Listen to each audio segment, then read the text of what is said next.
Previously, Jinwoo saved Hyun's life by converting Byung-gu into a shadow soldier. As the rest of the Korean hunters left, Jinwoo remained behind to eliminate the surviving ants.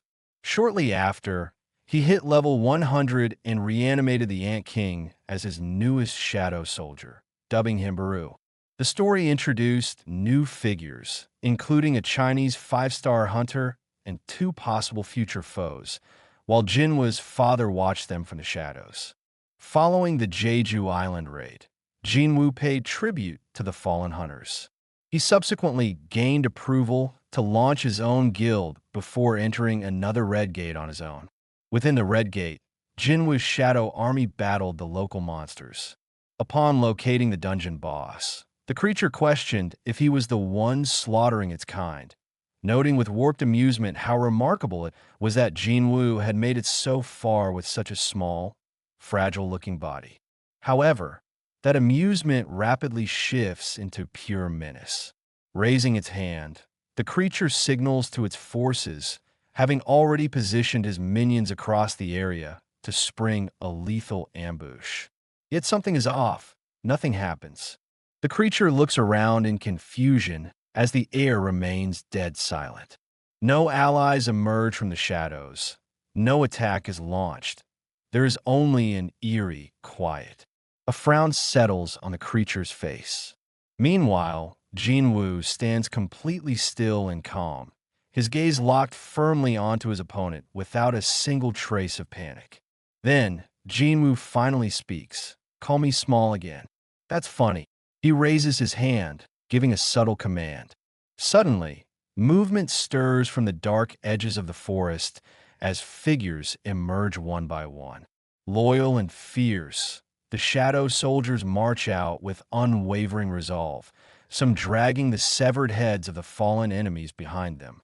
The forest darkens further as the ground fills with Jinwoo's summoned army. Standing tall among his shadows, Jinwoo taunts him once more. "Looks like no one from your side made it out." The creature's confusion transforms into dread. Then, thud, something strikes the creature directly in the face.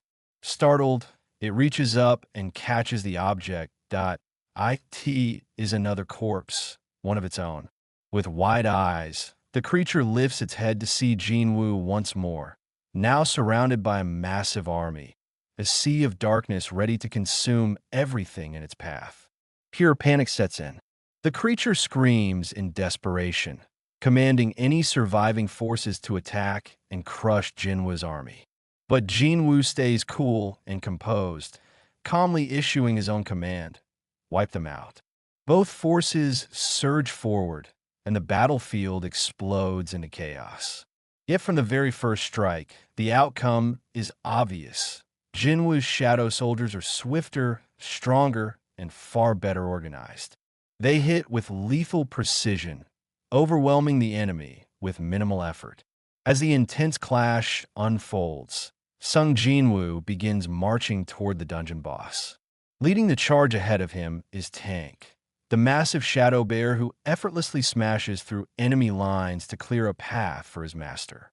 Sensing the impending danger, the boss monster explodes with rage, roaring and lunging directly at Jinwoo to stop him in his tracks. But before it can deliver a single blow, 2 mighty shadows step in. Baru swoops down with blinding speed, severing one of the boss's arms with his razor-sharp claws. Right behind him, Igris flashes his sword through the air, cleanly slicing off one of the monster's legs. Broken and overwhelmed, the heavy beast crashes to the dirt. As it struggles to raise its head, a heavy shadow looms over it. Tusk, the high mage of Jinwoo's army. Without skipping a beat, Tusk casts inverse gravity, crushing the boss down with an invisible, crushing force. The earth buckles under the pressure, leaving the monster totally immobilized. Step by calm step, Jinwoo walks up, coming face to face with the defeated creature. His voice is quiet and cold. "You'll answer my questions," Jinwoo demands. "It'll hurt less if you cooperate." He then proceeds with the interrogation, attempting to extract critical information. Once it is over, Jinwoo stands over the monster's lifeless corpse in silent reflection. Again, he learned nothing useful. He suspects the same interference as before, that the system itself might be actively blocking the information. Frustrated yet unparsed, Jinwoo opens his inventory. "I'll figure it out eventually," he mutters quietly. "So it's fine." From his inventory, he pulls out a peculiar object, a key he had acquired earlier from a cursed random box. Jinwoo remembers a crucial detail. Hitting level 100 back on Jeju Island met the baseline requirement to unlock a special dungeon. Now, the item's name reveals itself. Key to the Temple of Kartanon. A countdown timer ticks down next to the key's description, signaling a tight window before it expires and the dungeon disappears forever. Staring at the key, vivid memories surge through his mind. Flashbacks to the double dungeon where his whole journey started. A realization dawns on him. This might not be a coincidence at all. The system is summoning him back. But he is no longer the helpless man who barely crawled out of that chamber alive. Now he's strong, far stronger than whatever that temple could possibly hold. He begins to wonder if everything had been orchestrated from the start, and if that very dungeon is still waiting for his return. Here are two options to lightly rephrase this final dramatic scene. And if it is, then wait for me. Meanwhile, deep inside the Temple of Kartanon, a shadowy figure stirs. Sitting in the darkness, an entity smirks, sensing Jinwoo's resolve from afar. It hears his words and prepares. Jinwoo is coming. The scene shifts to a dark, eerie dungeon where a man trembles in fear, trapped. In desperation, the man stammers, demanding to know who or what this creature is. But the figure responds coldly, as if speaking to himself. He's not the one either. A brief pause lingers in the air before the figure mutters again, noting how well those brilliant fragments of light are hiding. A cryptic reference to ancient, powerful rulers concealed within human hosts. This entity is Scyllid, the king of the snow folk and monarch of frost. Sensing a familiar aura, Scyllid turns to find Yogyamunt, the king of demonic specters and monarch of transfiguration, standing in the shadows. Calm and confident, Yogyamunt announces that he has news regarding the eastern island. Scyllid narrows his eyes, asking if he means the small landmass humans call Korea, the current realm of the Shadow Monarch. Intrigued, Scyllid asks if Yogyamunt intends to make a move there. Yogyamunt explains that the rulers have begun deploying their legions near that region, just south of the Shadow Monarch's territory, adding with ambition that he intends to claim it for himself. Scyllid challenges him, pointing out the obvious risk. And how do you plan to deal with the Shadow Monarch himself? Unfazed, Yogyamunt gives a sly smile, replying that if the architect fulfills the contract, everything will go according to plan. With growing interest, he adds that the greatest of the brilliant light fragments has been confirmed to be there. This revelation changes everything. Scyllid's expression sharpens with excitement as he realizes the implications. "You came all the way here just to tell me that." Yogyamunt nods slightly and asks what Scyllid plans to do with this information. Scyllid smirks. "If you're willing to follow me, then why not?" Before they can continue, Scyllid pauses and scans his surroundings as something feels off. "We've been lured here." A third figure approaches. Scyllid observes closely, noting that the terrified man from earlier couldn't possibly possess the power of a brilliant fragment, yet traces of that power remain in the area. Someone deliberately baited them, and that someone is now standing right in front of them. With burning rage in his eyes, the man confronts them, demanding to know more about the eastern island. Suspecting they mean his homeland, Korea, Scyllid smirks at the man's fury, mocking him with a simple question. "And what will you do about it?" From behind, Yogyamunt speaks up, uninterested in wasting time. "We don't have time to deal with him." As they begin to turn away, Scyllid can't resist throwing one last taunt. "Try and stop us if you can." Furious, the man explodes into motion, charging forward with raw power and vowing not to let them escape. But Scylla remains still. In an instant, an ice shield forms in front of him, effortlessly blocking the incoming attack. He grins, unfazed, as if amused by the attempt. With a calm but menacing aura, the Monarch of Frost raises his hand. A pulse of power erupts. A devastating wave of frost energy explodes outward, shaking the dungeon to its core. The scene transitions from the chaos of the battlefield to a quiet parking lot. Sung Jinwoo walks toward his car. Just as he reaches for the door handle, a voice calls out behind him. "Excuse me," he says politely. "Are you Sung Jinwoo?" Jinwoo turns slightly, nodding cautiously. The man introduces himself as Adam White, a senior official from the Federal Bureau of Hunters, a powerful U.S. organization. He hands Jinwoo a business card and adds with a smile, "It's a pleasure to meet you, Mr. Sung. Please feel free to call me Adam." Adam quickly apologizes for the unexpected approach. He admits that Jinwoo was hard to track down and even mentions that he dropped by Jinwoo's office earlier. Hearing this, Jinwoo remembers something. This must be the man Eugene Ho had mentioned, the one asking around for him. Jinwoo narrows his eyes and asks directly, "What business do you have with me?" Adam remains calm and respectful.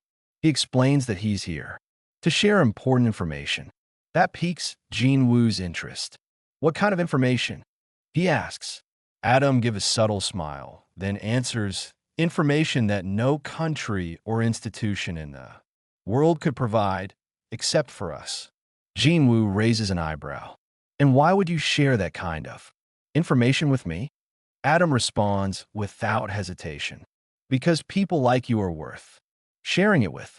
It's mutually beneficial," he continues, revealing that their original purpose for contacting Jinwoo was something entirely different. But after witnessing what Jinwoo did during the Jeju Island raid, their deputy director insisted on meeting him in person. This level of attention is unprecedented, Adam admits, but the deputy director will explain the details himself. He gestures toward a car parked nearby. "If you'd like, we can take you to him now." Jinwoo glances at the vehicle, his expression thoughtful. He still isn't fully convinced whether the information is trustworthy. As he opens the door to his own car, he replies, "Let me think it over. I'll contact you." Adam chuckles softly, as if expecting that answer. "How silly of me," he says. "I forgot one rule. Never hide a strong hand when trying to strike a deal." He pauses, then says two words that immediately grab Jinwoo's attention. "An upgrader." Jinwoo freezes. Adam explains further. "An upgrader," he says, "is an awakened individual with the ability to enhance the power of another awakened being. You've heard of them, haven't you?" As he speaks, the scene shifts. Adam and Jinwoo are now in a car, pulling up to a building where a bigger conversation and deeper truths are about to be revealed. Inside Adam, White leads Sung Jinwoo into a quiet meeting room. Adam introduces him as Michael Connor, the deputy director of the Federal Bureau of Hunters. Michael stands and shakes Jinwoo's hand firmly. "It's a pleasure to meet you," he says. With formalities out of the way, Adam takes his seat and mentions that he will serve as their interpreter during the meeting. Wasting no time, Michael slides a stack of documents across the table toward Jinwoo. The folder contains immigration paperwork. Michael explains that under normal circumstances, acquiring American citizenship would take 1 to 2 years of processing. But for Jinwoo, all it takes is a word. Michael says confidently, "We're prepared to make you a citizen immediately." Jinwoo, however, stays focused. He calmly replies, "I came here because Mr. White said you had information to share." Michael questions, "Is it truly possible to upgrade a hunter's abilities?" Michael smiles knowingly and gives a surprising response. "In fact, the one who can do that is here right now." He turns to one of his staff and says, Please call Miss Selner in." Moments later, a woman enters the room with quiet grace and calm confidence. Michael stands and introduces her. "This is Normus Selner," he says, "the only person in the world who can enhance and awaken beings' abilities." Jinwoo observes her closely. She feels different, not just in appearance, but in the unique aura she carries. She doesn't feel like any hunter I've met before, he thinks. Michael then encourages Ms. Selner to explain her ability in her own words. She steps forward and begins, addressing Jinwoo directly. "I understand if you're skeptical. Everyone I've met had the same look when they first heard this." She pauses, then adds with a faint smile, "But once they experienced it, they beg for more." As she walks toward Jinwoo, Michael gently calls out to her, keeping the atmosphere grounded. Ms. Selner begins to explain, telling Jinwoo that every awakened individual possesses an innate ceiling, a hard limit they cannot cross. A hunter's rank is fixed, and unless they undergo a second awakening, their strength will never rise above that ceiling. This fact is universally accepted as common knowledge in the awakened world. "So you can change that?" Jinwoo asks. Without hesitation, Miss Selner nods. "Yes, I have the ability to lift that limit." She describes a process that unfolds in 3 distinct stages, gradually unlocking a hunter's true potential. She admits that she didn't know what to call this power at first, but over time, it became known as a forced reawakening. Simply put, she can draw out the hidden strength sleeping inside an awakened being. Mr. Connor nods in agreement, confirming that everything she explained is true. However, he quickly adds a crucial limitation. Using her gift drains Ms. Selner immensely. Because of this, she can only assist roughly 3 to 4 people per year. Jinwoo remains silent, though his mind races. If what they claim is real, he might be one of the select few chosen to receive such a rare and immense capability. That alone speaks volumes about its worth.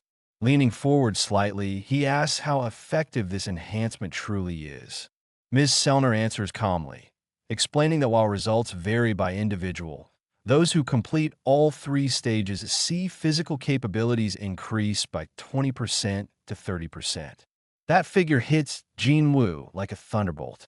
To someone already sitting at the apex of power, a 30% boost is almost unimaginable. He finally understands why someone like Hwang Dong-soo accepted the U.S. offer, despite the intense public backlash. It all makes sense now. Who in their right mind would decline an opportunity like that? Still, a concern crosses his mind. What would happen if others discovered the truth behind Ms. Selner's power? Mr. Connor addresses that worry immediately. That exact risk is why the U.S. government keeps her under extreme protection. In exchange for her cooperation, she receives complete security and a massive salary. In return, she helps strengthen key hunters deemed valuable enough to receive her gift. With that, Mr. Connor formally reintroduces Ms. Selner to Jinwoo, stating that her powers are being offered to him as a gesture of goodwill. Still skeptical of their motives, Jinwoo asks whether this is truly a gift or merely bait to reel him in. Connor clarifies their stance. If Jinwoo agrees to partner with the Federal Bureau of Hunters, he will receive top-tier perks. They will also personally arrange introductions to any guild he prefers and assist him in securing the most lucrative contract possible. Ms. Selner gently pushes a small plate across the table toward Jinwoo, assuring him there is no rush to decide. They simply want him to take his time and consider the offer. Jinwoo glances at her, slightly surprised. She reiterates that, as stated, this is a gift, not a demand. After a short pause, Mr. Connor makes another proposal. Would Jinwoo allow them to temporarily lift his limits so he can experience the effects firsthand? Jinwoo is taken aback. For nothing in return, he asks. Connor responds that it serves as a complimentary demonstration, meant solely to show him the true potential of what is being offered. At that moment, Jinwoo remembers Ms. Selner's earlier remark that once someone experienced the power, they would return on their own, begging for more. Her absolute confidence makes complete sense now. Ms. Selner then asks Jinwoo to extend his hand and look directly into her eyes, explaining that this is the first step. Watching from the side, Michael Connor observes quietly. From his perspective, Jinwoo has already taken the bait. He is calm, calculating, and listening closely. Connor believes that once Jinwoo feels even the first stage, he will return voluntarily. And if he turns out to be impulsive, he might even sign the contract on the spot. As the process starts, Jinwoo reaches his hand out toward Ms. Selner. The instant she takes hold of it, a faint glow radiates from his skin. A green aura steadily envelopes him, and a flicker of light ignites deep within his eyes. Mr. Connor watches silently, his mind wandering back to Jinwoo's past feats. He remembers how Jinwoo turned the tide during the catastrophic Jeju Island raid, demonstrating abilities that defied explanation. Even now, he can't help but wonder, what more is this man capable of? The energy continues to surge. Ms. Selner's eyes shimmer, and her entire body becomes cloaked in a radiant yet eerie light. Then, suddenly, something shifts, as if her consciousness has been violently pulled somewhere else. Suddenly, everything around her faded into a vast void of darkness. Within that black expanse, a vague outline began to emerge. A shadowed figure stepped forward slowly from the depths. Each step brought it closer, closer to her, until it stood directly before her. Its presence was overwhelming, its glowing, fearsome eyes piercing straight through her soul. It wasn't merely looking at her, it was watching her, silently warning that she had trespassed where she didn't belong. Overcome with terror, Miss Selner let out a scream. The glowing energy shattered, bringing the process to an abrupt halt. The atmosphere in the room instantly turned hostile. Nearby agents sprang into action, drawing their weapons and aiming them directly at Jinwoo. Panic and confusion filled the air as they demanded to know what he had done to Miss Selner. Before things could escalate any further, Mr. Connor exploded in rage. Slamming his hand on the table, he shouted at the agents, calling them fools. "Do you even realize who you're pointing your guns at?" he barked. "If you're so concerned, go check on Ms. Selner. Don't stand there acting like amateurs." Turning toward Jinwoo, Mr. Connor lowered his head and apologized, his voice firm yet regretful for his team's overstep. Still composed despite the sudden hostility, Jinwoo accepted the apology with a calm, "It's all right." However, the tension remained. Fuming, Mr. Connor walked over to the nearest agent and leaned in, his tone colder than ever. "If this were Thomas Andre or Lu Ji Gang sitting in that chair, you'd all be dead right now." The terrified agent could only nod in silence. Connor then turned his attention back to Ms. Selner, who was visibly shaken, her body trembling and sweat clinging to her skin as if she had just escaped a nightmare. Concerned, he asked if she felt unwell, quickly telling Jinwoo that it would be best to postpone the procedure. Understanding the situation, Jinwoo agreed without hesitation. With a subtle gesture, Mr. Connor instructed Adam White to escort Jinwoo out of the room. Once the door closed behind them, silence fell over the room, broken only by Ms. Selner's ragged breathing.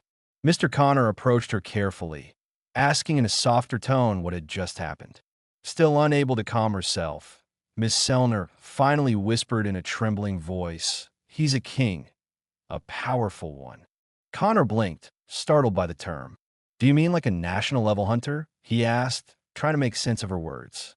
Ms. Selner shook her head, her face pale. "No, not like that. I've never seen anything like this before." She repeated her words slower this time.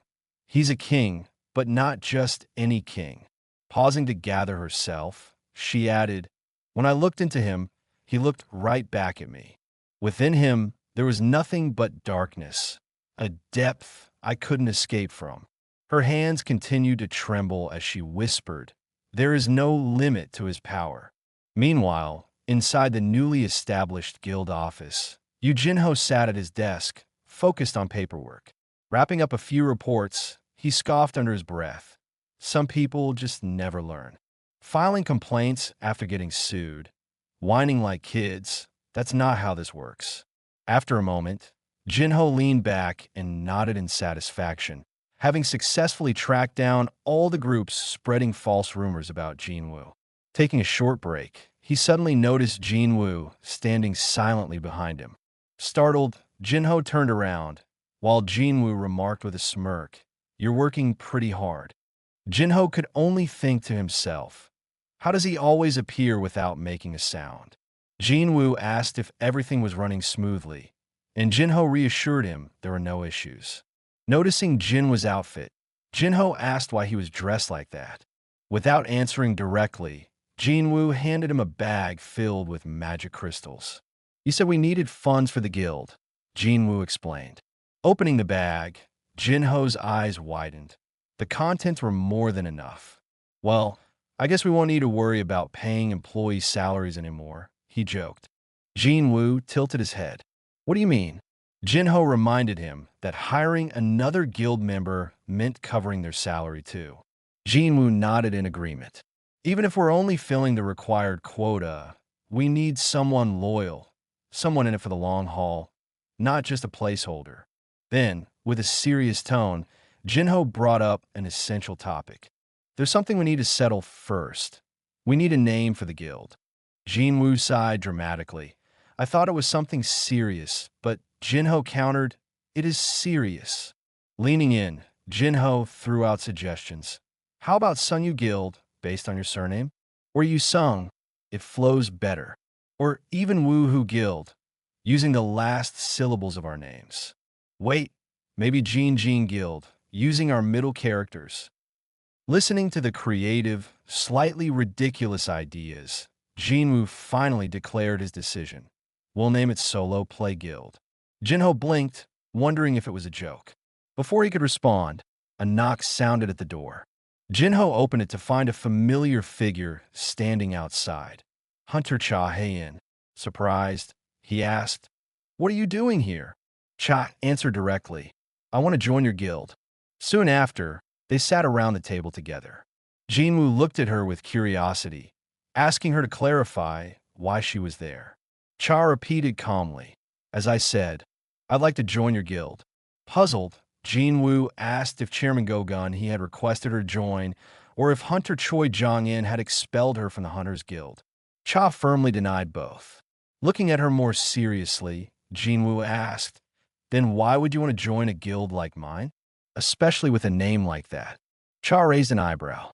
"Wait, you really named it Solo Play Guild?" Jinwoo nodded. "Yeah, what's the problem? The Vice Master and I agreed on it." Jinho quickly objected. "Hey, when did I agree to that? What about the names I suggested?" Shifting his gaze to Cha, Jinho subtly examined her breathing and expression. She appeared calm, but he could tell it was an act. She's hiding something, but why? He then asked bluntly, "You were awakened 2 years ago and are still under contract with the Hunters Guild, aren't you?" Cha nodded, but added, "I have enough to pay the cancellation penalty." That response caught Jinwoo off guard. She's even willing to pay the penalty, he thought. He said honestly, "Our guild doesn't have the resources to match what an S rank usually receives." Cha countered effortlessly, "That's fine. I don't need an upfront payment." Jinwoo frowned slightly. "There's nothing here for you to gain, so why join us?" Cha paused, unsure how to explain the thoughts racing through her mind. "If I tell him the truth, it'll sound insane." Her mind flashed back to the Jeju Island raid, remembering regaining consciousness in a helicopter as the chairman told her they had landed at the association. She had immediately asked about Jinwoo, confirming he was the one who saved them. She had nearly died then and realized it could happen again in the future. Back in the present, struggling for words while her cheeks reddened, she blurted out, "I want to stand by your side all the way to the end." Jinwoo noticed her silence and the flush on her face, wondering why she couldn't give a straightforward answer. He asked again, "So you're not going to tell me?" Cha finally responded, "I just want to live a peaceful life." "Is that so wrong?" Jinwoo paused. She was only 22, and carrying the burden of an S rank at her age must be overwhelming. After Jeju Island, her decision made sense. After a moment, he said, "There's an entrance test for our guild. A surprise rapide." That wasn't in the recruitment notice. Jinwoo shrugged. Probably a new policy from the vice master. Turning to Jinho, he asked, "Can you get us some drinks and snacks?" "Use this." With the weapon equipped, Jinwoo gave the signal, "Begin." The battle erupted instantly. Igris struck first, sending a streak of crackling electricity from the enchanted blade toward Cha. She moved swiftly, dodging the arc with grace and speed. "She's fast," Jinwoo noted. That blow would have cut down anyone else. What followed was an intense exchange of blows, steel echoing through the facility as Igris pressed with precise skill and Cha countered with sharp instincts. In his office nearby, Chairman Go-Gun, he noticed the noise shaking the building. Checking the gymnasium security feed, he saw Jinwoo and Cha sparring. A knowing smile crept across his face as he remembered Cha's expression when he told her Jinwoo saved everyone on Jeju Island. Calling his assistant, he instructed, "Turn off all surveillance cameras in the gym and log today as a routine inspection." Leaning back as the building trembled slightly, he chuckled. They're enjoying their youth. Back in the gym, the fight concluded with Igris kneeling in defeat.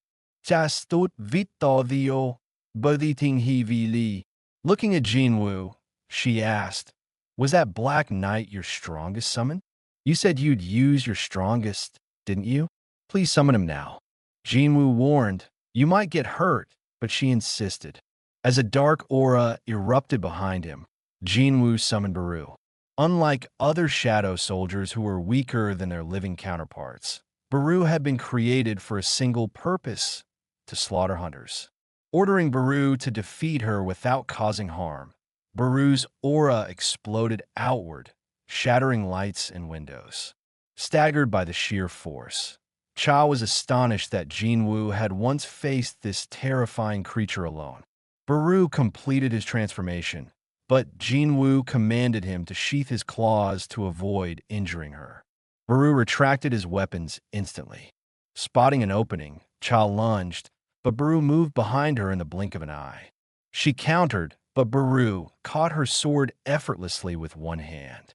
Dodging her relentless attacks with terrifying ease, Baru released a piercing scream at close range, the shockwave blasting her off her feet. Jinwoo concluded the fight was over, yet Cha rose to her feet, refusing to yield. Jinwoo frowned, wondering why she was being so stubborn. Baru, possessing a merciless instinct to kill, warned her that prey defying a predator could never be tolerated. Lunging forward with deadly speed, Baru prepared to strike. Cha gathered her remaining mana for one final, precise counterattack. Executing her strongest skill, she summoned a radiant sword of light that pierced past Baru's defense and cracked his armor. Alarm surged through Jinwoo as a buried command etched deep into Baru's existence by the insect queen awakened. Annihilate all enemies. Shifting into pure killing intent, Baru ignored Jinwoo's order to stop and targeted Cha. Closing her eyes, Cha accepted her end, but a deafening explosion echoed as Jinwoo stepped in just in time, shielding her from the blow. Snapping back to his senses, Baru recoiled in horror at his loss of control, dropping to his knees to beg for forgiveness. Jinwoo turned to Cha, asking why she was risking her life for an entrance test to a nameless guild when an S rank had no reason to gamble everything. He wondered aloud if her determination stemmed from a personal interest in him. Leaving her temporarily stunned, Cha softly whispered her answer. "Perhaps your guess wasn't entirely wrong." Across the ocean at the Federal Bureau of Hunters headquarters, Director David Brennan met with Michael Connor and Ms. Sellner following their meeting with Jinwoo. Brennan demanded to know why they failed to recruit him.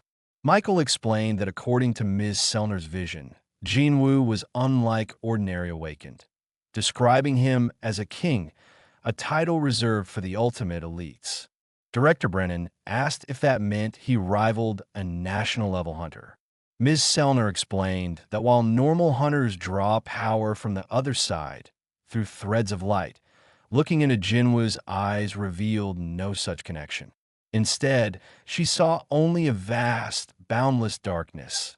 Jinwoo was darkness itself. Clarifying that she meant his power origin rather than his morality, she revealed that his strength was entirely his own, untethered by limits. Michael realized the terrifying implication. Jinwoo's power could grow without end. Director Brennan escorted Michael deep into the facility down to level 24, recalling the first S-rank gate in history on the West Coast that produced the world's 5 national level hunters. Descending into a cold storage chamber, Brennan revealed a preserved rune stone taken from Kamish, the dragon who slaughtered hundreds of elite hunters. Brennan proudly declared that even in death, Kamish would bestow a gift upon their nation once a worthy mage-class heir was found. Back home, Jinwoo stood in the shower, staring at his reflection, still unable to believe someone had expressed personal interest in him. Observing how his physique had sharpened, his height increased, and his skin cleared thanks to the passive effects of his skills, he wondered, am I really that attractive? Walking into his sister Jaina's room, he asked how she would rate his appearance. Jaina looked at him like he was crazy, replying that he just looked like a bum. Annoyed, Jinwoo sarcastically thanked her for the honest feedback, while Jaina teased him back, boasting about being at the top of her class.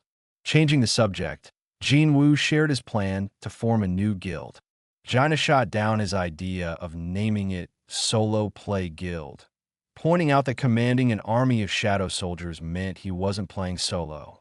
Realizing she had a point, he asked for a suggestion, and Jaina proposed Ajin Guild, explaining that the characters signified moving forward. Jinwoo found himself genuinely considering it.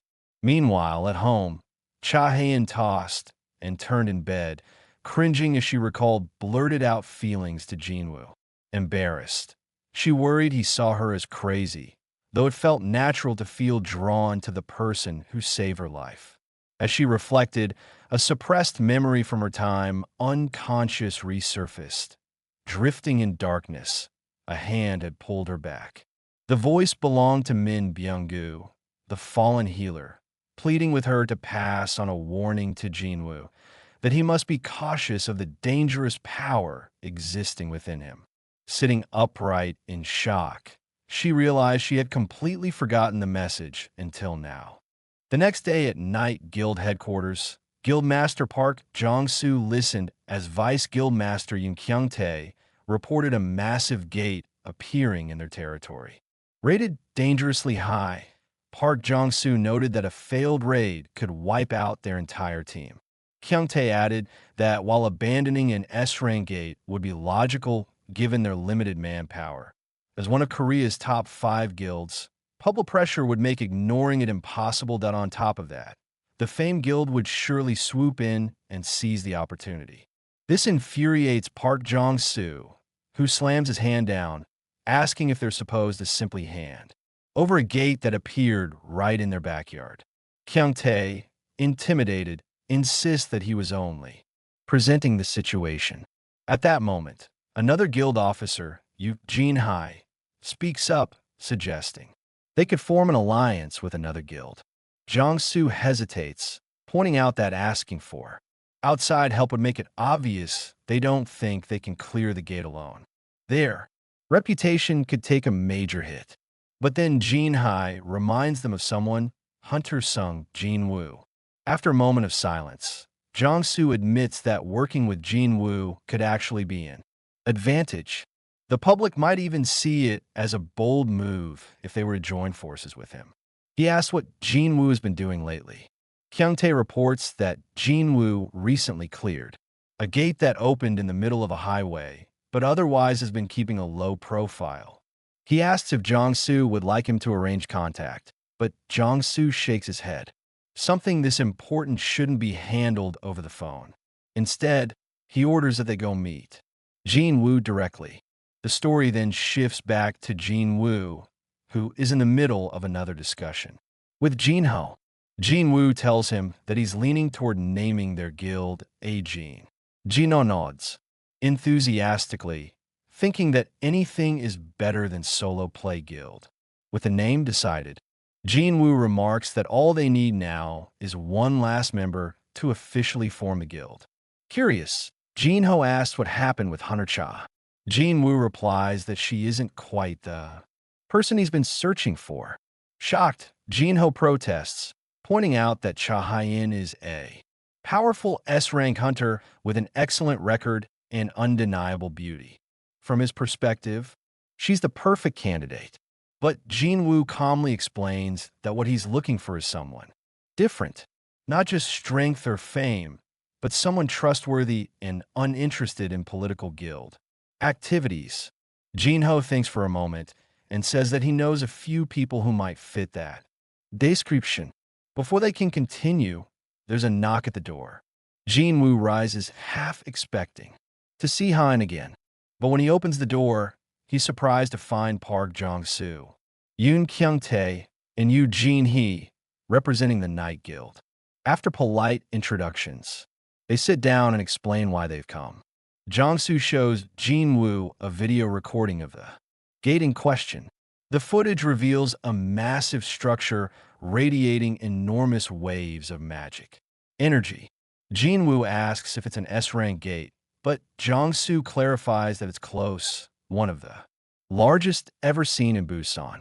Hearing this, Jinwoo begins to wonder to himself if he should reach out to an old acquaintance, reminiscing about the last time he was in Busan and treated to sashimi. Park Jong-soo explained the real reason for his visit. The association refused to issue a raid permit because the Night Guild had no S-rank hunter on staff. He asked Jinwoo to join the raid so the guild could legally claim the gate and lead the operation. In the background, Jong Yoon-tae distractedly considered asking Jinwoo for an autograph. Park then put an offer on the table. Normally, an S-rank hunter took a 10% share for participating in a raid, but he was willing to increase that to 20% for Jinwoo. Jinwoo countered immediately, demanding an even split 50/50ths and added a condition. He would help only if the Night Guild formally allied with his new group, not just with him as an individual. He mentioned that he had just established a guild under the name A-Jin Guild. Park tried to bargain back, proposing a 40/60ths split instead. Jinwoo made it clear he wasn't negotiating out of need. He wasn't the one who required help. Park reassessed the young hunter and concluded he was no pushover after all, then accepted Jinwoo's terms on one condition. Jinwoo would personally handle the dungeon boss. With the deal settled, Park reminded Jinwoo the gate had appeared a few days earlier and insisted the raid must begin by tomorrow at the latest. Park invited Jinwoo to leave with them immediately, but Jinwoo declined, saying he would meet them the next day after finishing some errands. Mid-conversation, Jinwoo's phone rang. He excused himself to take the call. On the line was his mother. They arranged to have dinner together that evening.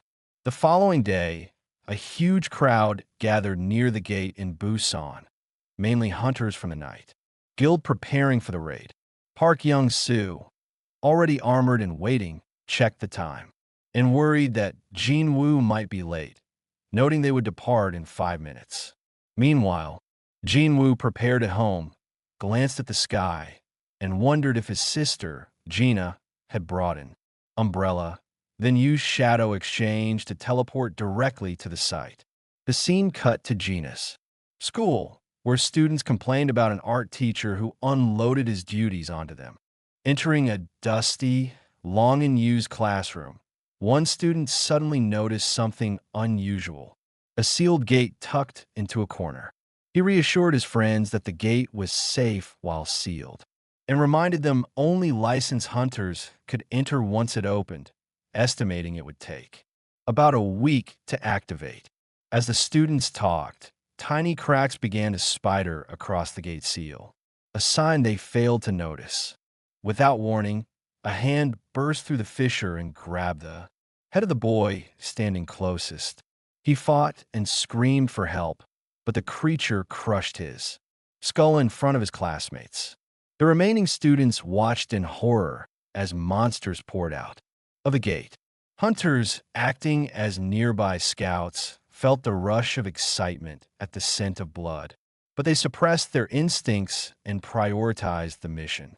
One of the creatures sniffed out human presence and told its companion that the building was as complex as a castle, ordering the others to be summoned. The monster declared it would slaughter all humans there, fortify their position, and then begin the real hunt. As it stepped into the corridor, the beast pounced on students before they could react. Cut back to the raid staging area. Jinwoo arrived and remarked that the gate was even larger in person. He surveyed the assembled teams, mining and collection crews, alongside the assault force, and counted 13 A-rank hunters and 20 B-rank hunters. He thought, too, himself that the guild's roster of A-rankers matched the reputation of a top house. Before he could settle, a swarm of guild hunters bombarded him with questions about his abilities and whether he would lead the raid. Uncomfortable with the sudden attention, Jinwoo froze until young Yirim stepped forward to quiet the group. Yirim introduced herself as an A-rank healer, assigned to the Night Guild's assault team, and tactfully removed the pressure from Jinwoo. Park Young-soo then stepped up to address the gathered hunters and explain the plan. Park announced he would lead the raid operation. Several members protested, arguing that Jinwoo, as an S rank, should be the one to lead. Park clarified Jinwoo's role. Jinwoo would be assigned to the rear to secure the team and protect their withdrawal, not as an insult, but as a tactical assignment. Some hunters bristled, offended at the implication they needed protection, and tension briefly flared. Park smiled wryly and admitted their blunt talk was simply the guild's atmosphere, a show of confidence more than disrespect.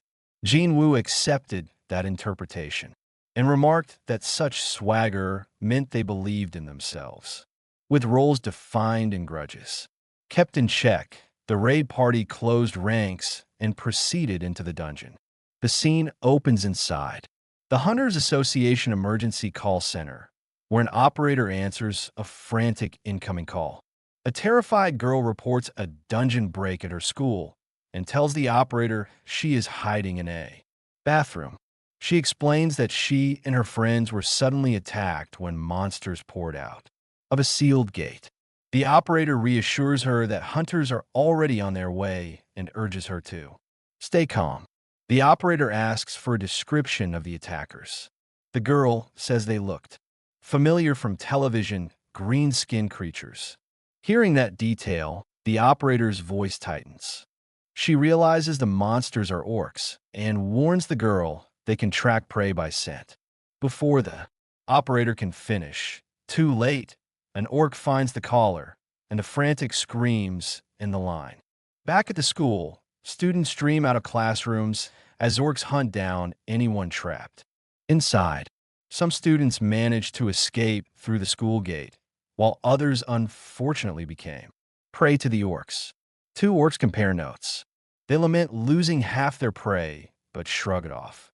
There's still plenty of victims. One orc explains they blocked the main escape route and will sweep upward to clear the remaining floors. A group of students barricades themselves in a classroom with desks and chairs, hoping to hold out. Their barricade proves useless. An orc smashes the door and staggers through, blood matted across its body. Panicked, one student bolts for a window, but as he reaches it, two red eyes lock onto him and an axe cleave his head before he can react. More orcs flood the room, surrounding the terrified survivors. One orc detects magical energy in the crowd and tells its leader there is a witch among the students. The orc leader orders them to eliminate the magic user first. At the back of the classroom, Gina and Han Somi huddle together. Gina calls desperately for her brother. Han Somi, though only an E rank, declares she's awakened and prepares to fight while Gina tries to hold her back. An orc swings an axe toward Gina, certain the smell of power is hers, and declares she must die. The girls close their eyes, bracing for the blow. But when Gina opens them, she finds a hulking orc standing between her and the attacker. Having stopped the strike, recognizing the protection Gina realizes her brother had stationed these soldiers around her for safety. With a single punch, the large orc sends the attacker flying through the ceiling, leaving the remaining monsters stunned and three massive orcs converging to guard Gina. Cut back to the raid team inside the dungeon. Park Young-soo suddenly alerts the party. There's an ogre. A towering, two-headed ogre materializes before them, swinging a massive weapon.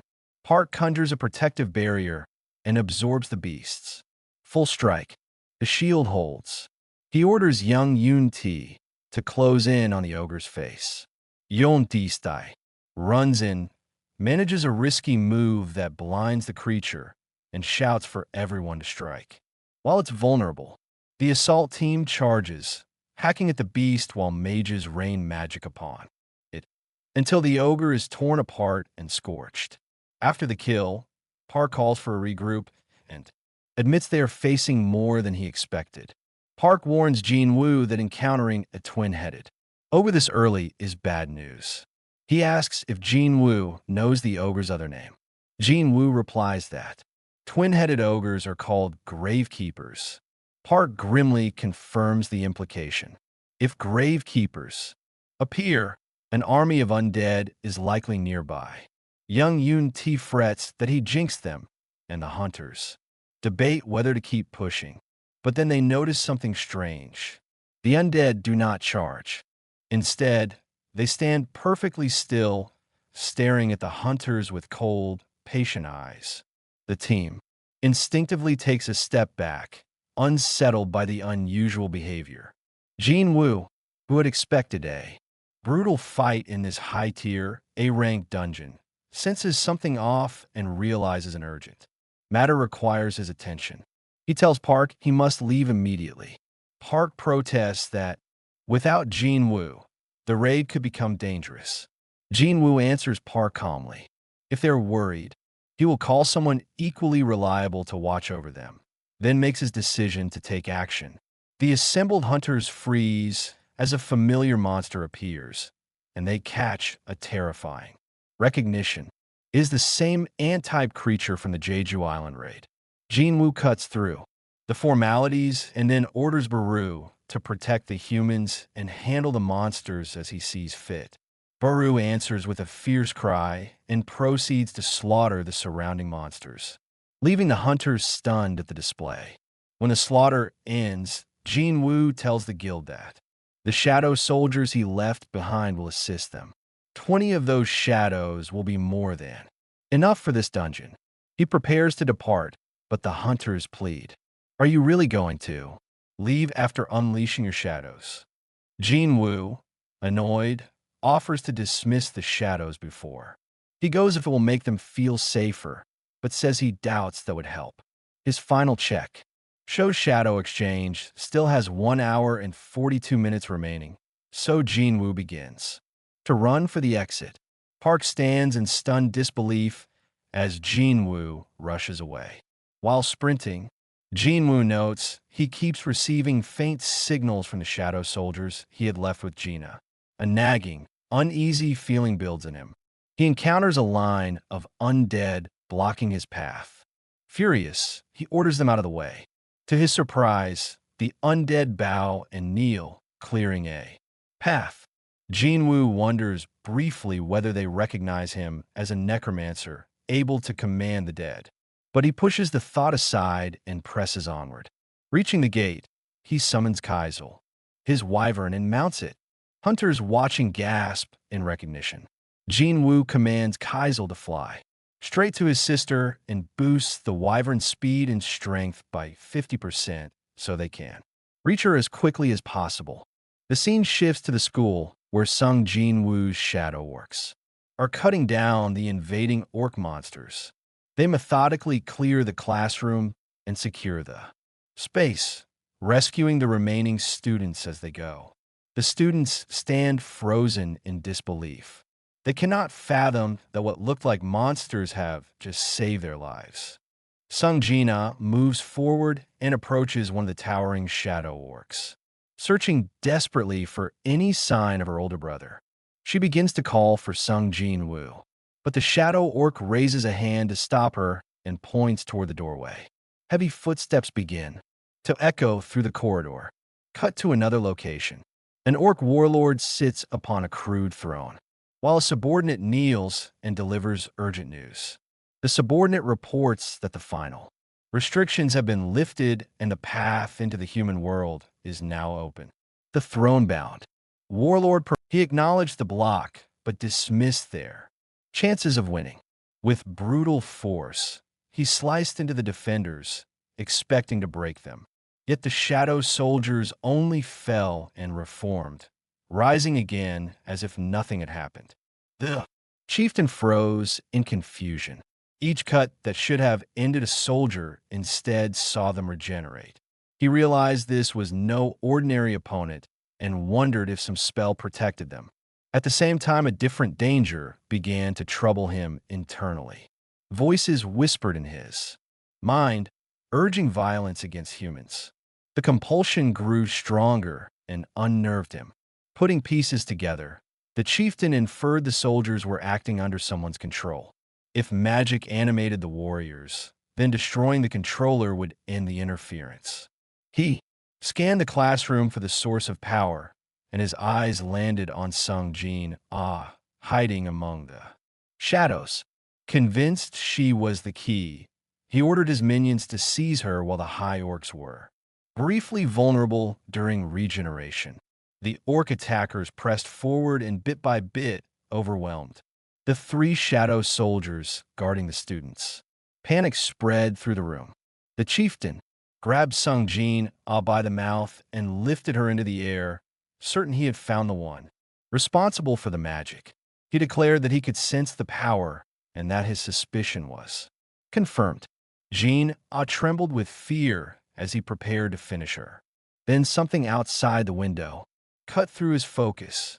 A massive shadow descended from above, its presence so overwhelming that the chieftain staggered back in shock. He barked at his followers to brace themselves. Something terrifying had arrived. Before he could react further, Sung Jinwoo crashed through the building, the impact sending the chieftain flying. The classroom erupted as the threat was interrupted. Sung Jinwoo moved to Jina's side, gently calming her and reassuring her she was safe. The chieftain struggled to his feet, now staring in fear at Jinwoo and the looming figure of Kaisel at his side. The chieftain tried to proclaim himself Garrick Darupo, leader of the Red Blade tribe, but Jinwoo cut him off without a word, silencing the boast. Jinwoo swept the room with quick checks.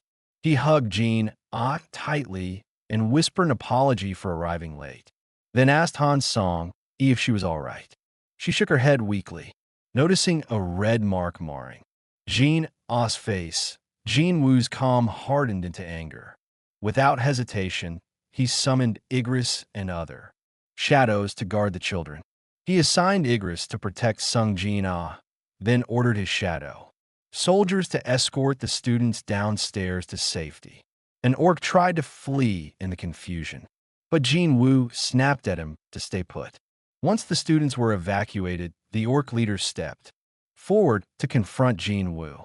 The leader realized that the immortal high orcs were not creatures of their kind, but soldiers under someone's command, and demanded to know who Jinwoo was and how he spoke their language. Jinwoo gave no answer. The orcs signaled his troops to attack. The orcs charged. The first raised an axe, but Jinwoo caught the weapon hand mid-swing, crushing the fingers and slamming the attacker to the ground. He finished the strike with a stomp that ended the orc instantly. Two more orcs lunged, only to be stopped midair by Jinwoo's Dominator's touch. He crushed them with a single, merciless motion. In rage, the remaining orcs swarmed him, but Jinwoo cut through them without mercy until only one combatant remained, pinned to the wall by Dominator's touch and trembling. Jinwoo seized the last orc by the mouth and demanded to know why they wanted to slaughter humans. The creature, terrified, confessed that voices spoke inside their heads, ordering them to kill. Jinwoo narrowed his eyes and asked if the voices continued when the orcs stood near him. The beast stammered and begged for mercy, but could not answer clearly. Jinwoo tightened his grip and demanded a response. When none came, he called forth his dagger. He observed that, in the orc's eyes, he was not even human. Yet Jinwoo said he would grant forgiveness. His forgiveness came with a warning. It would not be painless. Back in the dungeon, Cha Hien tried to stop one of the summoned shadow ants from devouring a fallen creature, scolding it for eating something rare and valuable. She warned the ant not to waste it. The ant scratched her shoulder and continued feeding. Cha Hien flinched from the pain, but a massive shadow, Baru, moved in and began to heal her injuries. Cha Hien watched surprised. The summoned shadow's healing felt more potent than her own magic, and she could not help but wonder at the difference. The party pushed forward into the boss chamber and froze. A monstrous figure hovered at the center, encircled by many undead minions. The hunters identified the foe instantly. It was an archlich flanked by 10 death knights, a deadly combination no ordinary A-rank team should ever face. Park Jong-soo recalled a past disaster in China where the Gold Dragon Guild was completely wiped out by an archlich, triggering a catastrophic dungeon break. Feeling the heavy weight of that memory, he knew their odds were dire. As he weighed their options, a scout warned that more undead were closing in from behind. Reacting quickly, Park ordered Cha Hien to seal the entrance. She erected a magical barrier, warning the team she could only sustain it for about 5 minutes. While the ward held, Park noticed Baru striding directly toward the archlich, completely unbothered by the surrounding death knights.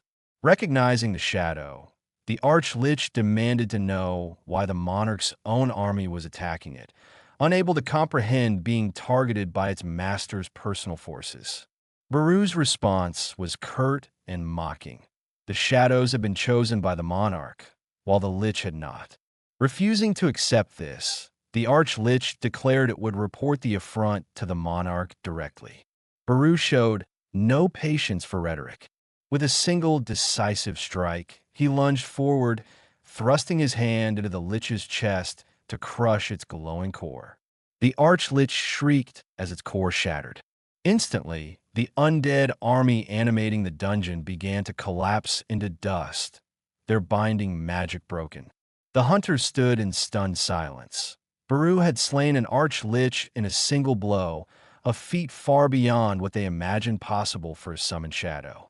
After the victory, Baru let out a triumphant roar. Watching him, Park Jong-soo mentally recalibrated his estimate of Sung Jinwoo's true power. Even if Jinwoo couldn't maintain his entire army at once without draining his mana, commanding even a fraction of such a force made him stronger than any major guild. Back at the high school, the Hunter Association arrived to secure the scene and manage the aftermath. Sung Jinwoo sat inside a car with Chairman Go Gun-hee as the chairman briefed him on the rescue efforts. Go Gun-hee reported that 213 students who fled early were safe, 10 more had been pulled from the building, and the remaining students were still unaccounted for.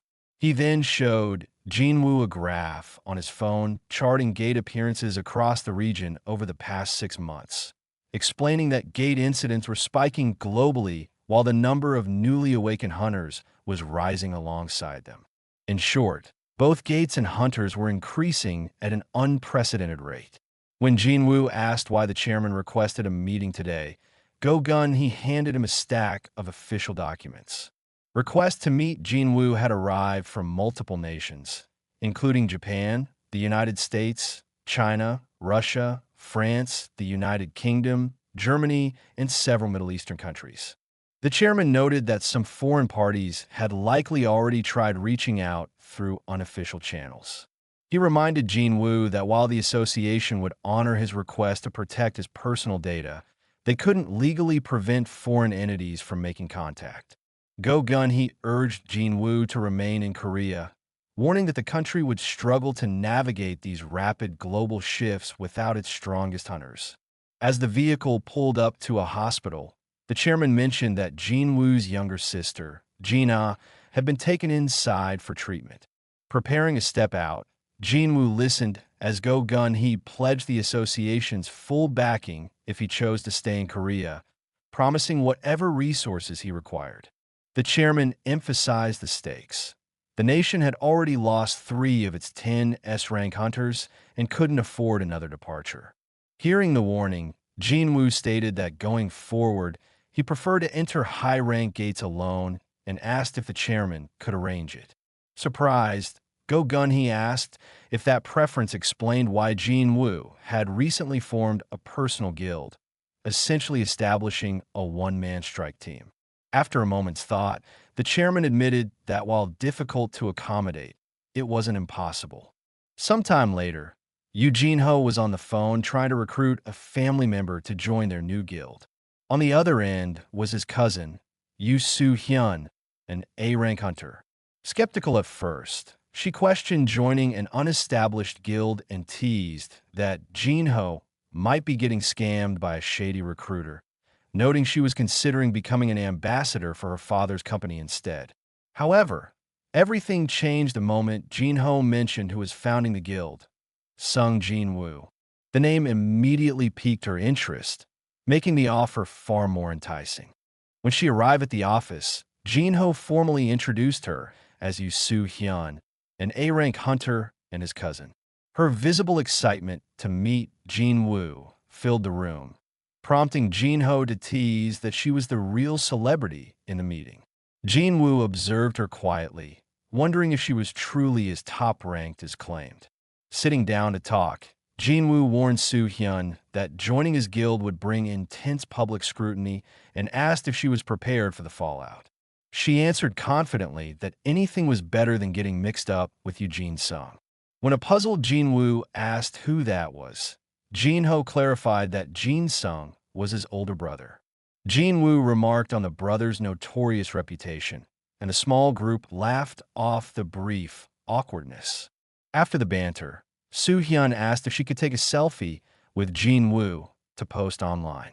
Meanwhile, at the Hunter Association headquarters, a tense political exchange unfolded as Senator Nam Young-wook confronted Chairman Go-Gun over his request to allow Sung Jinwoo to enter high-level dungeons solo.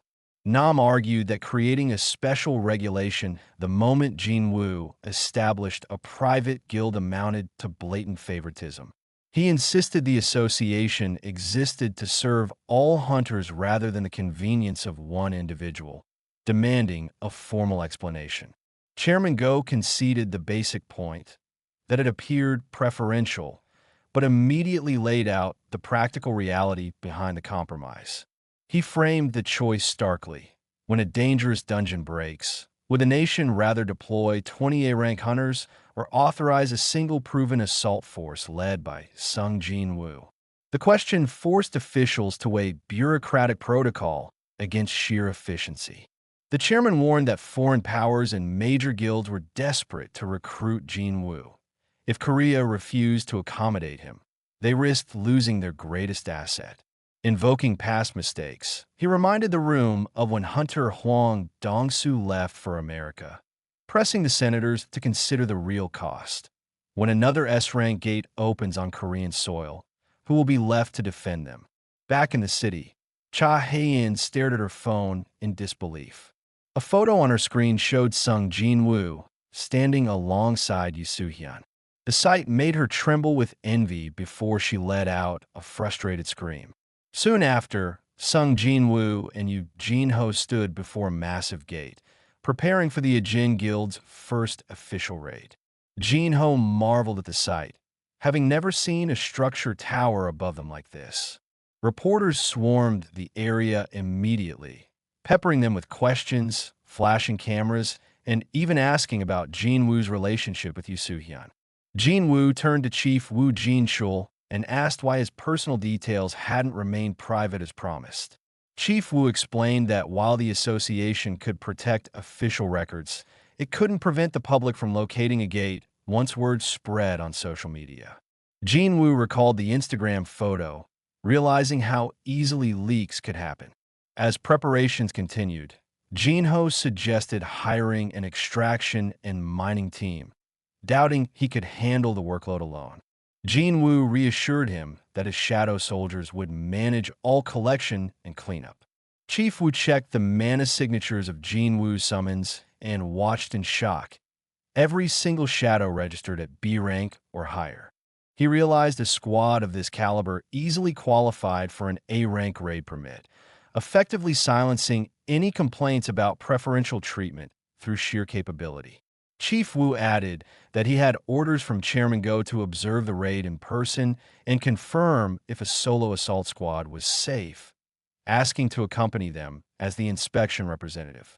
Jinwoo smirked, asking if the chief would really be all right inside with them, a remark that left Woo looking slightly puzzled.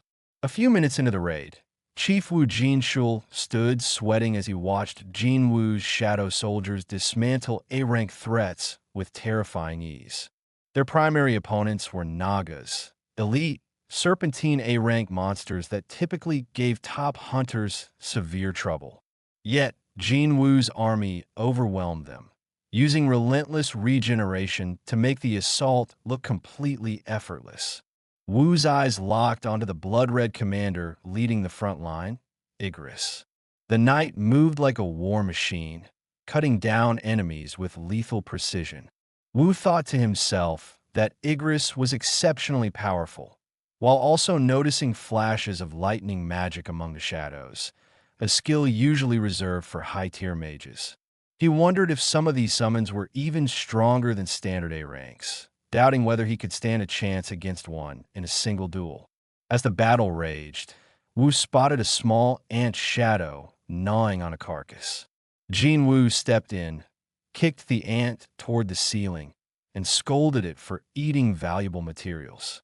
He then turned to the lower-ranked shadows, ordering them back to work mining mana crystals and gathering corpses. Watching Jinwoo direct combat while overseeing resource retrieval, Woo realized this was far more than a simple strike team. Jinwoo was clearing the dungeon, retrieving monster parts, and harvesting mana all at once, doing the job of an entire raid division single-handedly. When the minions were wiped out, the dungeon boss finally appeared. Jinwoo called out orders, telling the mining crew to stay back while returning the rest of his forces. Chief Woo asked why he recalled so many shadows, wondering if they didn't have enough strength to finish the boss together. Drawing his daggers, Jinwoo replied that relying too heavily on his summons would dull his own edge, and he needed to keep his combat instincts sharp. Moving with blinding speed, Jinwoo ran directly up the boss's scaled body and split its face in two with a single swing before it could react. Woo stood speechless, having never witnessed such terrifying efficiency in all his years as a hunter. With the boss slain, Jinwoo's status screen updated. He gained a level, and several skills improved, including Shadow Exchange. The cooldown on Shadow Exchange decreased by 1 hour. Jinwoo recognized the pattern. Each level up shaved an hour off the skill's cooldown. If he kept leveling it, he could travel across long distances with far fewer restrictions, providing the exact mobility he needed to protect his mother and sister. Chief Woo stared at the carcass, noting that Nagas possessed hides tough enough to forge heavy armor. Yet Jinwoo had sliced through it using standard daggers. As we try to process the sheer lethality on display, Jinwoo performed shadow extraction on the fallen boss. A new shadow rose from the corpse, accompanied by a notification confirming its stats were enhanced and that it would start at level 13. Assessing the newly born soldier, Jinwoo noted its rank matched tusks. Though smaller in stature than its living counterpart, it radiated an immense mana signature. Judging the new summon to be roughly tusks equal, Jinwoo accepted the prompt and named the soldier Jima. The cavern trembled shortly after, and Eugene-ho warned Jinwoo that they needed to exit. Jinwoo paused, wondering how to transport the boss's massive remains. After a brief wait, Tusk emerged through the gate, carrying the boss's corpse over his shoulder. Outside, waiting reporters instantly recognized Tusk as one of Jinwoo's summons and swarmed to take photos. As the squad exited the dungeon, Chief Wu looked shell-shocked. Later, Wu sat across from Chairman Go Gun-hee to deliver his full report. Listening intently, the chairman admitted he understood why even a veteran like Wu would be shaken. Wu summarized the experience bluntly. What he witnessed inside wasn't a standard raid. It was a complete massacre. After Wu left, the chairman sat in quiet reflection, realizing that the balance of power among hunters in Korea and across the world was about to shift dramatically. A new dominant force had arrived. Meanwhile, in Japan, an ominous sight hung above the skyline. A gigantic red gate loomed high in the sky over central Tokyo. Citizens stopped and stared in confusion, unable to comprehend what they were witnessing. Panic conversations spread quickly regarding the gate's sudden appearance and the alarming spike in high-level gates nationwide. Officials called an emergency summit, summoning every major guild to formulate a response. The situation was dire. Japan had recently lost 7 S-rank hunters during the Jeju Island raid, including Goto Ruji, leaving the nation without the manpower to manage an S-rank disaster on its own. The remaining S-rank members of the Draw Sword Guild entered the conference room with heavy steps but firm resolve. Observers whispered that Association President Shigeo Matsumoto was being pushed to his limits following Goto's death, with some cynically remarking that it was satisfying to watch the association struggle after holding a near monopoly on S-rank talent for so long. Talk turned to whether the Draw Sword Guild would lose its top status in Japan. Overhearing the barbed comments, Sugimoto stopped and fixed the critics with a glare so icy they immediately fell silent. Outside the hall, Kane and Minoru mentioned rumors that the Black Tiger Guild and Snow Cloud Guild were planning to merge, a move that would bring their combined S-rank count to 4, matching Draw Sword's remaining roster. Sugimoto dismissed the concern, arguing that raw numbers meant little without the deep strength required to survive a true S-rank crisis. Inside the high-level government meeting, tempers flared. An angry official demanded to know why the Hunters Association hadn't launched a raid against the Tokyo Gate, warning of a catastrophic dungeon break. President Matsumoto answered soberly that Japan's remaining S-rank hunters were incapable of clearing an S-rank gate without assistance from national-level hunters. Another official pointed out the brutal lesson from Jeju Island. Attempting an S-rank clear without national-level support invited disaster, and Japan had already lost its strongest elite. Someone suggested hiring Thomas Andre, the American national-level hunter, but the room quickly acknowledged that Japan lacked the astronomical funds required. With gates appearing globally, mercenary national-level hunters were in high demand and extraordinarily expensive.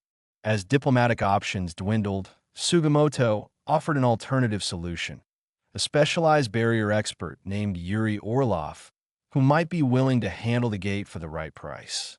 Elsewhere, Sung Jinwoo sat alone in his car reflecting on his progress. He noted that he had reached level 101. Hitting level 100 had granted him the key to the Kartinon Temple, and reaching 101 upgraded all his job-specific skills. Stepping out of the vehicle, he wondered what rewards level 102 might bring. In the parking lot, he spotted Cha Hayan, who froze upon seeing him and immediately turned to walk away. In a flash, Jinwoo closed the distance and stood beside her, asking with a playful smirk why she was running. If she intended to flee, why come to his office at all?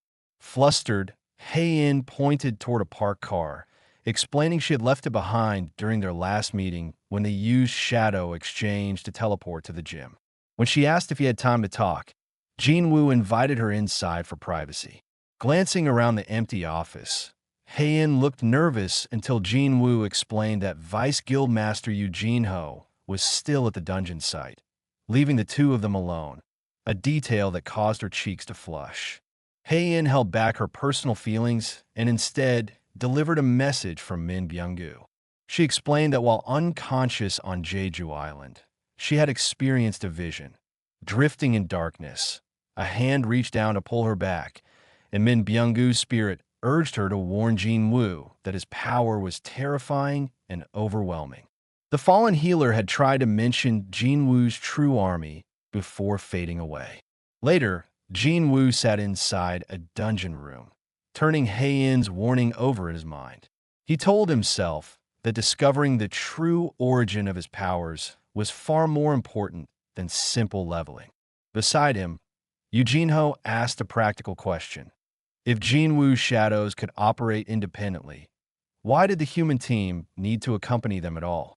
Why not let the shadows clear dungeons while the hunters relaxed? Jinwoo explained that he couldn't leave his summons completely unsupervised. While powerful, they could become unpredictable without oversight. Shifted to family matters, Jinho asked about Jinwoo's sister. Jinwoo reported that Jina was recovering well from the school incident, and since doctors recommended rest, he had stationed his most trusted shadows to guard her. Wanting to check on her, Jinwoo used Shadow Exchange's sensory link to look through Baru's eyes. Connecting to the shadow, he saw the Ant King lounging on the couch, watching TV while Jina slept peacefully. Jinwoo chuckled quietly at the sight, wondering what kind of shows an Ant King enjoyed. Curious, he decided to check on his other shadows. Through their vision, he watched his mother buying groceries, and then caught Baek Yoon-ho and Choi Jong-in bickering as usual, mundane, human moments that brought him a sense of peace. Wanting to check one last target, he flicked to another shadow and, to his horror, accidentally linked into the shadow inside Cha Hayan's bathroom while she was in the shower. Severing the connection instantly, a thoroughly embarrassed Jinwoo resolved to apologize to Hayan later and perhaps buy her lunch to make amends.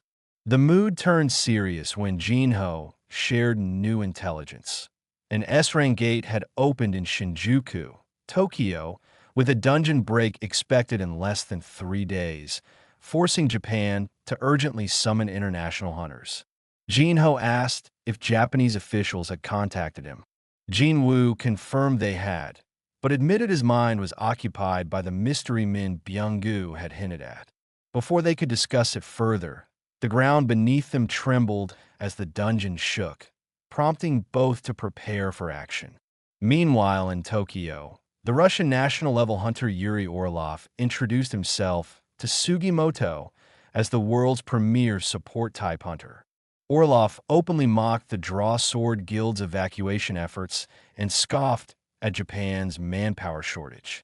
While agreeing that evacuating civilians was wise, he ridiculed the idea of deploying only 6 S-rank hunters for the Shinjuku operation. Sugimoto explained that multiple A-rank gates had opened across Japan, forcing every guild to leave at least 1 S-rank behind to guard their home territory. Sneering at the arrangement, Orlov called it pathetic and offered a blunt deal. He would personally seal the Shinjuku gate for a fee of $10 million per day, roughly $3.6 billion annually. Sugimoto and the assembled officials reacted in shock, but Orlov brushed off their reaction, claiming his price was a bargain compared to Thomas Andre's rates. Nearby hunters bristled at his tone, and when Orlov mockingly asked whether they were trying to save their country or save money, an insulted Minoru stepped forward. Without missing a beat, Orloff activated his ability, snapping a shimmering magical barrier in a place that instantly paralyzed everyone in the room. With the S-rank hunters completely immobilized, Orloff smugly declared that no one could move without his permission, reiterating his demand. He would seal the gate and guarantee their safety only if Japan agreed to his price. Cornered with no alternative, Sugimoto reluctantly accepted the terms and prepared to finalize the deal. Back in Korea, Sung Jinwoo prepared to enter the double dungeon. Before leaving, his recovering mother asked softly if there was anything she should worry about. Jinwoo offered a warm reassurance, telling her everything was fine and that he simply had an important matter to settle. When the timer on his Kartinon temple key finally ran out, the system revealed the gate's location. Surprisingly, it was located right at his sister Jina's high school. Without hesitation, Jinwoo rushed to the site. Outside, Hunter Association agents guarded the perimeter. Approaching them, Jinwoo calmly asked how long the gate had been present. The agents explained it had lingered for 3 days, registered as a standard C-rank gate, and that a strike team had already entered about 2 hours prior. Hearing this, Jinwoo warns them with urgency. The squad must be called back immediately. Remaining inside would mean certain death. Without waiting for further debate, he strides directly into the gate, declaring that he will bring the squad back himself. Inside, the assault squad has already reached the doors of the boss room. Despite their efforts, including magic, the massive stone doors remain sealed shut. As they argue about their next move, a voice echoes behind them, warning them that it's a trap. Startled, the squad turns to see Jinwoo standing calmly in the shadows. Suspicious, they demand to know who he is and why he's here. Jinwoo answers that he is a survivor of a double dungeon. At first, they doubt him, until one of them suddenly recognizes him. The new S-rank hunter of Korea. Realizing his words might hold weight, Jinwoo explains that this dungeon is far too dangerous and urges them all to leave. He steps forward, examining the sealed stone doors, when the system's familiar text appears before him. The gate to the Kartinon temple is locked. Please insert the key. Pulling out the temple key, Jinwoo notices how different this feels compared to his first time here. As he unlocks the doors, the other hunters watch. In shock, none of their attempts had worked, yet Jinwoo effortlessly opens the way. One of the squad members protests, reminding him that this dungeon had been purchased by the Dragon Guild. It was technically their property. They refuse to simply let him take command. Jinwoo doesn't argue. Instead, he gives them the choice. If they truly wish to enter, they may. One reckless hunter takes the challenge and steps through the open doorway. Instantly, the system responds. Unauthorized entry detected. A stone statue awakens and swings its massive sword down at the intruder. Jinwoo reacts in an instant, pulling the hunter out of harm's way before the strike lands. The hunter collapses in shock, realizing how close he came to death. Jinwoo's voice cuts firmly through the silence.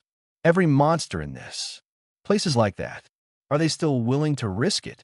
The squad falls silent. Jinwoo orders them instead to contact the Hunter Association and report that a double dungeon has appeared. Without waiting for their response, he walks into the boss chamber alone. The heavy doors slam shut behind him, sealing him inside.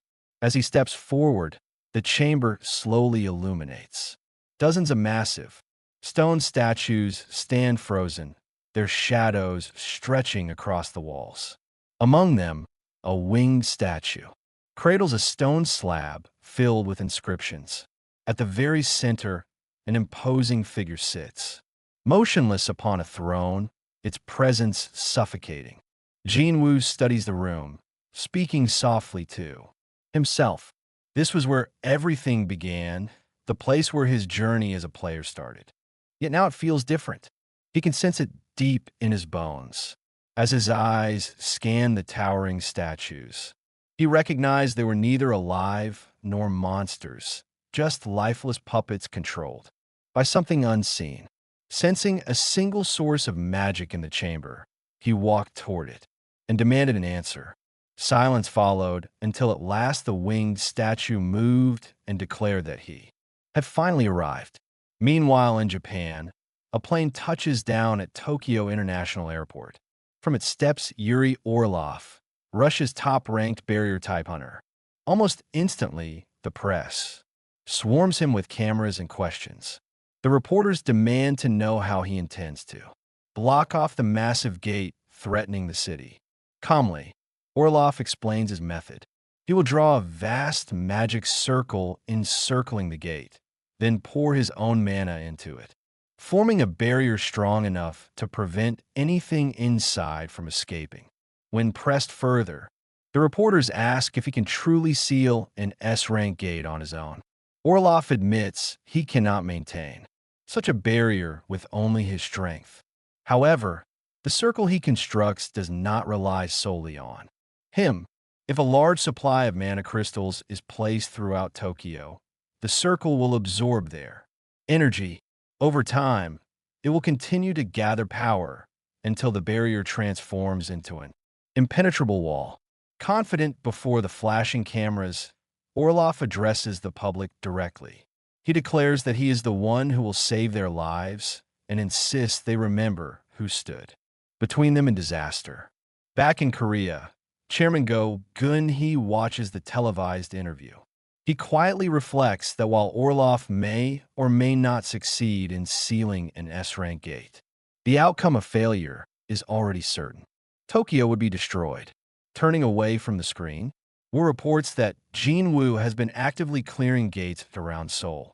He adds that Jinwoo's Ajin Guild has filed requests to take over every portal marked on a particular list. The issue, however, is that those gates lie within districts normally managed by the White Tiger Guild, the Hunters Guild, and the Fiend Guild, a decision that may spark conflict. After some thought, Chairman Go Gun-hee approves the request regardless, deciding to support Jinwoo's moves, despite the political risks. As Woo Jin-chul prepares to leave, his phone rings. He steps aside to take the call. On the line, a field officer reports the sudden appearance of another Gotha. At first it seems routine, but the location stands out. It has opened at the very same school, recently attacked by orcs. Investigators confirm the worst. It is not just any portal, but a double dungeon. Back inside the double dungeon, Sung Jinwoo stood before the winged statue that had come alive. The creature shattered a stone slab and acknowledged his arrival, claiming that he had finally reached this stage. Jinwoo questioned whether the being itself was responsible for summoning him here and whether destroying the slab was allowed. The entity confirmed it, but dismissed his question of identity. Instead, it told Jinwoo he was asking the wrong thing. Rather than wondering who the statue was, he should first uncover the truth about himself. Declaring that the final trial was about to begin, the being promised to reveal everything only if Jinwoo could endure until the end. At that moment, the stone statue surrounding the chamber began to move, slowly advancing. Jinwoo prepared to summon his shadow army, but the entity snapped its fingers. The summons were suppressed. This was to be a personal test. Only Jinwoo would be measured here.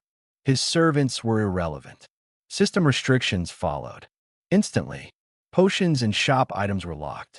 Recovery from quest rewards or level-up bonuses was denied. An escape from the chamber was no longer possible until the test ended. Jinwoo realized every advantage he had relied on had been stripped away. Yet his inventory remained untouched. He clenched his fists, deciding he would fight using only his strength. The first stone soldier swung its massive sword at him. Jinwoo caught the blade in midair, snapped it clean in two, and hurled one half into the statue's face. As the shard embedded itself, Jinwoo rushed forward, driving the fragment deeper with a crushing kick. The other statues charged, but Jinwoo's movements blurred. He slipped past their strikes, leaped high and plunged his dagger through one's head. From the corner, another statue loosed an arrow. Jinwoo reacted instantly, slicing the projectile midair and kicking a shard back into the archer's face, shattering it. One by one, the guardians fell to his relentless assault. As he fought, Jinwoo realized something. Once these statues had seemed impossibly fast, like they were, teleporting. But now, with his sharpened eyes and honed reflexes, he could track each of their movements. They were powerful, but no longer untouchable. Above, the winged figure hovered, silently observing every clash. It admitted, at least to itself, that Jinwoo's progress was remarkable. Such strength born within the limits of a human body. But the trial was far from over. The creature raised its hand, and the temple floor shook violently. From the shadows of the chamber, an enormous stone colossus emerged, dwarfing the others by several times. Its heavy steps made the ground tremble, its presence overwhelming even compared to the guardians Jinwoo had just dismantled. As the giant advanced, the entity watched with a faint smirk, eager to see how far Sung Jinwoo had truly come. The scene shifts to the chairman's office, where Go Gun-hee is holding a private meeting. An official places a set of documents before him, explaining that the contract clearly states Japan will hand over all rights to the essence stones found on Jeju Island. Sitting across from him, Matsumoto Shigeo, the chairman of the Japanese Hunters Association, calmly explains the reasoning behind this unusual proposal. Their objective is to hire the Korean Hanto Sung Jinwoo. Chairman Go responds carefully, reminding Matsumoto that Jinwoo is not formally affiliated with the Korean Hunters Association. Matsumoto acknowledges this fact, clarifying that what they seek is not ownership or control over Jinwoo, but simply the Korean Association's assistance in arranging a meeting. They've been unable to reach him directly, and this offer was their last resort. Hearing this, Go Gun-hee reflects inwardly. He cannot believe that Japan is willing to sacrifice such a vast fortune simply for a chance to speak with Jinwoo.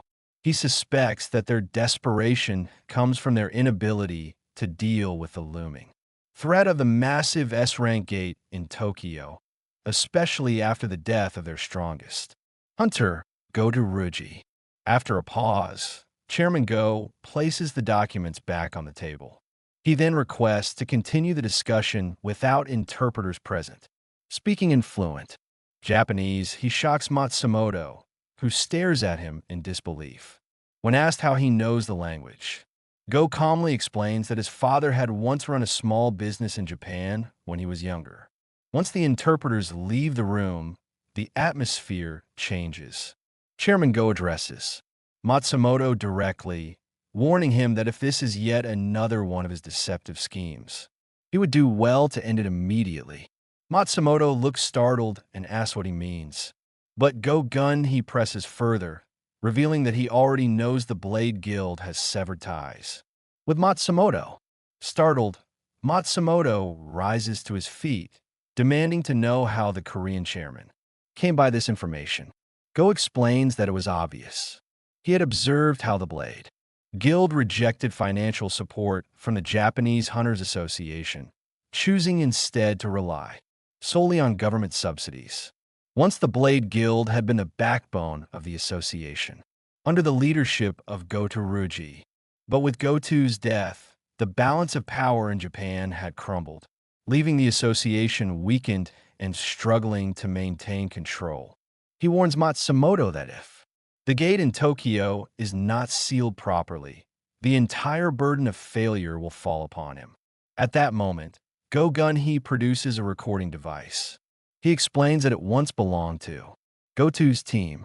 He accuses Matsumoto of harboring malicious intentions, declaring that all the tragedies unfolding in Japan, the death of Goto, the collapse of the Blade Guild, the infighting, between guilds and the countless lives lost are the direct result of Matsumoto's actions.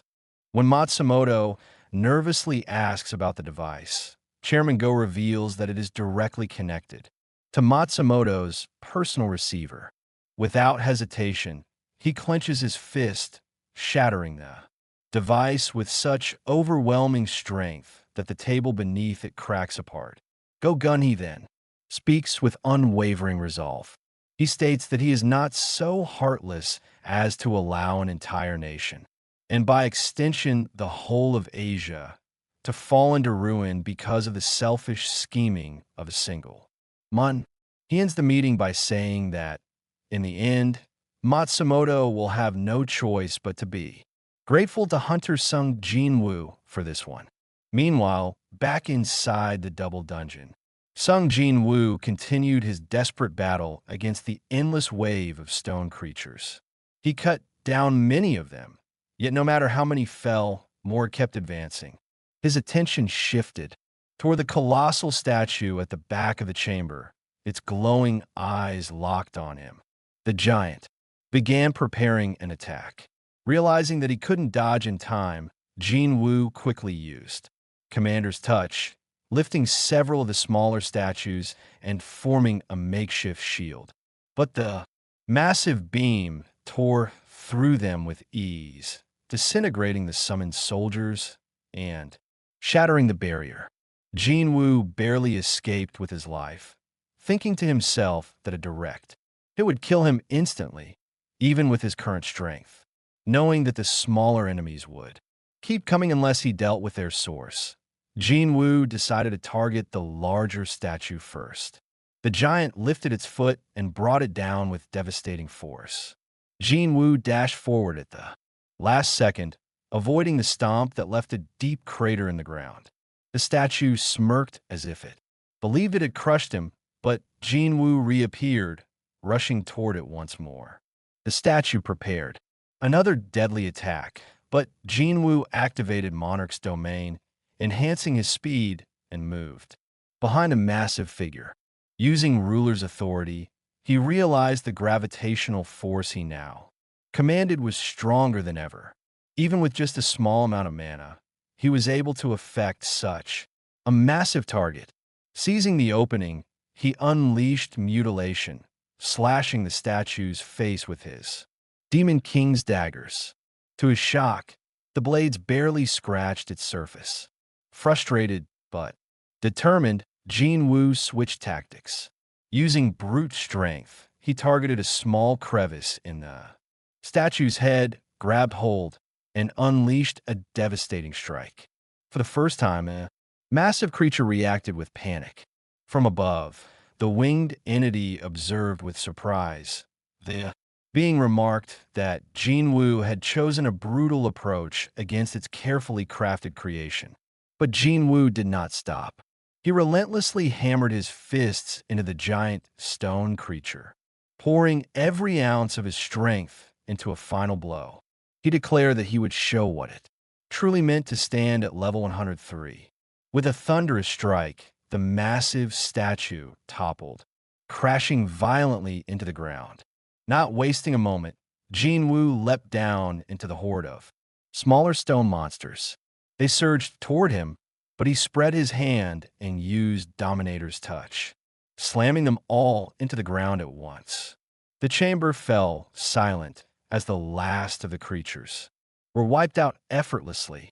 With the battlefield cleared, Jinwoo turned his gaze toward the winged entity still hovering above. The being applauded, clearly impressed by the display of strength. Jinwoo, however, remembered the promise that his questions would finally be answered. But instead of keeping its word, the creature declared that the test was not yet over. It reminded him that it still remained alive. At that moment, a system notification appeared. Before Jinwoo, an urgent quest had been issued. Defeat the enemy within the allotted time. 10 minutes remain. Failure will result in immediate death by cardiac arrest. The winged entity then revealed itself as the true challenge, stating that it was the final test. Jinwoo demanded to know who or what this being really was. With a smirk, the creature finally gave its answer. It was the architect of the system, the one who had overseen every step of his growth.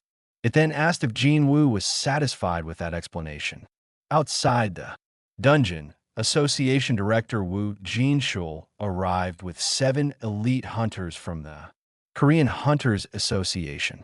As they neared the gate, a suffocating wave of mana poured out, chilling everyone to the bone. He asked the others if they could feel it too. The sensation was unlike anything they had experienced before. He quickly checked which guilds were on standby and learned that the Hunter Guild was prepared to raid. Both Cha Hyen and Choi Jong-in, 2 of Korea's strongest S-rank hunters, had already agreed to participate. Realizing how dire the situation could become, Woo Jin-shul immediately ordered them to join the raid. Inside the dungeon, Sung Jin-woo braced himself for his true showdown with the architect. The winged being transformed its wings into muscular arms and charged forward at incredible speed, slamming a devastating punch into Jinwoo and sending him crashing into the wall. Without pause, the architect pressed the assault. Jinwoo barely dodged and tried to create distance, but the attacks came relentlessly. A barrage of punches rained down on him. He blocked each blow, refusing to fall.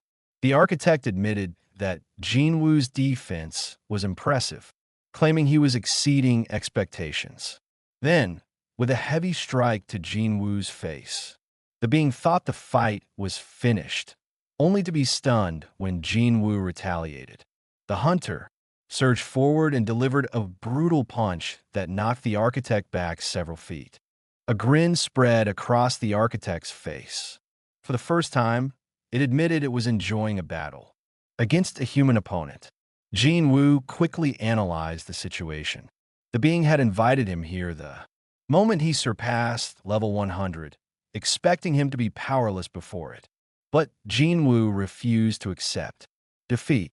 He demanded answers. Why the system was created, why he had been chosen as its player, and what fate awaited this world. The architect lunged again, mocking the idea that Jinwoo thought killing him would reveal those answers. Knowing close combat was dangerous, Jinwoo attempted to fight at range with ruler's authority, hurling objects from a distance. But the architect unleashed a massive explosion, nullifying the attack. Jinwoo realized with frustration that the being could use the same abilities he had. Range combat was useless. The architect then declared that the truth had already been decided long ago, since the moment the system had been designed. It summoned every weapon in the chamber, demanding to know how such a system was even possible. Jinwoo asked how a mere architect could give him so much power. Calmly, the creature explained that it had not chosen him at all. In fact, it had been against his selection. Its role was only to design and moderate the player selection system. With just 6 minutes left on the quest timer, Jinwoo had no choice but to face the architect head-on. The wing being ascended, declaring it would now fight with its full power. Its attacks came like a storm, yet Jinwoo moved with supernatural precision, vanishing and reappearing with each dodge. He noticed something strange. His senses were sharpening, his body growing faster. He could read every movement of his opponent. Seizing an opening, Jinwoo landed a clean strike to the architect's face, stunning the being. The architect was bewildered. Even at full force, Jinwoo was keeping up, and even surpassing him. With a swift slash, Jinwoo severed one of the being's arms. The architect looked down at the wound in disbelief. It realized that, even though this body was only a construct, Jinwoo's attacks still caused pain. Observing him more closely, the architect finally understood why he had been chosen. Buried deep inside the hunter was something more, something beyond human. In rage, the architect roared, refusing to accept it. With fury, it resurrected every fallen stone soldier in the chamber. The countdown ticked down to 3 minutes. Jinwoo rushed headfirst into battle once again. With ruler's authority, he swept through the revived enemies.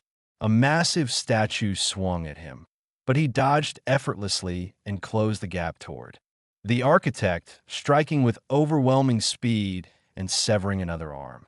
The architect countered with a crushing blow, sending Jinwoo crashing back into the wall. As he rose, Jinwoo saw a familiar face. The colossal stone soldier who had nearly ended his life during his first visit to this dungeon. Fueled by rage, he smashed his elbow into its skull, shattering it in two. Turning back with 2 minutes left, Jinwoo gathered all his strength for one final attack. He unleashed everything in a single, devastating strike. The entire chamber erupted in a massive explosion. When the dust cleared, Jinwoo stood victorious. The architect had fallen. With its final breath, the being whispered that the answers Jinwoo sought lay within himself. A notification appeared before his eyes. The data stored within his memory would be retrieved. The architect told him that the choice was his to make. After a moment of hesitation, Jinwoo accepted. Suddenly, light engulfed him, and his spirit was transported to another realm.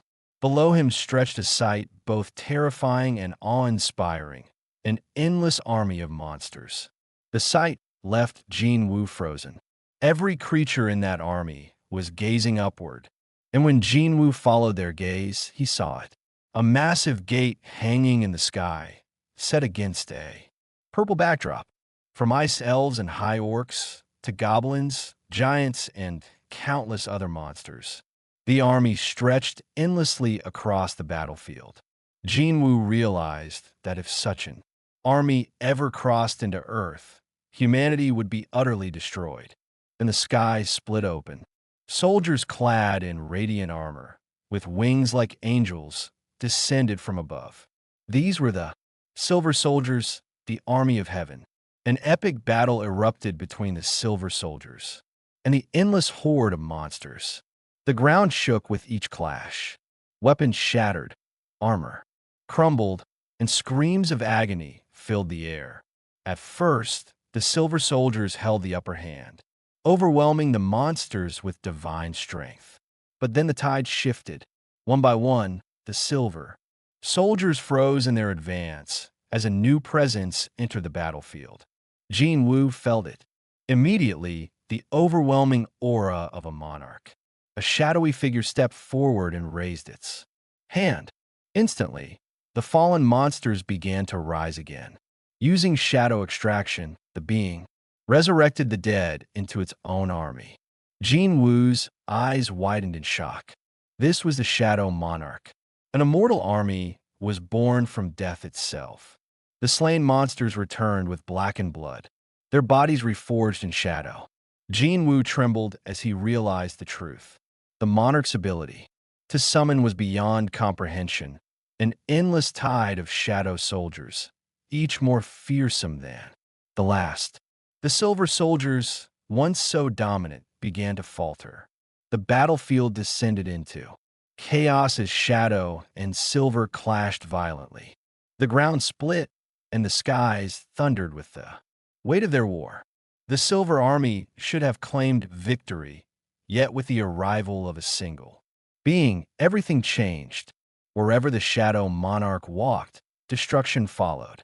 Using a power Jinwoo instantly recognized as Dominion's authority, the monarch tore through the Silver Soldiers. Every fallen shadow rose again, endlessly overwhelming the divine army. The battlefield belonged to him. Victory seemed inevitable for the Shadow Monarch and his army, until they appeared. Meanwhile, the scene shifts back to the depths of the double dungeon. Wu Xinjun, Jia Haiyin, Choi Jong-in, and several other hunters arrive at the chamber. The moment they step inside, they sense the enormous pressure of mana radiating through the air. Cha Haiyin turns toward Wu Jinshul, questioning whether he is certain that Jinwoo is inside. Something about this energy feels wrong. This mana is powerful, but it doesn't belong to Jinwoo. If not his, then whose could it be? As the hunters advance deeper into the chamber, they're struck with shock. Before them lie shattered remains of massive stone statues and broken fragments of stone soldiers scattered across the floor. Wu Jinshul mutters to himself, realizing that the rumors were true. The legendary statues and sculptures really had existed. Before the group can gather their thoughts, a cold voice echoes throughout the chamber. It remarks that humans were never invited here, calling their presence an unexpected intrusion. Startled, the hunters hesitate, some wondering if they had only imagined a monster speaking, but the truth becomes clear as the figure behind the voice reveals itself. Choi freezes in shock, convinced this is the end for him. But before the architect can strike, Wu Jinshul and several other hunters intercept its assault, barely saving him. Meanwhile, Sung Jinwoo remains lost within his vision. He finds himself witnessing a colossal battle between the Shadow Army and countless demon clans. He observes how the shadows, even after being cut down, rise again endlessly. He thinks to himself that if those had been his soldiers, he would have already run out of mana. But the Shadow Monarch's power is different. It seems like a bottomless well of energy. Jinwoo begins to wonder if the Shadow Monarch had not been aligned with the monsters after all, or if there was some deeper internal conflict between them. The battle rages until finally, silence falls across the battlefield. Corpses of both demons and shadows litter the ground. From amidst the carnage, the Shadow Monarch approaches the defeated leader of the demon clans. His voice is filled with fury as he demands to know why they betrayed him when they had the chance to end the war that day. The demon only responds with defiance, mocking that it is unfortunate he failed to eliminate the monarch. The monarch, enraged, demands an answer once more. But the creature snarls back in the demonic tongue. In his fury, the Shadow Monarch grabs the demon by the mouth and crushes its skull with his bare hand. Yet even that brutal strike is not enough to kill it. The monarch stares deeply into its eyes, puzzled, as though he recognizes them from somewhere before. He tears away the demon's helmet and at last realizes the truth. It is Baron, the Demon King. Shocked, the monarch wonders why Baron was here among the clans. But then his attention falls to his own body. He looks down at his hands in confusion, and the truth becomes clear. The one fighting the demon clans and the silver soldiers had been Sung Jinwoo himself all along. Jinwoo reels at the revelation, stunned that he had not realized it sooner. Then in his chest he feels it. A heartbeat, but not just one. He discovers he has two hearts, one normal human heart, and another dark and black. Before he can process what this means, silver soldiers begin to descend from the skies above. A cold notification echoes in his mind. Playback of retrieved data has ended. Back inside the double dungeon, the architect turns his attention to Cha Hyen. He calls her interesting and challenges her to push beyond his designs. Cha launches forward with her sword dance, but the architect blocks the strike with ease. He counters immediately, his blow slashing across her shoulder. A sharp cry escapes her lips as pain overwhelms her. The architect explains coldly that the dungeon system anticipates every possible outcome. He reveals that their weapons, no matter how strong, are useless against his statues. Suddenly, Choi Jong intervenes, landing a surprise strike on the architect. His attack buys Cha the chance to dash toward Jinwoo. But before she can reach him, she glances back, and her heart sinks. The architect has already appeared behind her, his hands stretching forward to grab her. Cha Navoi Dotka, barely escaping his grasp. The architect notices something strange, a faint shadow lingering on her shoulder. With curiosity, he questions what her relationship is with Sung Jinwoo. Cha replies firmly that she is his friend and that she came here to save him. The architect smiles ominously and declares that he will give her a chance. He states that, on this very day, one of the greatest monarchs in the world will rise. She may bear witness to it, but the rest of the humans will die. Before the architect can act further, another voice cuts. Through the chamber, a furious strike follows. Jinwoo appears and smashes his fist across the architect's face, shattering its jaw. The creature crashes to the floor as Jinwoo steps forward, demanding to know what had been done to his body. The hunters exhale in relief. Sung Jinwoo has awakened. Without hesitation, Jinwoo pins the architect down and crushes its head under his foot. The architect screams in protest, insisting that Jinwoo is not the king. It cries out in disbelief that he can control himself even while bearing the black heart. From this, Jinwoo realizes the truth. The overwhelming power coursing through him is coming directly from the black heart. A system notification appears. His mana has increased by 100,000. Jinwoo studies the architect's reaction. This development was never intended. The black heart was not supposed to strengthen him. Even the retrieved data he had absorbed had not revealed the full truth. He questions the architect, demanding to know why he had opposed choosing him as a player. What was the purpose of selecting someone? What did the system truly intend to achieve? The architect, desperate, cries out that Jinwoo has doomed them all. By claiming the Shadow Monarch's power, he has drawn the gaze of the other monarchs. They will not remain silent. Jinwoo unsheaths his daggers, pressing for an answer. At the same time, panic spreads among the hunters. Around them, the once motionless statues begin to stir, coming to life once again. The architect warns that if Jinwoo kills him, there will be no one left to stop the dolls. Jinwoo responds coolly. If the architect dies, he will simply deal with the statues himself. The architect insists that if he perishes, the entire system will collapse. Jinwoo smirks, remarking that there was always a chance he could return to being nothing more than an E-rank hunter. He reasons that even if the system's creator disappears, it does not mean the system itself will vanish. The architect desperately tries to access the system, but notifications flash repeatedly before him. Access denied. Stunned, he turns back toward Jinwoo, who declares that he will not only destroy the system, he will swallow it whole. The architect rejects this as impossible, insisting that it must be a system error. Overcome with rage, he lunges forward, but Jinwoo moves faster. With a swift motion of his daggers, he slices the architect into pieces.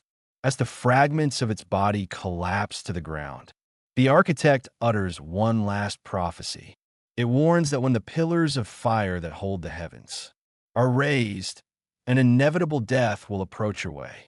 Jinwoo, with a steely glint in his eyes and a cold smirk, simply responded, "As you please." Meanwhile, outside the dungeon, members of the association stood anxiously, waiting for the hunters to return. It had already been over an hour since the Hunter Guild entered, and the unease grew heavier with every passing minute. Whispers spread among them as they wondered what could possibly be happening inside a C-rank gate that required this much time. At last, movement appeared at the entrance. The hunters of the guild began to emerge one by one, but the sight that greeted the association members left them frozen in shock. The so-called elites of the Hunter Guild were in a dreadful state, battered, broken, and some never to rise again.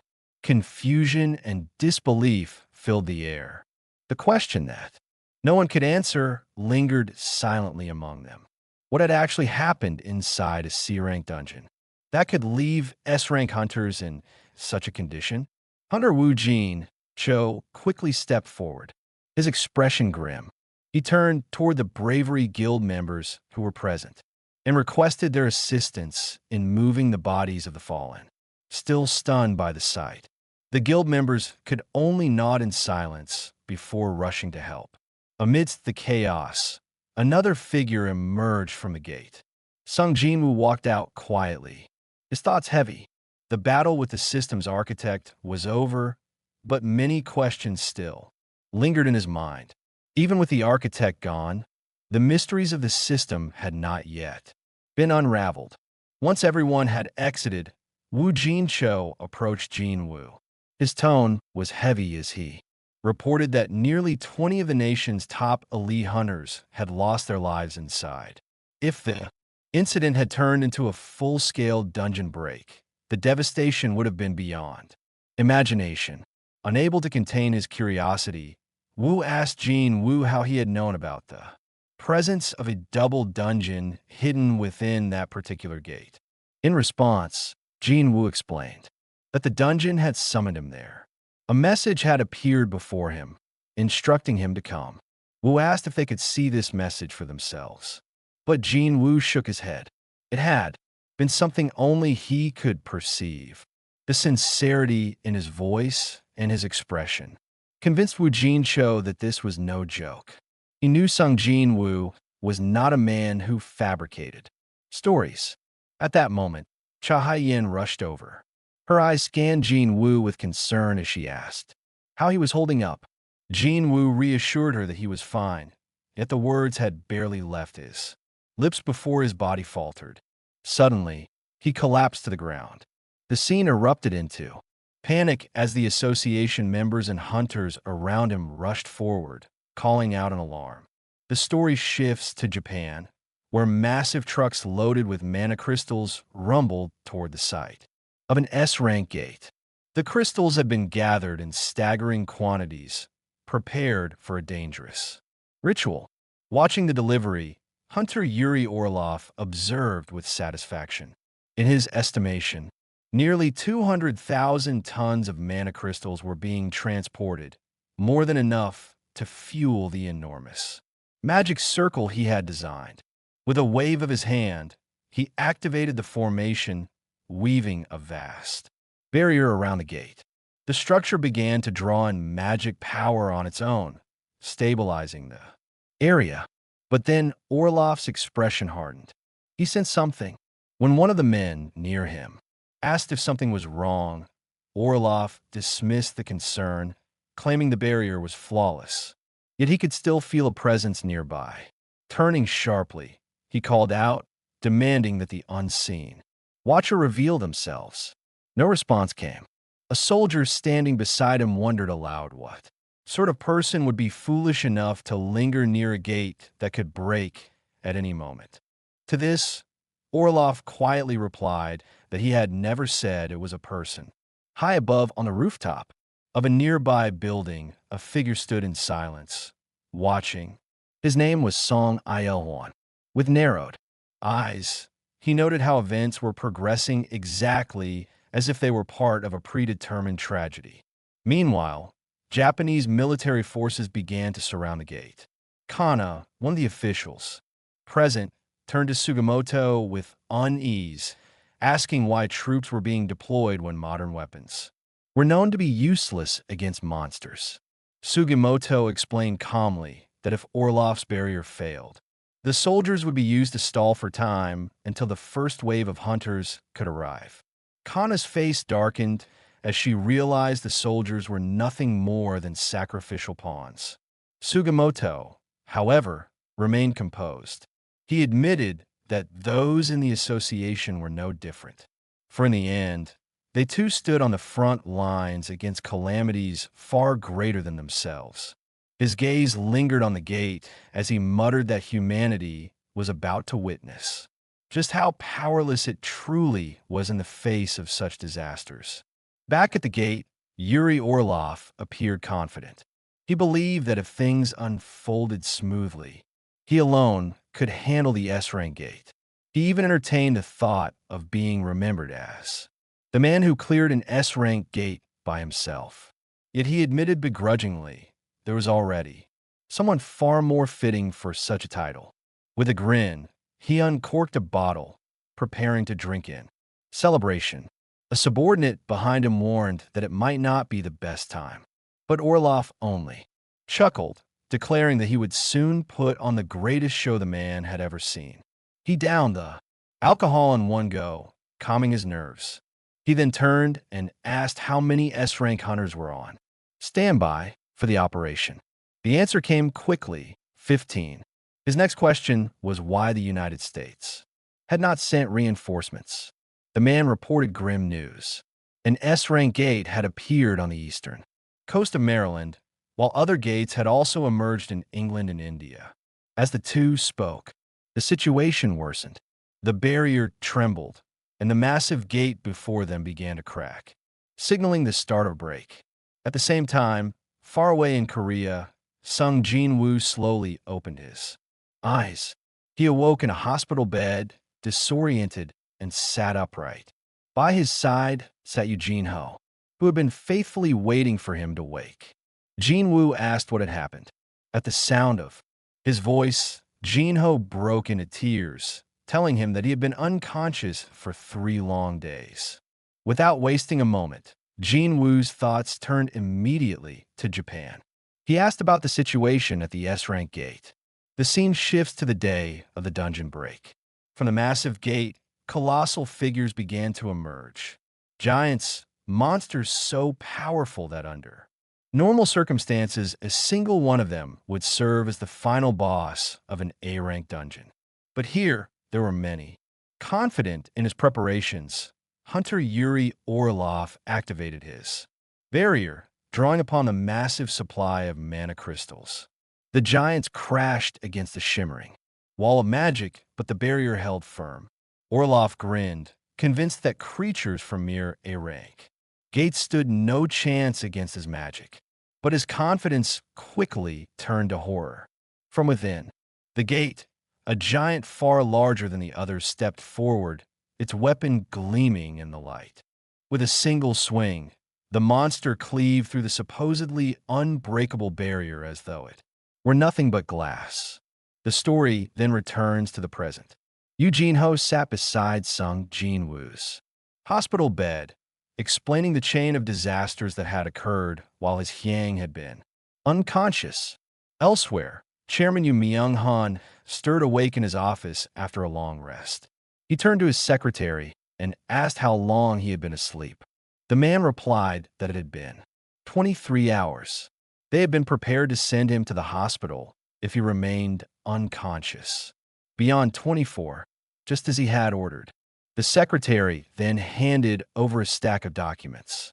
Within them was information on a patient who had been miraculously cured of eternal slumber. According to the report, that patient was none other than the mother of Hunter Sung Jinwoo. Chairman Yu Myung-han's eyes narrowed as he considered the implications.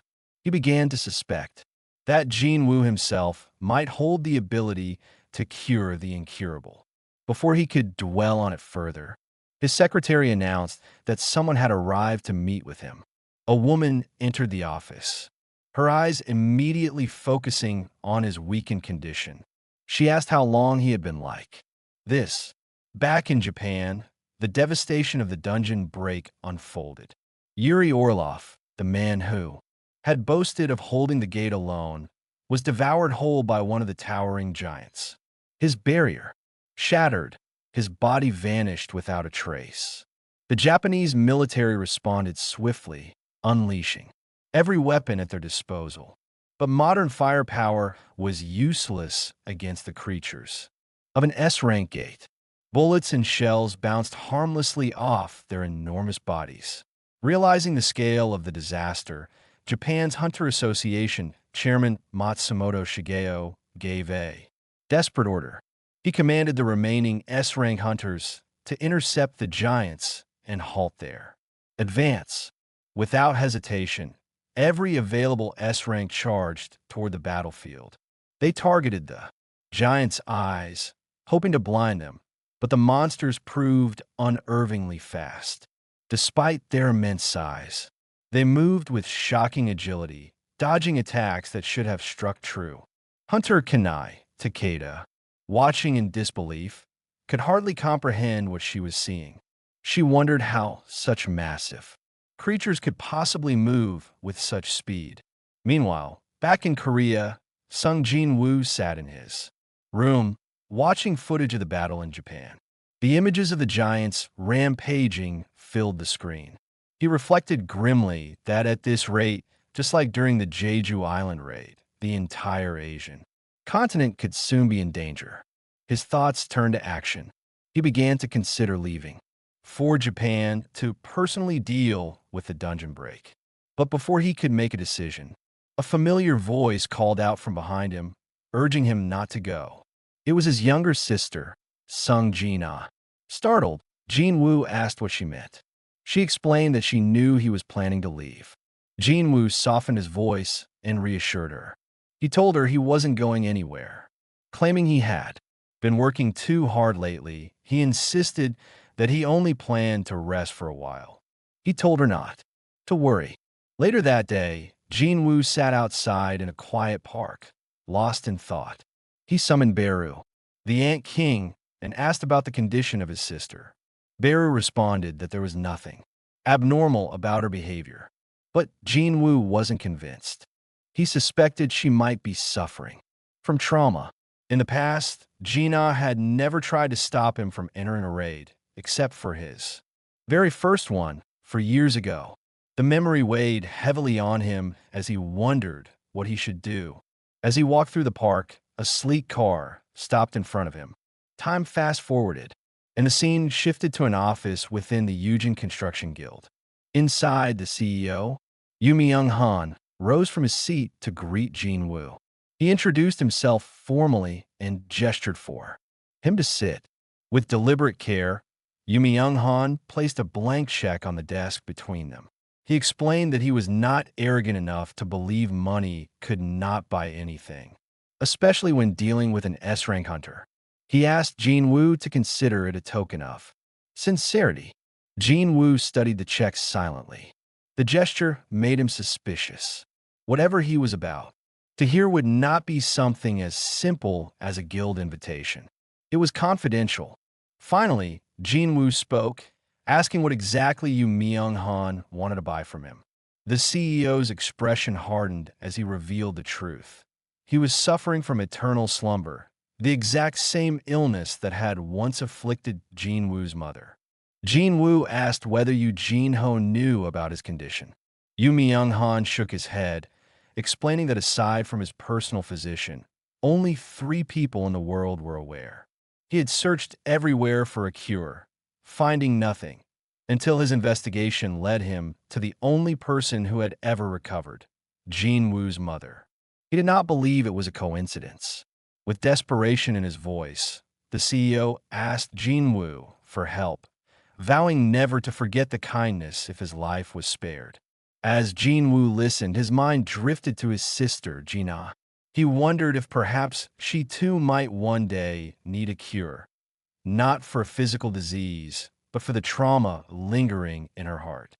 The scene shifts to Japan, where reporters flew over the devastated city to document the aftermath of the massive dungeon break. From helicopters, they captured the destruction below, with one reporter wondering what would happen if the giants targeted them. Another reassured that they were safe as long as they maintained their distance, as researchers confirmed giants wouldn't strike unless provoked. Cameras zoomed in on the colossal leader, standing directly in front of the gate, guarding it closely as if waiting for something or someone. In the past 2 days, only 2 of the 30 giants have been defeated. At this pace, the entire world would soon be at risk. Back in Korea, inside the Ajin Guild office, Yu Jinho sat in shock after hearing Sung Jinwoo's plan to head to Japan. Jinho protested immediately, reminding Jinwoo that this wasn't like Jeju Island. These monsters were far larger and more dangerous. But Jinwoo replied calmly that if he succeeded, the Ajin Guild's name would spread worldwide. Still, noticing that Jinho was genuinely worried, Jinwoo listened as Jinho agreed to let him go on one condition. They go together. Jinho pointed out that during the Red Gate, the Jeju Island raid, and the double dungeon. He had never been by Jinwoo's side when things were most dangerous. Admitting with some embarrassment that staying by Jinwoo was his only source of pride, Jinho stood firm. Jinwoo smiled, joking that such words didn't sound like something a millionaire's son would say. When Jinho firmly stated that if it was safe for Jinwoo, it would be safe for him too, Jinwoo pretended to reconsider, casually saying he was only joking and telling Jinho to head home. As Jinwoo walked away, he recalled the architect from the double dungeon, an enemy who had been on his level. If beings like that existed, there were still countless others stronger than him in this vast world. Arriving home, Jinwoo was greeted warmly by his mother. Over dinner, he asked about Gina, and his mother explained she wasn't hungry. As he ate, Jinwoo's thoughts drifted back to Yu Myung-han. He didn't know what kind of person the CEO truly was or if his condition was genuine, and with his supply of the holy water of life limited, he had to be cautious. After finishing his meal, Jinwoo told his mother he was heading out again. Entering Gina's room, he sat beside her and confessed softly that he had almost died recently. He explained that while he was always in danger, this time felt different, and he was grateful every time he came home. Gently patting her head, he promised to return safely and thanked her for stopping him earlier. With tears in her eyes, Gina whispered that he would have left anyway. Jinwoo smiled faintly, reassuring her once more that he would always come back. Time fast-forwards to a press conference held by Chairman Go Gun-hee, who addressed the media regarding the terrifying break in Japan. At the same time, Jinwoo made his final decision to handle the S-rank gate himself. Thomas Andre, guild master of the Scavenger Guild and one of the world's strongest hunters, declared he would bet the entire guild headquarters itself that Jinwoo would survive.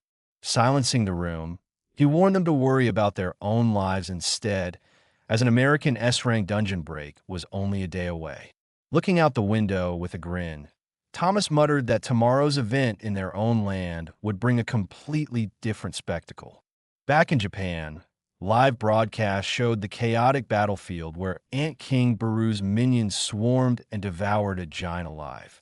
Elsewhere, a young girl fleeing through the ruins was cornered by a monster, but Igris appeared like a shadow, severing the giant's hand before iron slammed into its skull with devastating force. Standing triumphantly atop the corpse, Iron beat his chest proudly, drawing a mild sigh of exasperation from Igris. Observing from distance, Jinwoo noted that Iron seemed extra spirited after his recent upgrade. A Japanese soldier cautiously approached to express gratitude, and Jinwoo simply gave a thumbs up before signaling Jinho to continue evacuating survivors. With the civilians gone, Jinwoo extended his hand toward the fallen giant, performing shadow extraction to claim its soul. At the Japanese Hunter Association headquarters, officials informed Chairman Matsumoto Shigeo that forces were regaining control thanks to Jinwoo. Matsumoto reflected that Goto Ruji hadn't been wrong about Jinwoo's terrifying strength. He recalled meeting Jinwoo upon his arrival, where Matsumoto had requested him to defend Osaka, planning to negotiate for international reinforcements in the meantime. Jinwoo's response had stunned him. Rather than agreeing to a defensive strategy, Jinwoo had boldly declared he would hunt down every single giant by himself. In the present, Jinwoo stood before his newly extracted giant shadows. Deciding to keep things simple, he numbered them 1 through 5 and added number 6 when Baru reported eliminating another. Over the next 7 days, Jinwoo's shadow army spread like wildfire across Japan, tearing through giants with immortal, regenerating force. Those smaller rifts created additional chaos throughout the country. Jinwoo and Jinho systematically cleared the ruined city until only the colossal leader standing guard before the S-rank gate remained. Surveying the destruction, Jinwoo was reminded of the Demon Castle and wondered if the architect had designed it as a blueprint for this exact future. Regardless, Jinwoo resolved never to let such a fate come to pass. Nearby, Japanese interpreter Hoshino Hanko approached, explaining she was the only one left in Tokyo as the rest had perished or scattered. She noted with frustration that Japanese hunters felt like they were merely cleaning up scraps behind Jinwoo's army. Shadows rippled across the battlefield as the Shadow Army returned to Jinwoo. Baru knelt before his master to confirm their task was complete, and Jinwoo praised them before ordering Jinho to escort Hankoa to safety. Left alone before the gate, Jinwoo performed shadow extraction on the remaining giant corpses, swelling his army further before ordering a full charge against the colossal giant leader. The giant leader responded instantly, unleashing a massive mana wave that cleaved through 100 shadow soldiers in a single swing. Jinwoo was stunned by the creature's oppressive aura, which radiated a pressure so intense it triggered a primal urge to flee. The giant casually caught fireballs in its bare hands and crushed insect shadows underfoot, unaffected by physical attacks. Jinwoo soon realized the giant's immense mana was acting as dense armor around its body, but remembered it had flinched when a fireball nearly struck its face. Deducing that its head was vulnerable, Jinwoo summoned Kaisel, Baru, and Igris.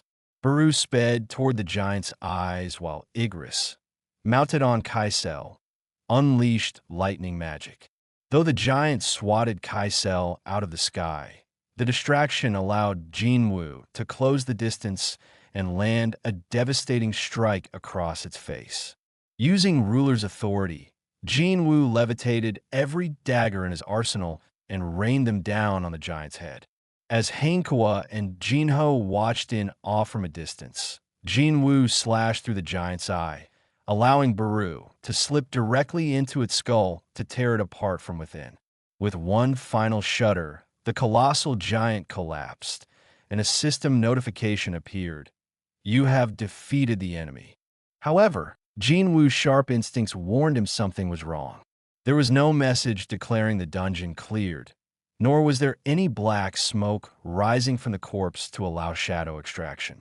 Suddenly, the S-rank gate began to glow with a blinding light, releasing a violent storm of magic power so intense it sliced a cut across Jinwoo's cheek. Telling Jinho to stay back, Jinwoo leaped through the threshold of the gate. Inside, he found a massive corridor built on a scale fit for giants. As Baru materialized beside him, a sinister laugh echoed through the chamber, mocking the rulers. At the center of the hall stood a massive giant monarch bound tightly in heavy chains. The chained creature raised its head, begging to be freed so it could deliver knowledge of the ruler's plans to the other monarchs. But as its gaze locked onto Jinwoo, it paused, realizing he was not who it expected. Jinwoo asked if the rulers were responsible for imprisoning him. The chained monarch confirmed it, explaining he was being used as a pawn to prepare the battlefield for an inevitable war.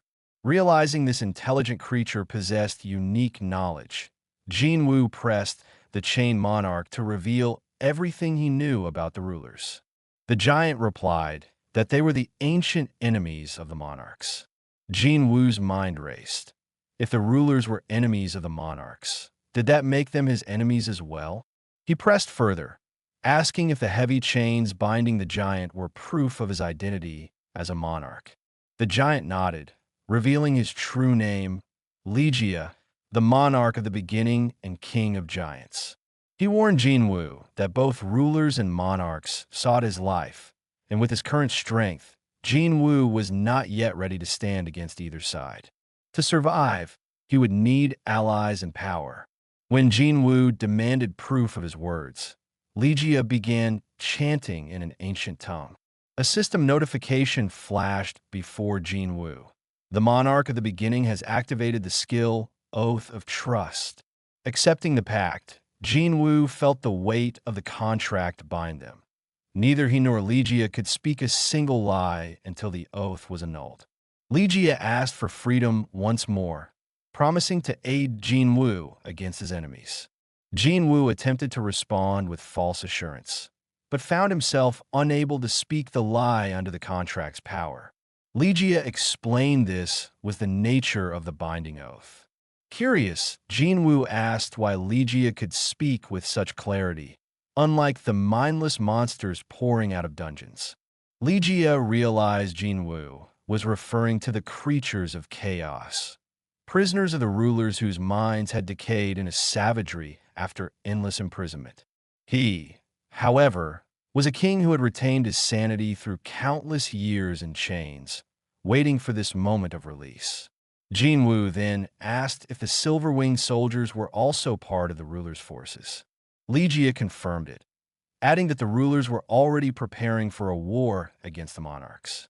When Jinwoo questioned why they sent endless waves of monsters into Earth, Ligia revealed the truth. Their purpose was not destruction, but preparation. By infusing Earth with magic power, they were slowly transforming it into a durable battlefield capable of withstanding the clash between rulers and monarchs. Magic stones and crystals were not blessings, but tools for this grand design, and the deaths of humans were simply fuel for the transformation. Earth was destined to become the front line of their conflict far sooner than Jinwoo expected. Ligia warned that Jinwoo was a primary target, as inheriting the Shadow Monarch's power marked him as an enemy to both sides. Still, Ligia swore to stand by Jinwoo in the battles ahead. Jinwoo remained suspicious, asking if it wouldn't be simpler for Ligia to join him as a shadow soldier. At that moment, Ligia froze, sensing a figure cloaked in darkness behind Jinwoo, the true presence of the Shadow Monarch. Ligia explained that rulers and monarchs possessed spiritual bodies, meaning they could not be turned into shadows upon death. Asking if that was enough to convince Jinwoo to free him, Ligia waited. Jinwoo drew his weapon, approaching slowly. Something fell off, as if he were missing a crucial detail. As he began slicing through Ligia's chains, Jinwoo asked, "You said you'll stay by my side, right?" Ligia agreed, calling it a fair deal between monarchs. But Jinwoo pressed further. "Are you on the human side?" Ligia remained silent. "Why aren't you answering? Is it because of the oath of trust?" Jinwoo asked, noticing a magical crystal embedded in the back of Ligia's neck. He realized that as long as the stone remained, Ligia was still bound by the ruler's absolute command to slaughter humans. Ligia suddenly lunged, but Jinwoo dodged easily, declaring the deal off and stabbing Ligia through the chest. "You're too dangerous to let live. You could become a calamity." Wounded, Ligia looked at Jinwoo and spat. "You're wrong.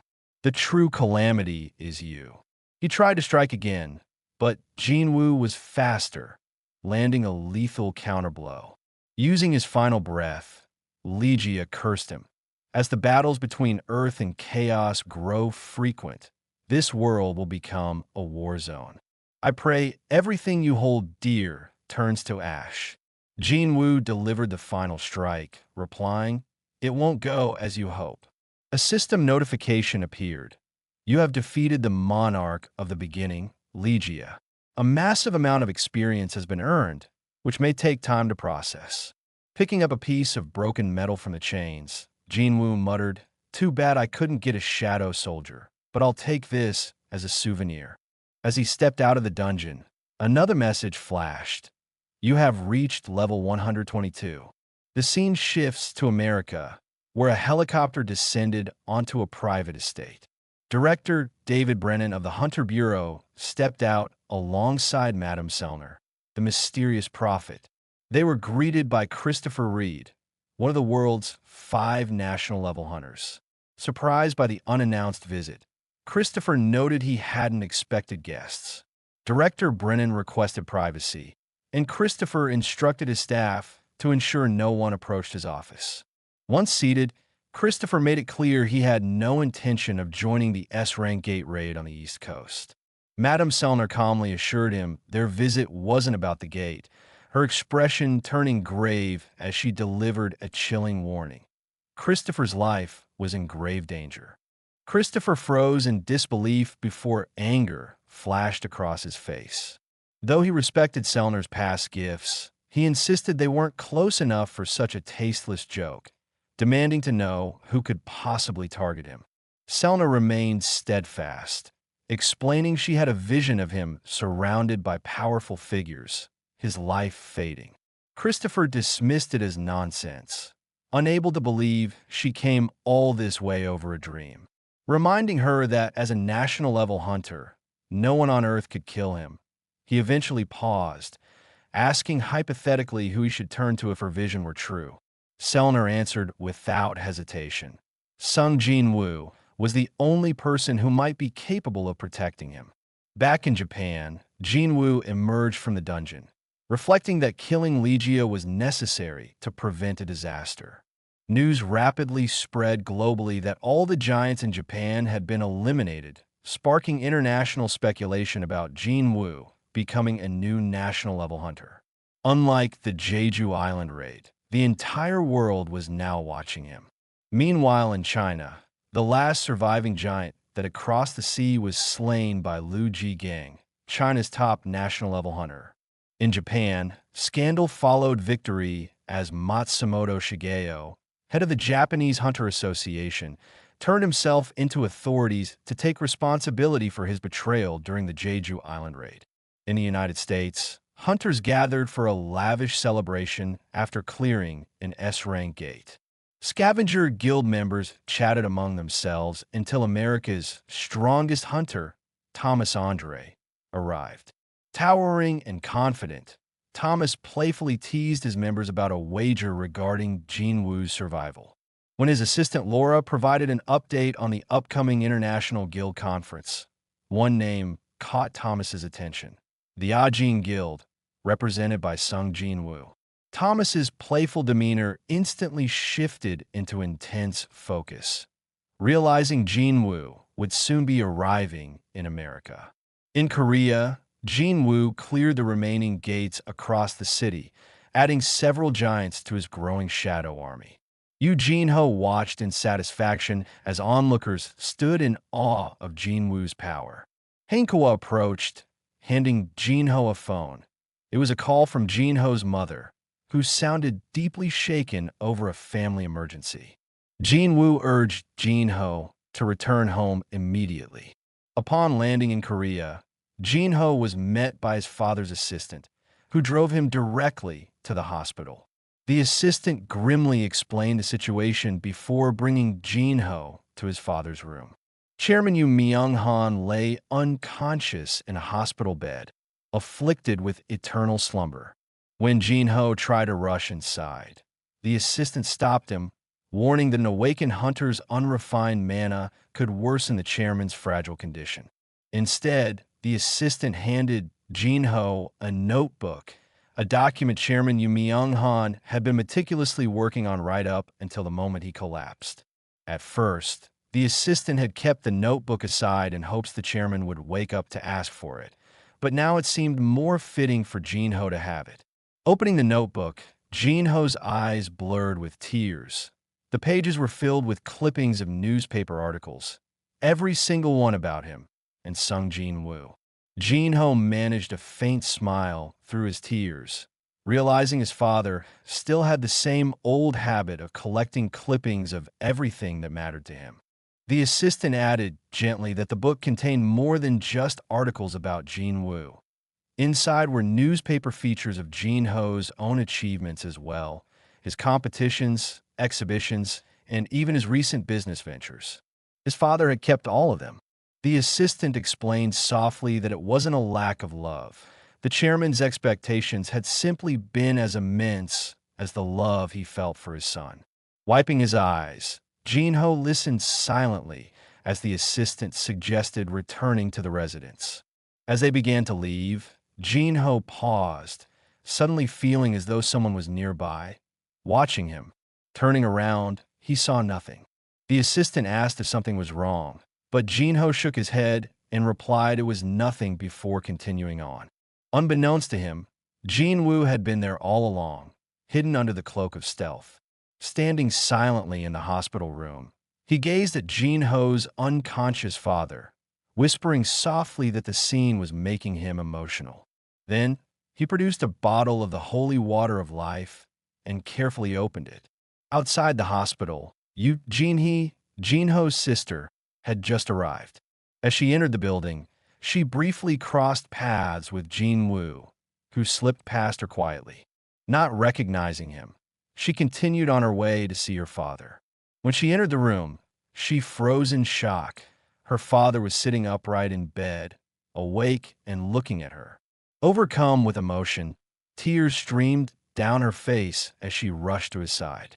Before long, doctors arrived, completely stunned. They explained that the man had awakened from what had been classified as eternal slumber, something that had never been recorded in medical history.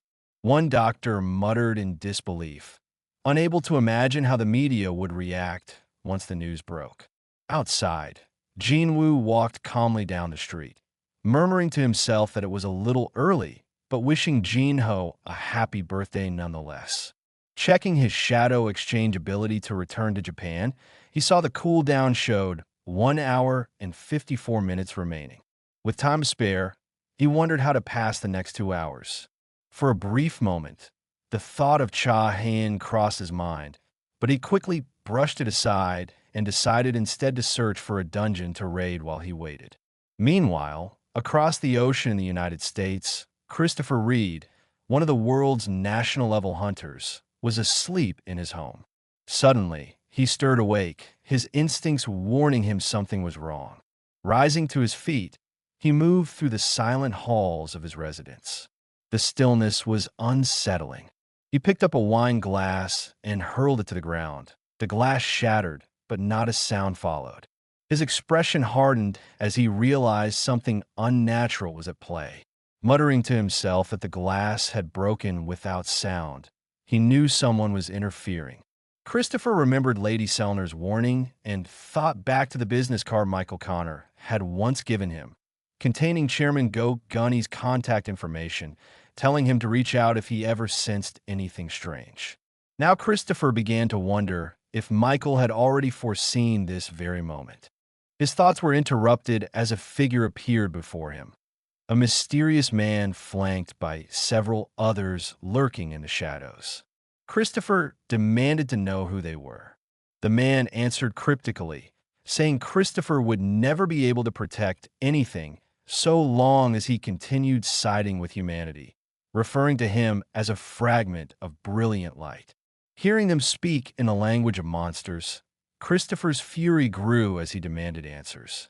The man merely pointed upward, declaring that he was not speaking to Christopher at all, but to the being connected to him above. Outraged, Christopher snarled, asking if they thought this was a joke. Activating his powers, his body glowed as he entered a state of spiritualization. The intruders were startled, amazed that a human could use such an ability. But Christopher was beyond patience. Fully transformed, he lunged forward, vowing that at least one of them would die by his hands tonight. And with that, the fierce battle began. Back in Japan, Jinwoo was seated in a car heading toward the airport.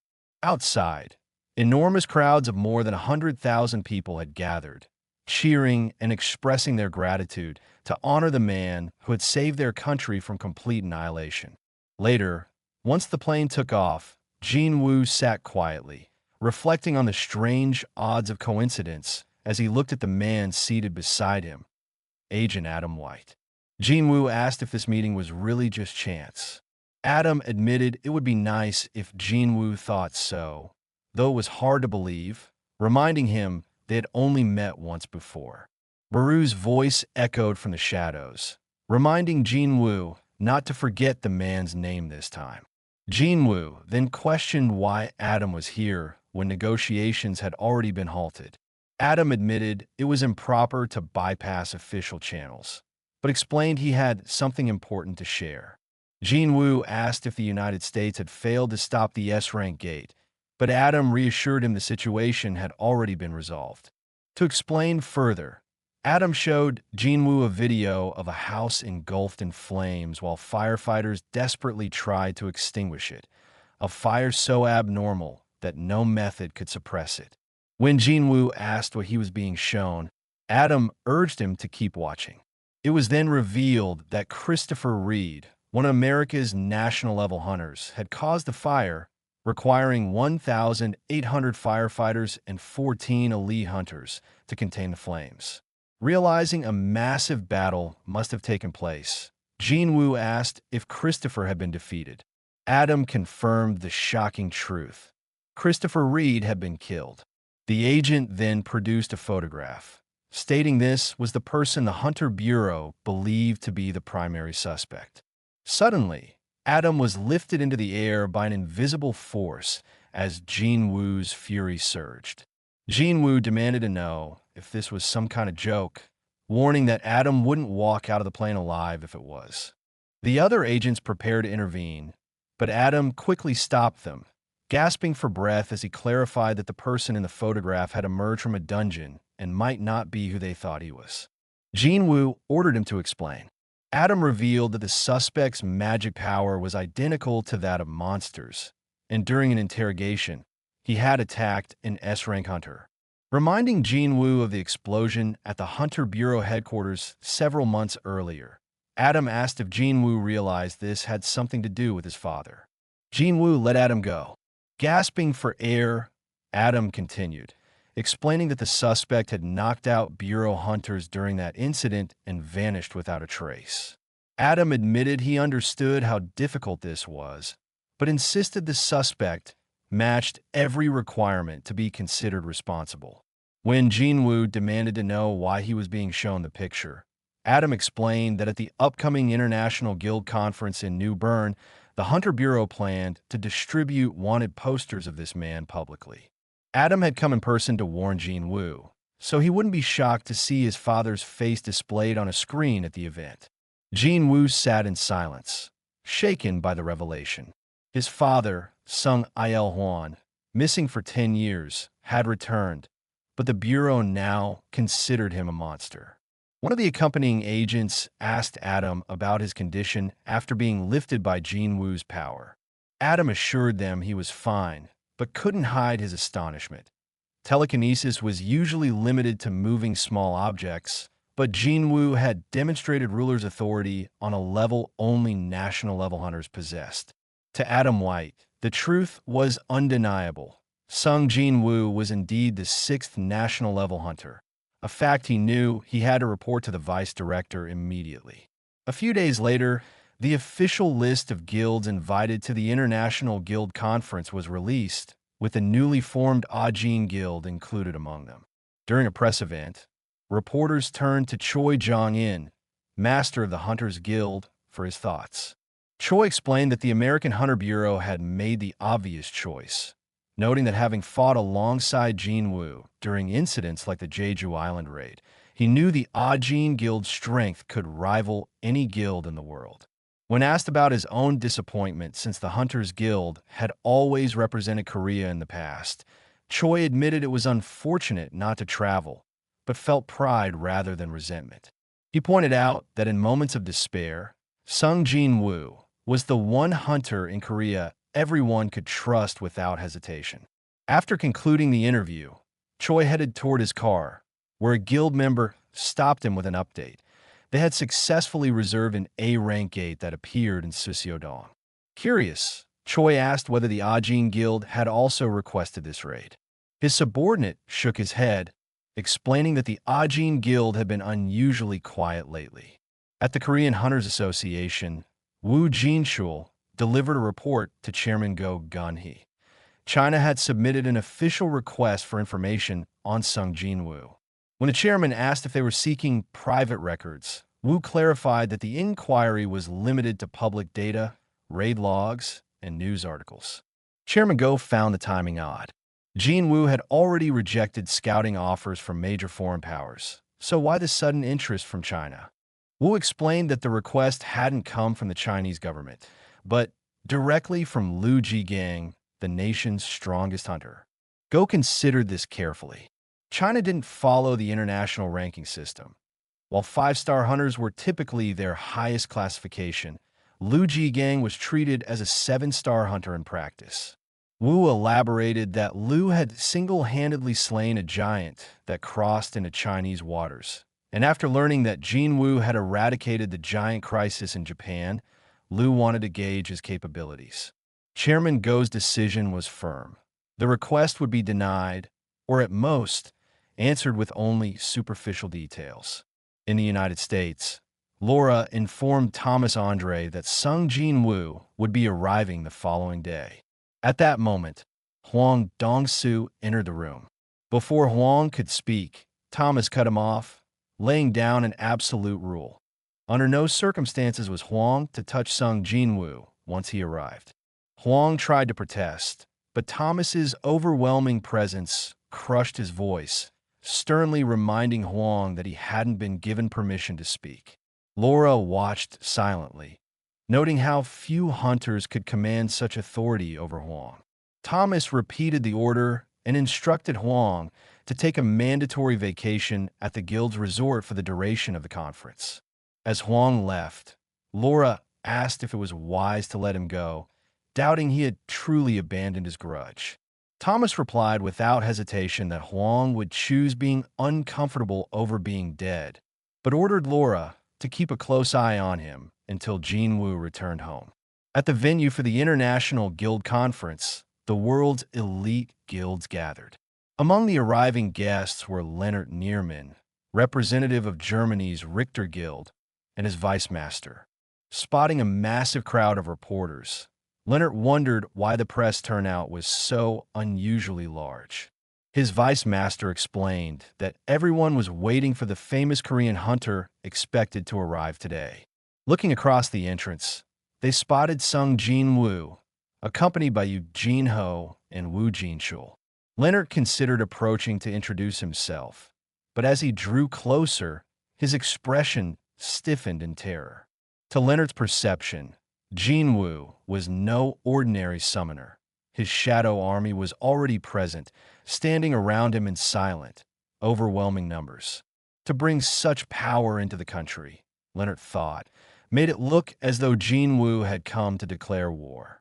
Jinwoo noticed the intense stare and casually mentioned to Jinho that a foreign hunter had been staring at him. Jinho chuckled, teasing that after so much global attention, it was natural for fans to want an autograph. Turning his mischief toward Woo Jinchul, Jinho playfully prodded him about why he was tagging along, forcing a flustered Woo to admit he had been officially assigned to protect Hunter Sung Jinwoo. Amid their banter, Adam White of the Hunter Bureau approached. Greeting Jinwoo, Adam explained that while he was head of the Bureau's Asian branch, he had now been personally assigned to all matters concerning Jinwoo. Adam arranged for the rest of the Korean delegation to be escorted to their rooms, while Jinwoo accompanied him to Hunter Bureau headquarters. In the car, Jinwoo asked where they were going and whether this was about his father. Adam, visibly nervous, assured him it wasn't an interrogation. He explained that since the death of Christopher Reed, a dangerous void had been left in America's national defenses, and the Bureau was desperate to find someone capable of filling the gap. When Jinwoo asked if he was considered a candidate, Adam confirmed it with a nod. Adam produced several classified documents and photographs detailing the skeleton of the dragon Kamish, along with a rune stone retrieved from its corpse. Adam explained that the Bureau wished to offer this legendary artifact, the remnant of humanity's worst nightmare, to someone worthy of wielding its power. Jinwoo scanned the photos in silence before asking if the Bureau still preserved Kamish's physical remains. When Adam confirmed they did, Jinwoo insisted on visiting the containment facility first. Adam admitted he would need to file a formal request, but Jinwoo stated evenly that if they were going to wait, they would go together. At the Hunter Bureau headquarters, Director David Brennan asked Adam if Jinwoo was really inside the building and whether he was truly interested in the runestone. Adam admitted that Jinwoo had barely mentioned the stone at all, focusing entirely on seeing the dragon's body. David turned to Deputy Director Michael Connor, wondering why a hunter would value a corpse over a game-changing skill. A chilling thought struck Michael. What if Jinwoo didn't need to kill a creature himself to turn it into a shadow?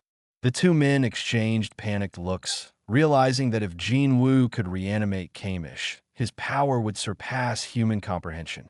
David declared that no single individual should ever hold that much power, but Michael warned that refusing Jinwoo's request could destroy their relationship with him. Reluctantly, David agreed to escort Jinwoo to the underground facility himself. Deep beneath the building, the elevator doors opened to reveal a massive containment chamber. Jinwoo immediately felt residual traces of intense mana lingering in the air.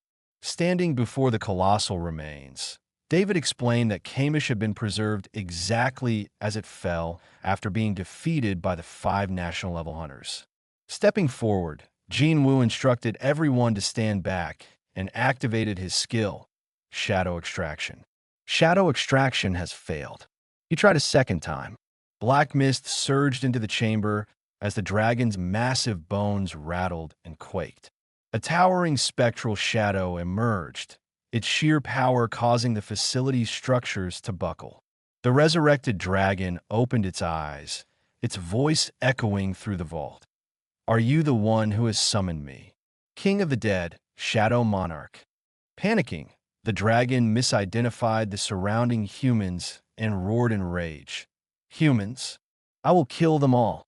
Kamish smashed against the reinforced glass, shattering the mana-fortified barrier like fragile ice. As the dragon prepared to unleash its legendary flame breath, Jinwoo stepped forward calmly and spoke directly to the beast in the language of monsters. "The mana crystal within your skull is long gone. You're no longer bound to the commands of the rulers." Kamish froze, its tone instantly shifting as it recognized Jinwoo's true nature. Lowering its massive head, the dragon bowed deeply. "As one who once served the King of Dragons, I greet you, my new lord." Jinwoo asked if it had served the King of Dragons, and Kamish confirmed it had belonged to the Monarch of Destruction, the King of Berserk Dragons. Jinwoo studied the shadow, amazed by its distinct, powerful ego, far surpassing any soldier he had summoned before. Meanwhile, the Bureau staff watched in absolute shock as the apocalyptic beast submitted to Jinwoo like a loyal hound. Suddenly, Kamish's shadow form began to crumble into particles of light. With a fading voice, Kamish explained that too much time had passed since its death, and its soul could no longer endure the extraction. Panicked, Jinwoo tried to force the extraction to stabilize, but the system displayed a final failure message. Before vanishing entirely, Kamish uttered a final warning. "I envy your soldiers who may serve you for eternity. Beware, my lord. The humans have borrowed the strength of the rulers." With those words, the shadow disintegrated, leaving only the skeleton behind. Frustrated, Jinwoo turned to Adam White, apologizing for the structural damage and promising to cover the costs. As he walked out, Jinwoo punched the reinforced metal door in frustration, crushing the alloy with a single strike. Shortly after leaving the bureau, Wu Jinshul approached Jinwoo, relieved to find him after being unable to reach him by phone. Wu asked if he had met up with Eugene Ho, explaining that Jinho had left 2 hours ago after receiving a message claiming Jinwoo wanted to meet him at the Hunter Bureau. Jinwoo's eyes narrowed. He had sent no such message. Checking with Adam White, they found no record of Jinho entering the building. Wu added that a representative from the Scavenger Guild had come in person to pick Jinho up. Adam immediately contacted Laura at the Scavenger Guild. Hearing the description of the man who collected Jinho, Laura realized something was horribly wrong and promised an immediate internal investigation. When Adam turned back around to update Jinwoo, the hunter had already vanished. Realizing he had been careless by not leaving a shadow soldier attached to Jinho after using Shadow Exchange earlier at the hospital, Jinwoo expanded his perception across the city. Summoning his shadow army, he issued a direct command: "Find Eugene Ho." The shadows dispersed into the night, sweeping through rooftops, streets, and alleys in a desperate search. The only plausible lead pointed toward the Scavenger Guild, specifically Hwang Dong-soo, the younger brother of Hwang Dong-suk, who had perished in a dungeon where only Jinwoo and Jinho had survived. To Hwang, responsibility was obvious, and he had been waiting for their arrival in America to exact his revenge. Anger burned in Jinwoo's eyes. If anything happened to Jinho, he swore those responsible would pay without mercy. Back at the Scavenger Guild headquarters, staff reported to Thomas Andre that Hwang Dong-soo was still nowhere to be found. Thomas reflected on the sheer recklessness of Hwang's actions. As an S-rank hunter, Hwang should have understood the vast power gap between himself and Jinwoo. Acting against him was nothing short of suicidal. The only explanation was that Hwang naively believed Thomas would shield him from the consequences. Thomas placed a call to his trusted aide, Laura, admitting he might have been too lenient with his guild members before asking for an update. Laura explained that, with assistance from the Hunter Bureau, they had analyzed Hwang's movement patterns over the past month. 3 locations stood out where Hwang had deviated from his usual routine. Thomas immediately ordered every available member of the Scavenger Guild to move out to those 3 areas, declaring he would personally lead the search. When he asked how Laura had secured the Bureau's cooperation so quickly, Laura replied that she had warned them of the looming catastrophe. If Hwang was not found soon, a direct confrontation between Thomas Andre and Sung Jinwoo was inevitable, a nightmare scenario the Bureau desperately wished to avoid. At the Hunter Bureau, tension ran high as agents rushed around with urgent reports. Adam White informed Director David Brennan of a troubling development. The Scavenger Guild had abruptly canceled all of its raids and grounded its members. Every single hunter in the guild was on the move. David immediately realized the terrifying implication. If the entire Scavenger Guild was mobilizing, Thomas Andre was personally leading it. Whatever was happening, it was far bigger than they had anticipated. Inside an abandoned factory that had been vacant for over 5 years, Eugene Ho sat bound, bruised, and bleeding, surrounded by several men with Hwang Dong-soo standing over him. One of Hwang's subordinates hesitated, asking if they were going too far, but Hwang dismissed the concern. He explained that he had no intention of killing Jinho outright. He only wanted one answer. Hwang recalled Thomas Andre's explicit warning not to touch Sung Jinwoo. Confronting Jinwoo directly was too dangerous, but Jinho was an easy target. To Hwang, there was only one thing worth hearing: an admission that Jinwoo had murdered his brother. With rage in his voice, he struck Jinho, ordering him to wake up. Blood dripped as one of the men muttered in surprise that Jinho was unusually tough. Any normal human would have died by now. Grabbing Jinho by the head, Hwang slammed him into the concrete wall, sneering that bravery was admirable, but stubbornness would not earn forgiveness. Killing Jinho immediately was not his goal. Instead, Hwang revealed a cruel plan. One of his men was a skilled healer. Whenever Jinho's life reached the brink of death, he would be healed just enough to be forced back into the cycle of agony. No one would hear his screams in this remote location, and until Jinho gave the answer Hwang demanded, his suffering would never end. Hwang leaned closer, asking if Jinho was ready to talk. With trembling lips, Jinho struggled to respond, but instead of begging for mercy, he defiantly raised his hand and flipped Hwang off. Fury consumed Hwang. He grabbed Jinho and slammed him into a concrete pillar with bone-crushing force. A voice from the back warned him to stop before he accidentally killed the captive, but Hwang waved it off, declaring the interrogation was just getting started. Dizzy and fading from consciousness, Jinho briefly saw a vision of Hwang's deceased brother, unsettling him further. At that moment, Hwang noticed something in the corner of the factory. A figure cloaked in silence, standing motionless. A shadow soldier.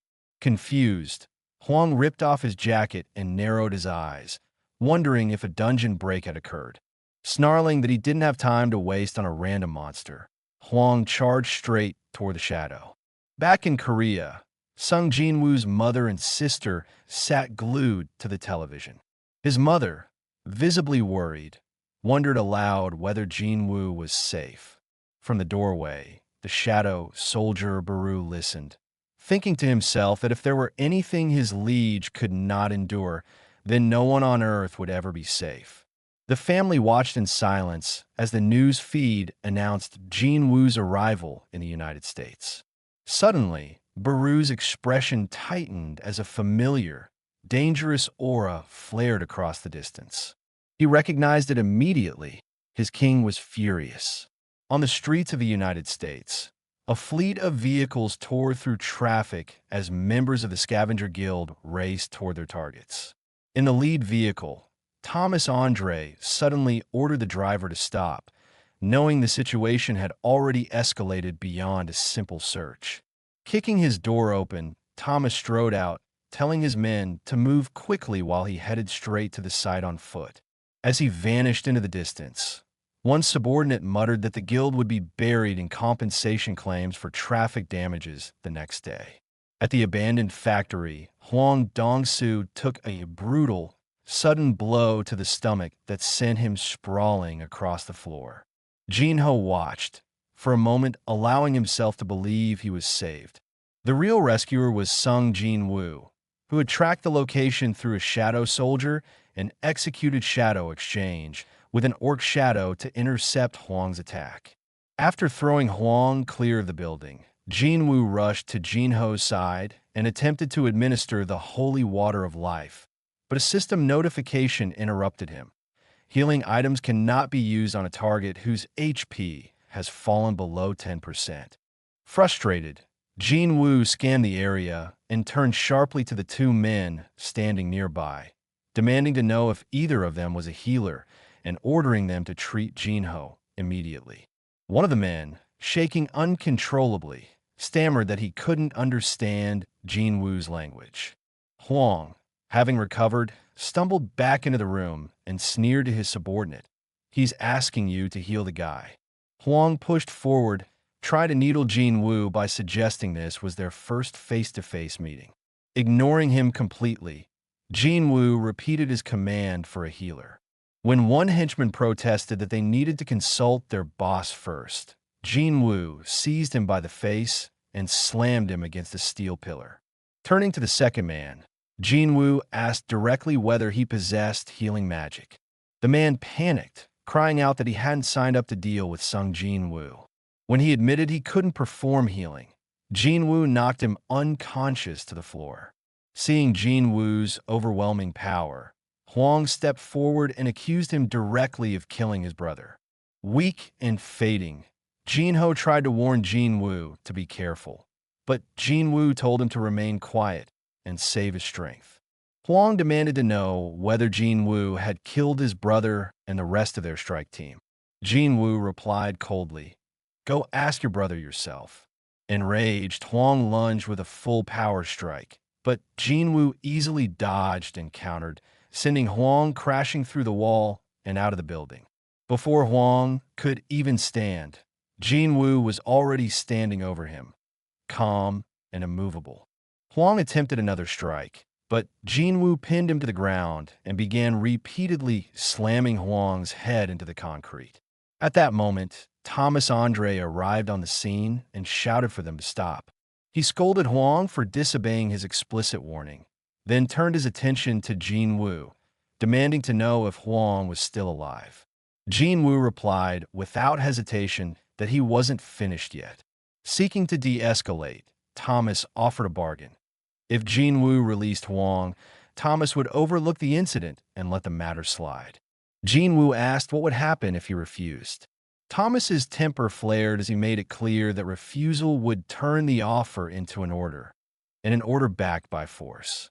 Without answering, Jinwoo used ruler's authority to hurl Huang high into the air. As Huang flew, he pleaded silently for Thomas to step in and kill Jinwoo. Jinwoo stepped forward to face Thomas directly.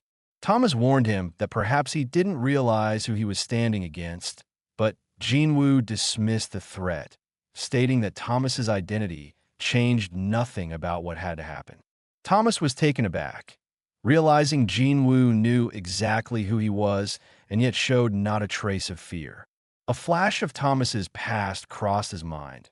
Born into poverty as an immigrant, he had survived by relying on a brutal talent for violence, earning a reputation as the world's strongest hunter. He had built an empire of power, influence, and wealth by crushing anyone who stood against him, firm in his belief that absolute strength was the ultimate authority. Back in the present, scores of scavenger guild members poured onto the battlefield. But as they advanced, a massive shockwave tore through the area, an explosion of force that demolished everything in its path. When the dust settled, the hunters realized in horror that Thomas himself had been thrown back by the sheer impact of Jinwoo's blow. Thomas motioned for his men to keep their distance, and panic rippled through the ranks as they recognized the immense danger. While the standoff unfolded, Jinwoo ordered one of his shadow soldiers to take Jinho to the nearest hospital immediately and ensure he received proper medical treatment. Once Jinho's safety was secured, Jinwoo turned his full attention to Thomas Andre and the Scavenger Guild. With a single gesture, Jinwoo summoned his entire shadow army, an imposing legion of black and purple soldiers surging forth to surround the area. Seeing the grand display of power, Thomas Andre's eyes lit up with wild excitement. At last, he had found an opponent worthy of his full strength. Inwardly, all thoughts of Huang Dongsu vanished. The only way to satisfy his pride was to crush Sung Jinwoo. Despite his burning resolve, Thomas issued one final warning, telling Jinwoo it wasn't too late to admit his mistake, step back, and apologize to spare his own life. Jinwoo didn't waste words. Instead, he raised his hand and flipped Thomas off. The gesture pushed Thomas over the edge. His body began to transform as he roared that Jinwoo would regret rejecting his mercy. Both sides prepared for total war. Jinwoo signaled his army, and the dark tide surged forward to clash with the hunters. Thomas ordered his guild to intercept. The Scavenger Guild's tank division rushed to the front lines, layering their magical shields into a towering defensive wall to slow the advancing army.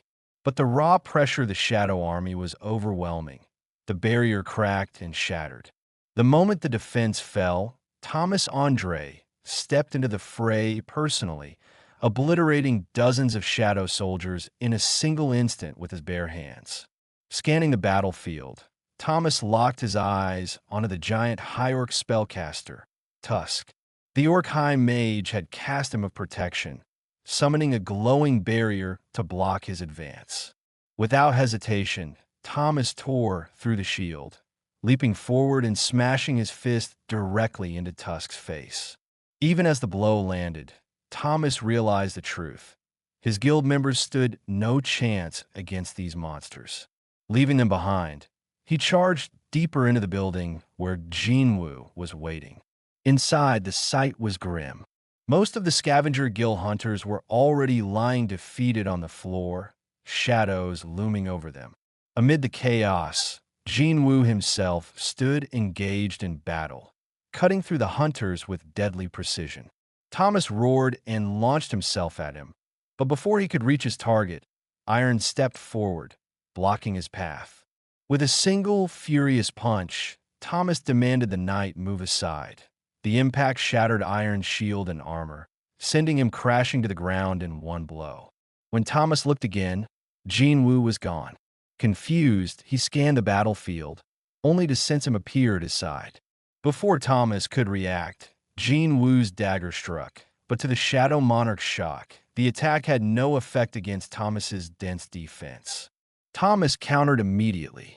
His fist slammed into Jinwoo, sending him flying through the air. He declared that this was the power of a national-level hunter. Even before Jinwoo could hit the ground, Thomas extended his hand, using telekinesis to drag him back, declaring that Jinwoo should feel the difference in their strength and despair. But Jinwoo was not helpless. While being pulled in, he invoked ruler's authority, locking Thomas in place. The massive hunter's eyes widened in disbelief as he realized Jinwoo was crushing him under invisible power, leaving him completely immobilized. Closing the distance, Jinwoo slashed forward. The blow landed true, forcing Thomas to cough blood as he staggered back and crashed to the ground. Barely staying upright, Thomas stared at the blood dripping from his lips, stunned. Jinwoo didn't slow down. He charged again, throwing Thomas's earlier words back at him. Feel the difference in our strength and despair. With blinding speed, Jinwoo unleashed a flurry of blows, forcing Thomas's giant frame backward under the relentless assault. At last, the world's strongest hunter snapped. His roar thundered across the battlefield as golden energy erupted from his body, activating his ultimate skill, reinforcement. Meanwhile, agents of the Hunter Bureau were en route to the battleground. Inside the car, Adam White explained that there was no time to go over every detail, while another agent warned that getting any closer could easily cost them their lives. Back at the factory, Thomas Andre completed his full transformation. At that moment, Jinwoo remembered what Kamish had once said, that 4 humans had been chosen to inherit the ruler's power. It became clear now, those survivors of the Kamish raid had become the national-level hunters, and Thomas Andre was one of them. Thomas charged straight at Jinwoo. The ground beneath him shattered as Thomas slammed down with overwhelming force, but Jinwoo narrowly evaded the blow. Thomas followed up with another skill, causing panic among the guild members who screamed for everyone to get away. A swirling vortex appeared. Thomas had created a black hole, pulling shadows and debris alike toward him. Jinwoo steadied himself with ruler's authority, resisting the pull. What strength, he thought. This power is like a black hole. Without my authority, I would have been dragged in as well. Suddenly, a violent explosion tore through the area, obliterating half the building. Amid the destruction, Jinwoo emerged unscathed. Looking down, he saw Thomas below, roaring that he would not miss his target this time. As the remaining hunters evacuated the wounded, Thomas launched upward at lightning speed, but Jinwoo met him head-on, stepping on his face mid-air and kicking off to send the giant hunter crashing back down. Thomas used telekinesis again to pull Jinwoo in, but the monarch countered with ruler's authority, dragging Thomas toward him instead. Thomas realized his opponent intended to clash directly and steeled himself.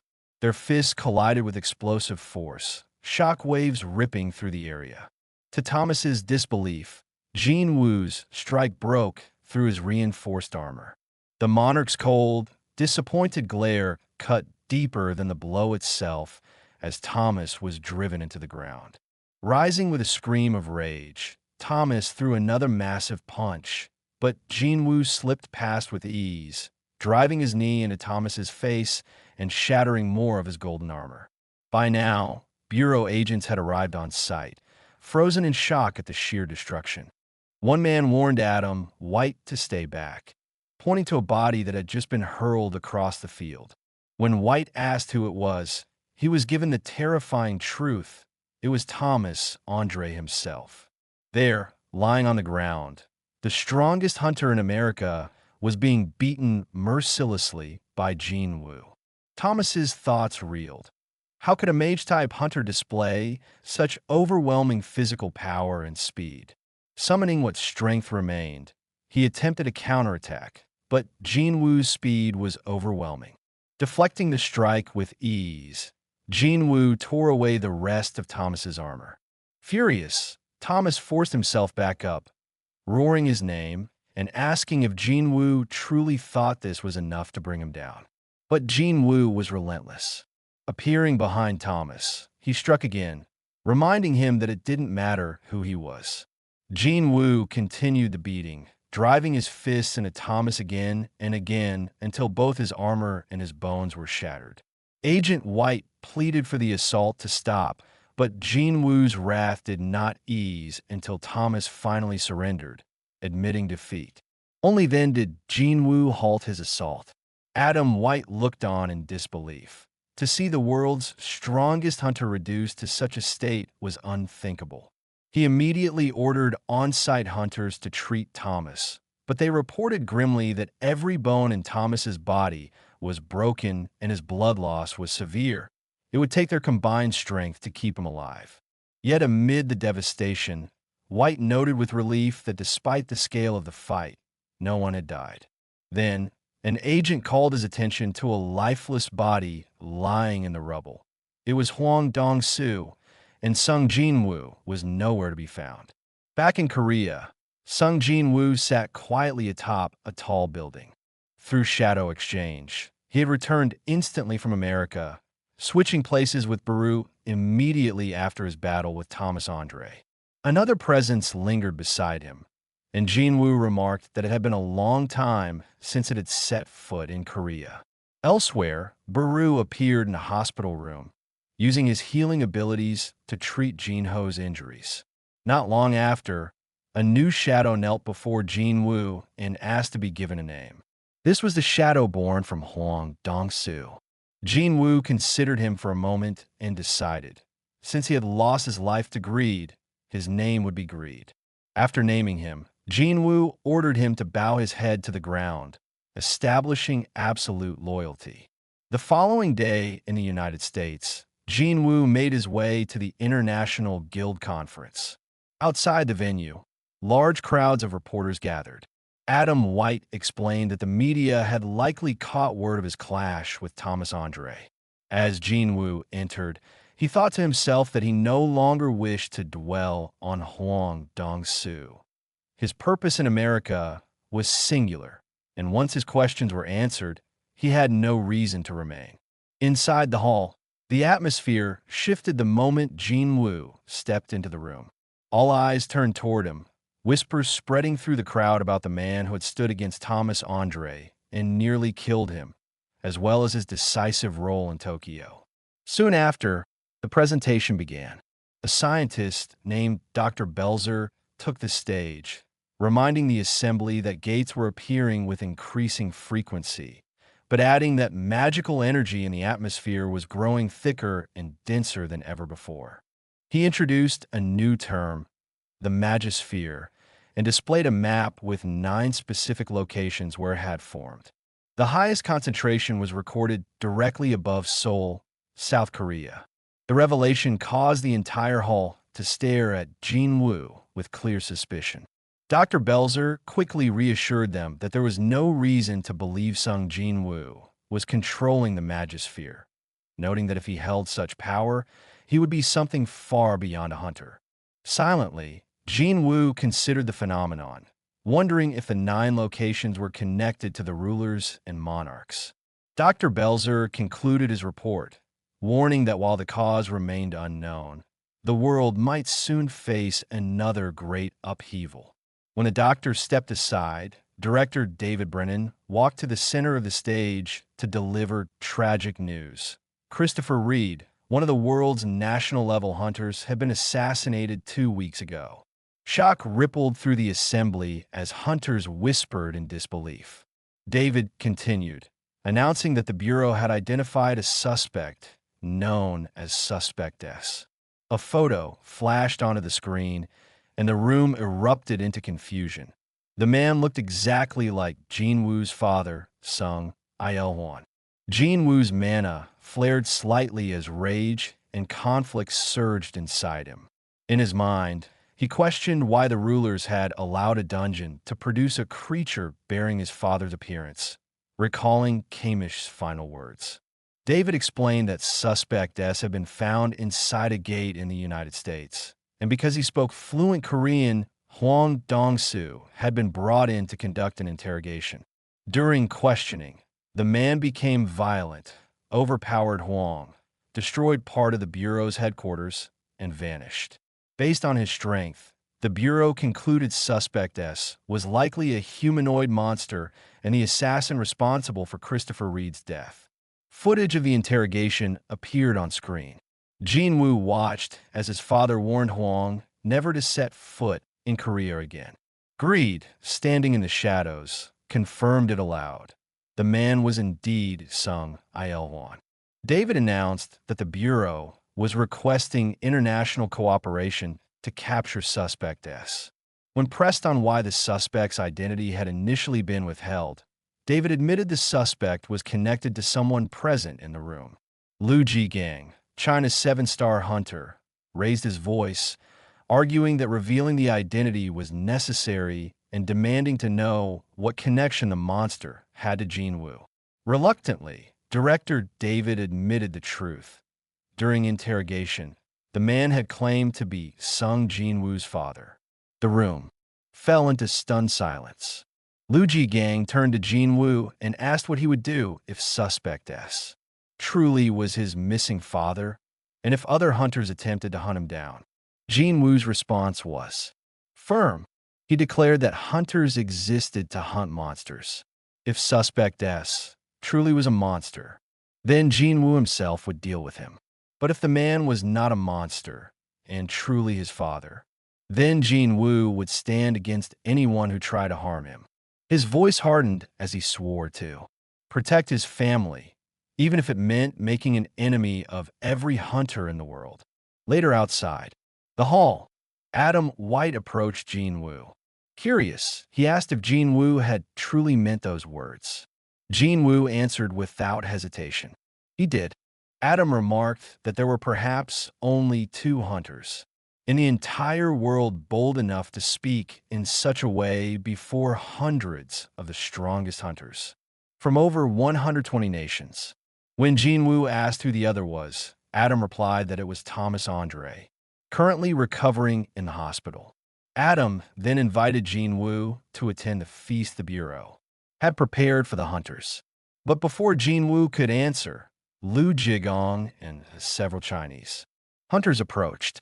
Liu spoke in Chinese, and Adam translated. Liu was telling Jinwoo that he had once caught a giant monster on the coast, the same creature that Jinwoo had let slip away. Liu explained that the battle had been far more difficult than expected, especially since it was fought over water. From that day onward, he admitted he had been eager to meet Jinwoo, curious about the kind of hunter who could defeat such powerful foes with ease. Liu extended his hand, and Jinwoo accepted it.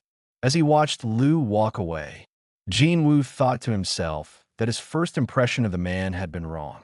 Beneath his gruff exterior, Liu Jigang was actually an interesting person.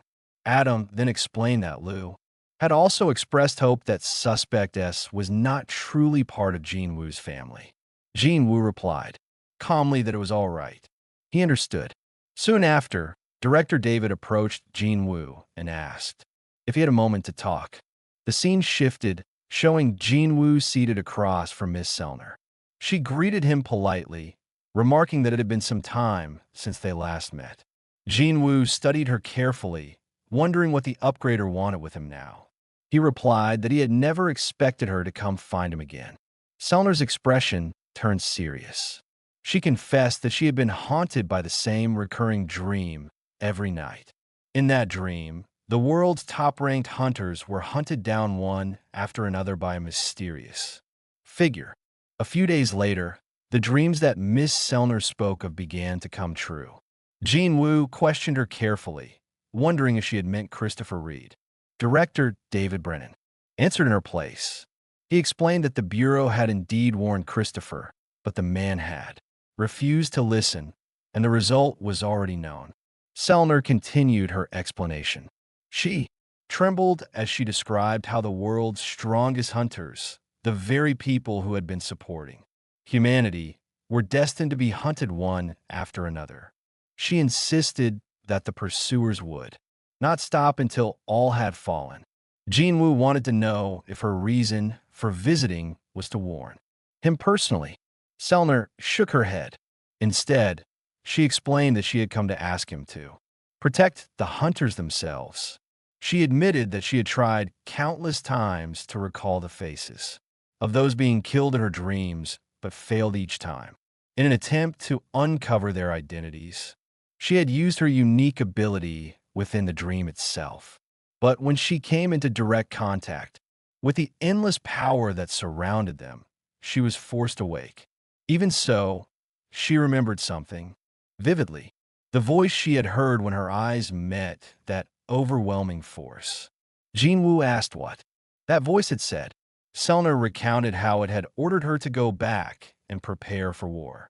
Hearing this, Jinwoo realized the truth. This was the same war between rulers and monarchs that the King of Giants had once warned him about. He wondered which side was truly hunting the hunters. He then asked Selner why she wanted him to protect the hunters. She explained that she had sensed within him the same type of immense power she had encountered in her dreams. Jinwoo immediately understood. Adam replied that considering his defeat of the giants, he would likely fall in third or fourth place. Jinwoo glanced at the names, thinking to himself that it was tedious to memorize them all. Instead, he considered simply placing shadow soldiers on each one. That way he could track allies, identify enemies, and even reach the rulers through these connections if necessary.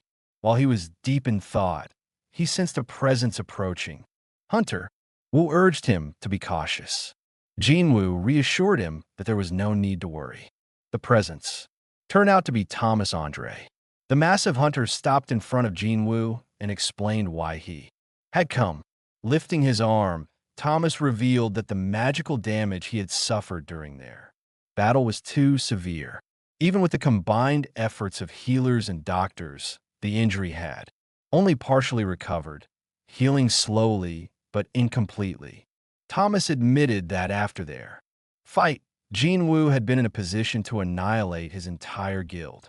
Yet despite the chaos, no one in the Scavenger Guild had died, aside from Huang Dong-su, the one responsible for starting the incident. Looking directly at Jinwoo, Thomas asked why he had spared them.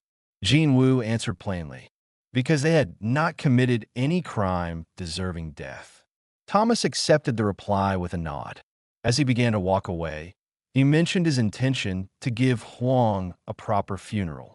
Though Huang had committed sins deserving death, Thomas still wanted him to have dignity in the end. Raising his hand slightly, Thomas added that once his arm healed, he hoped to share a meal with Jinwoo. He suggested that Jinwoo give his contact information to his secretary so they could reach out later. Soon after, Laura, Thomas's secretary, approached Jinwoo. She explained that her master had just shown gratitude in the only way he knew, roughly but sincerely. She admitted Thomas was actually quite shy. Then on his behalf, she asked for Jinwoo's contact information. She explained that Thomas wanted to send a gift of thanks and asked if there was anything specific Jinwoo might want. Jinwoo considered it briefly before answering. A useful dagger would suffice. After Laura left, Adam White suggested guiding Jinwoo to greet the hunters on the list. But Jinwoo declined, saying there was no need. Instead, his eyes scanned the list carefully. Something was missing. He noticed that rank 6 was not included. When he asked about it, Adam explained that contact with the 6th-ranked hunter had been lost a few days before the conference. Both the Brazilian government and the Bureau's secret agency were still searching for him, but no trace had been found. Hearing this, Jinwoo wondered if the missing hunter had already fallen into enemy hands. That left only 7 names on the list. Back in Korea, Chairman Go Gun-hee sat alone in his office, pressing a hand against his chest. His heart trembled, and he could not ignore the unease coursing through him. For years, his body had carried this burden, but recently the tremors had grown worse. He wondered if he had finally reached his limit. The doctors had warned him long ago that continuing his work would end his life within 6 months. Yet 2 years had already passed, and somehow he had endured. For that, he felt he should be grateful. His phone rang, and it was his wife checking in on him. After assuring her he was fine, he smiled faintly, thinking how she worried too much. He was about to leave for home when a sudden chill filled the office. A presence appeared without warning. Chairman Go turned his head and saw the monarch of frost, Scyllid, standing silently in the room. Startled, the chairman realized he had not sensed his arrival at all. Judging by the immense aura surrounding him, it was clear that this was not someone he could handle alone. The monarch calmly informed him that the office had already been isolated from the outside world. The chairman wondered if he was dreaming, but the thought was quickly shattered when a shard of ice tore into him. The sharp pain proved this was all too real. Struggling, he demanded to know the intruder's identity. The monarch scoffed, remarking that he had expected recognition without introductions. To him, Gogun, he was nothing more than a human host. Releasing a wave of freezing mana, Scyllid called out to what he referred to as the fragment of luminosity. He taunted that the fragment might be hiding out of fear that its vessel would shatter. But if that was the case, he continued, this entire conversation was meaningless. Another ice strike slammed into the chairman. As the dust settled, glowing eyes emerged. From within Gogun he, and the monarch's next attack was deflected with ease. For the first time, Scyllid smiled, calling him the brightest fragment of luminosity. Gogun he rose to his feet, pointing out that the monarch had trapped his office in a dimensional rift. Scyllid admitted it was a clever tactic. He revealed that the monarchs had already tracked down all 7 fragments of luminosity and destroyed 2. What he wanted now was to see the humiliation on the fragment's face before finishing him off. In rage, the chairman declared that if Scyllid truly wished to destroy him, then he should try. The monarch of frost mocked his defiance, comparing him to a parasite borrowing the body of a human, while boasting that he had fully conquered his own vessel. The room filled with ice as the battle began. The monarch launched attacks, but the chairman shattered them with brute force. He lunged forward, landing a headbutt and throwing a punch. Yet Scyllid was too fast, dodging with ease and countering with ice spikes that nearly pierced the chairman's head. The chairman fought back with relentless strength, but each movement drained his failing body. He knew he had to end it quickly before his body gave out completely.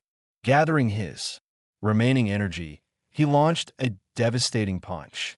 The impact sent Scyllid crashing backward, but immediately afterward, Gogun he collapsed to one knee, his strength faltering. Seeing him weakened, Scyllid sneered, declaring that his human vessel had reached its limit. With chilling speed, the monarch thrust an ice sword through the chairman's chest. Smirking, he mocked how long it would take to find another host. 1 year, perhaps 2, insisting the world would already be destroyed by then. Despite his injuries, the chairman smiled. He revealed that he had not fought aimlessly. There was something the monarch had overlooked.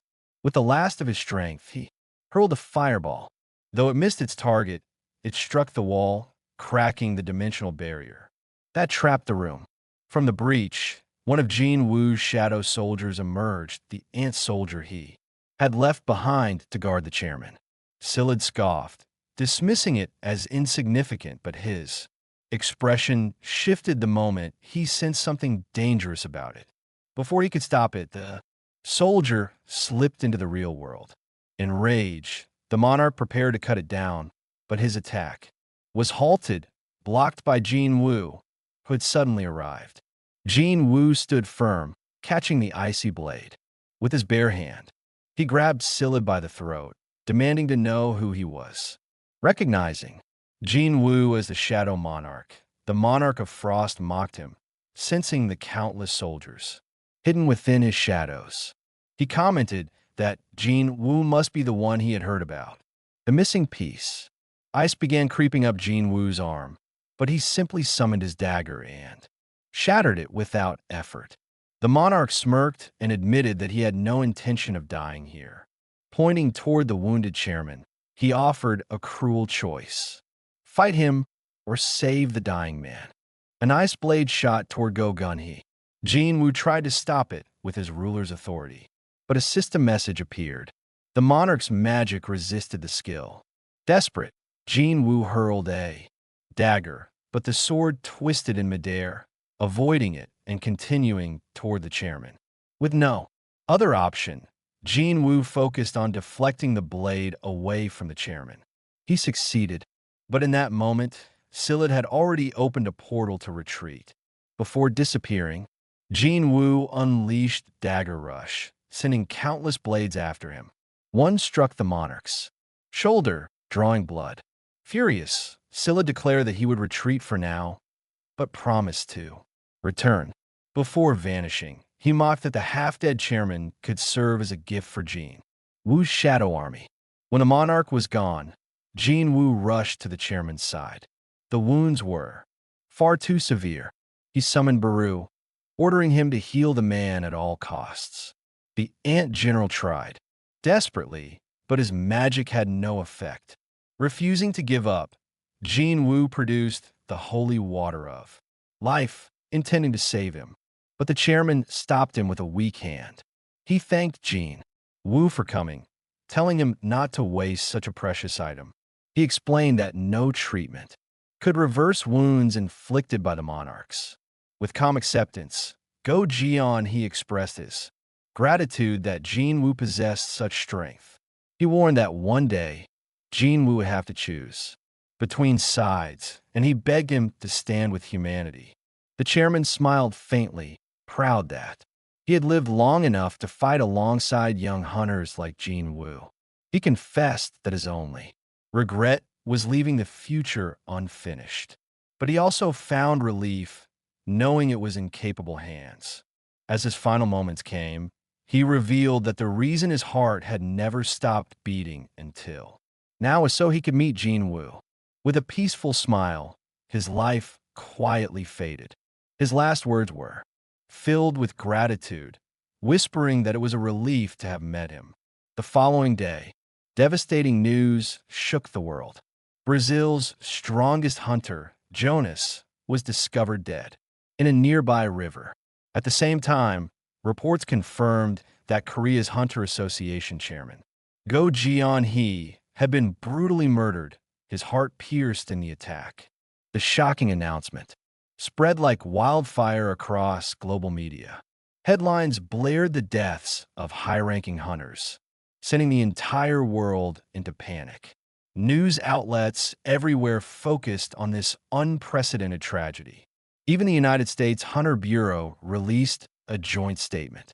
They emphasized that hunters were humanity's protectors, but posed a sobering question: who would protect the hunters themselves? The deaths of world-class hunters signaled a threat unlike anything seen before. Amid this turmoil, Sung Jinwoo attended the funeral of Chairman Go Jian-hee. Standing beside him was Hunter Woo Jin-shul, grief-stricken and barely able to contain his sorrow. Jinwoo quietly asked if he was holding up. Woo Jin-shul admitted he had not been himself since the chairman's passing. He then asked about the creature responsible, wondering if it had been so powerful that even Jinwoo's strength could not prevail. Jinwoo solemnly explained that when he arrived, it had already been too late. Still in disbelief, Woo Jin-shul confessed that the loss felt unreal. Only the day before, the chairman had spoken with him, asking about his stay in America and urging him to return quickly. Now that voice was gone forever, fighting back tears. He thanked Jinwoo for trying to save his leader during his final moments. But Jinwoo's eyes burned with fury. He declared that he would not accept gratitude until he avenged the chairman. He swore on his life that he would hunt down and kill the monster responsible. With resolve hardening inside him, Jinwoo turned to Woo Jin-shul and instructed him to call in the reporters. Soon after, a press conference was held. Standing before the world, Sung Jinwoo addressed the rising threat. He revealed that a colony of monsters with extraordinary intelligence was specifically targeting the world's strongest hunters. These creatures were far beyond the capabilities of ordinary hunters. They cared nothing for weapons or tactics. Instead, they excelled at sealing off spaces with powerful magic, isolating their prey and striking with terrifying precision. Jinwoo warned that hunters, who believed themselves potential targets, should never stand alone. They needed comrades willing to protect them, or else they would not survive. He recalled the terrifying enemy who had introduced himself as the monarch of frost before vanishing. Facing such a being had felt impossible, even for the strongest among them. Finishing his address, Jinwoo delivered a final message to the world. Any hunter without comrades to stand by their side should reach out directly through the Korean Hunter Association. The scene shifts deep inside a hidden cave where the monarchs have gathered to discuss their next move. The monarch of frost, Carisha, spoke first. He informed the others that the Shadow Monarch had finally appeared on the surface of the human world. Hearing this, the monarch of transfiguration, the king of demonic specters, voiced his doubts. He questioned whether it was even possible for a human vessel to contain the full power of the Shadow Monarch. After all, wasn't that the very reason the Dragon King, monarch of destruction, could not freely remain in the human realm? But the monarch of frost countered that the Shadow Monarch had become a greater threat than even the fragment of brilliant light. He made it clear that he intended to deal with Sung Jinwoo himself, and he demanded to know if the others would lend him their support. The monarch of the iron body, Tarnak, quickly dismissed the idea. He warned that picking a fight with the Shadow Monarch was nothing short of suicide. Among the 9 monarchs, Jinwoo now stood as one of the strongest, and Tarnak insisted they should instead wait for the Dragon King's return. The monarch of frost rejected this suggestion. He reminded them that they were monarchs, beings born of destruction. Even if they were scattered and on the run, their duty was to fight. Their only chance to kill the Shadow Monarch was now, while his power was still tied to a fragile human vessel. He promised that he would take full responsibility and erase Jinwoo from existence. But Tarnak, along with the monarch of transfiguration, both refused. They reminded him of what happened to the monarch of white flames. At that moment, the monarch of beasts, Rakan, stepped forward. Unlike the others, he agreed to side with the monarch of frost. Tarnak immediately warned him that if they failed, the Shadow Monarch would enslave them, just as he had enslaved the fallen monarch before. Rakan dismissed the warning, insisting that the Shadow Monarch could not transform them into shadow soldiers in their original forms. But Tarnak then revealed the truth. Jinwoo was not fighting alone. He had joined forces with the architect, the systems administrator. With their combined power, there was indeed a chance that even monarchs could be forced into servitude. Unmoved, Tarnak and the monarch of transfiguration turned their backs and left the cave, declaring that they refused to become tools for the Shadow Monarch's growing dominion. Once they were gone, Rakan demanded proof that Jinwoo was still nothing more than a human vessel. In response, the monarch of frost revealed the dagger he had used during battle. He explained that it had been coated in poison, something the true Shadow Monarch would never need to rely on.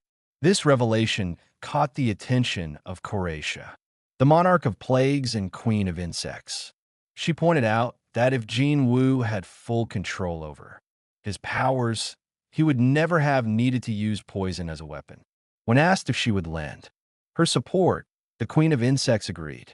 Together, they vowed to hunt down and kill the Shadow Monarch. Meanwhile, Sung Jinwoo stood high above the city, gazing from the rooftop of a tall building. He focused his senses, trying to track down the monarch of frost, Koratia. Yet no trace of her magic power could be felt. He recalled their earlier battle and remembered her words. She had claimed to be in her original form, and during that time, he noticed she left behind no shadow. This reminded Jinwoo of what the monarch of giants once told him, that monarchs and rulers, when in their original bodies, could never be turned into shadow soldiers. Back at the Korean Hunter Association, a crucial meeting was underway. Woo Jin-chul, along with the association's directors, gathered to discuss appointing a new leader. It had been a week since Go Gun-hee's death, and the chairman's seat remained empty. The officials debated how vital the position was. With Go Gun-hee being an S-rank hunter, his presence had carried immense symbolic weight. Now that the association had lost its figurehead, they feared the 5 great guilds would become difficult to manage. While strong hunters carried influence, the directors stressed that leadership required trust, authority, and diplomatic skill beyond raw power. After thorough discussion, the directors reached a unanimous decision. Woo Jin-chul should take the role of chairman. Startled, Woo asked why they were placing such faith in him. The officials explained that having worked closely alongside the former chairman, he knew the inner workings of the association better than anyone, possessed proven leadership, and commanded deep respect, and even healthy fear from hunters across Korea. They reminded him that no law required the president to be S-rank. What the association needed now was stability. After a long pause, Woo Jin-chul solemnly accepted the proposal. Meanwhile, in America, Thomas Andre and his secretary Laura descended deep into the underground facility of the Scavenger Guild. As the heavy doors opened, Thomas remarked that it had been some time since he last visited this restricted vault.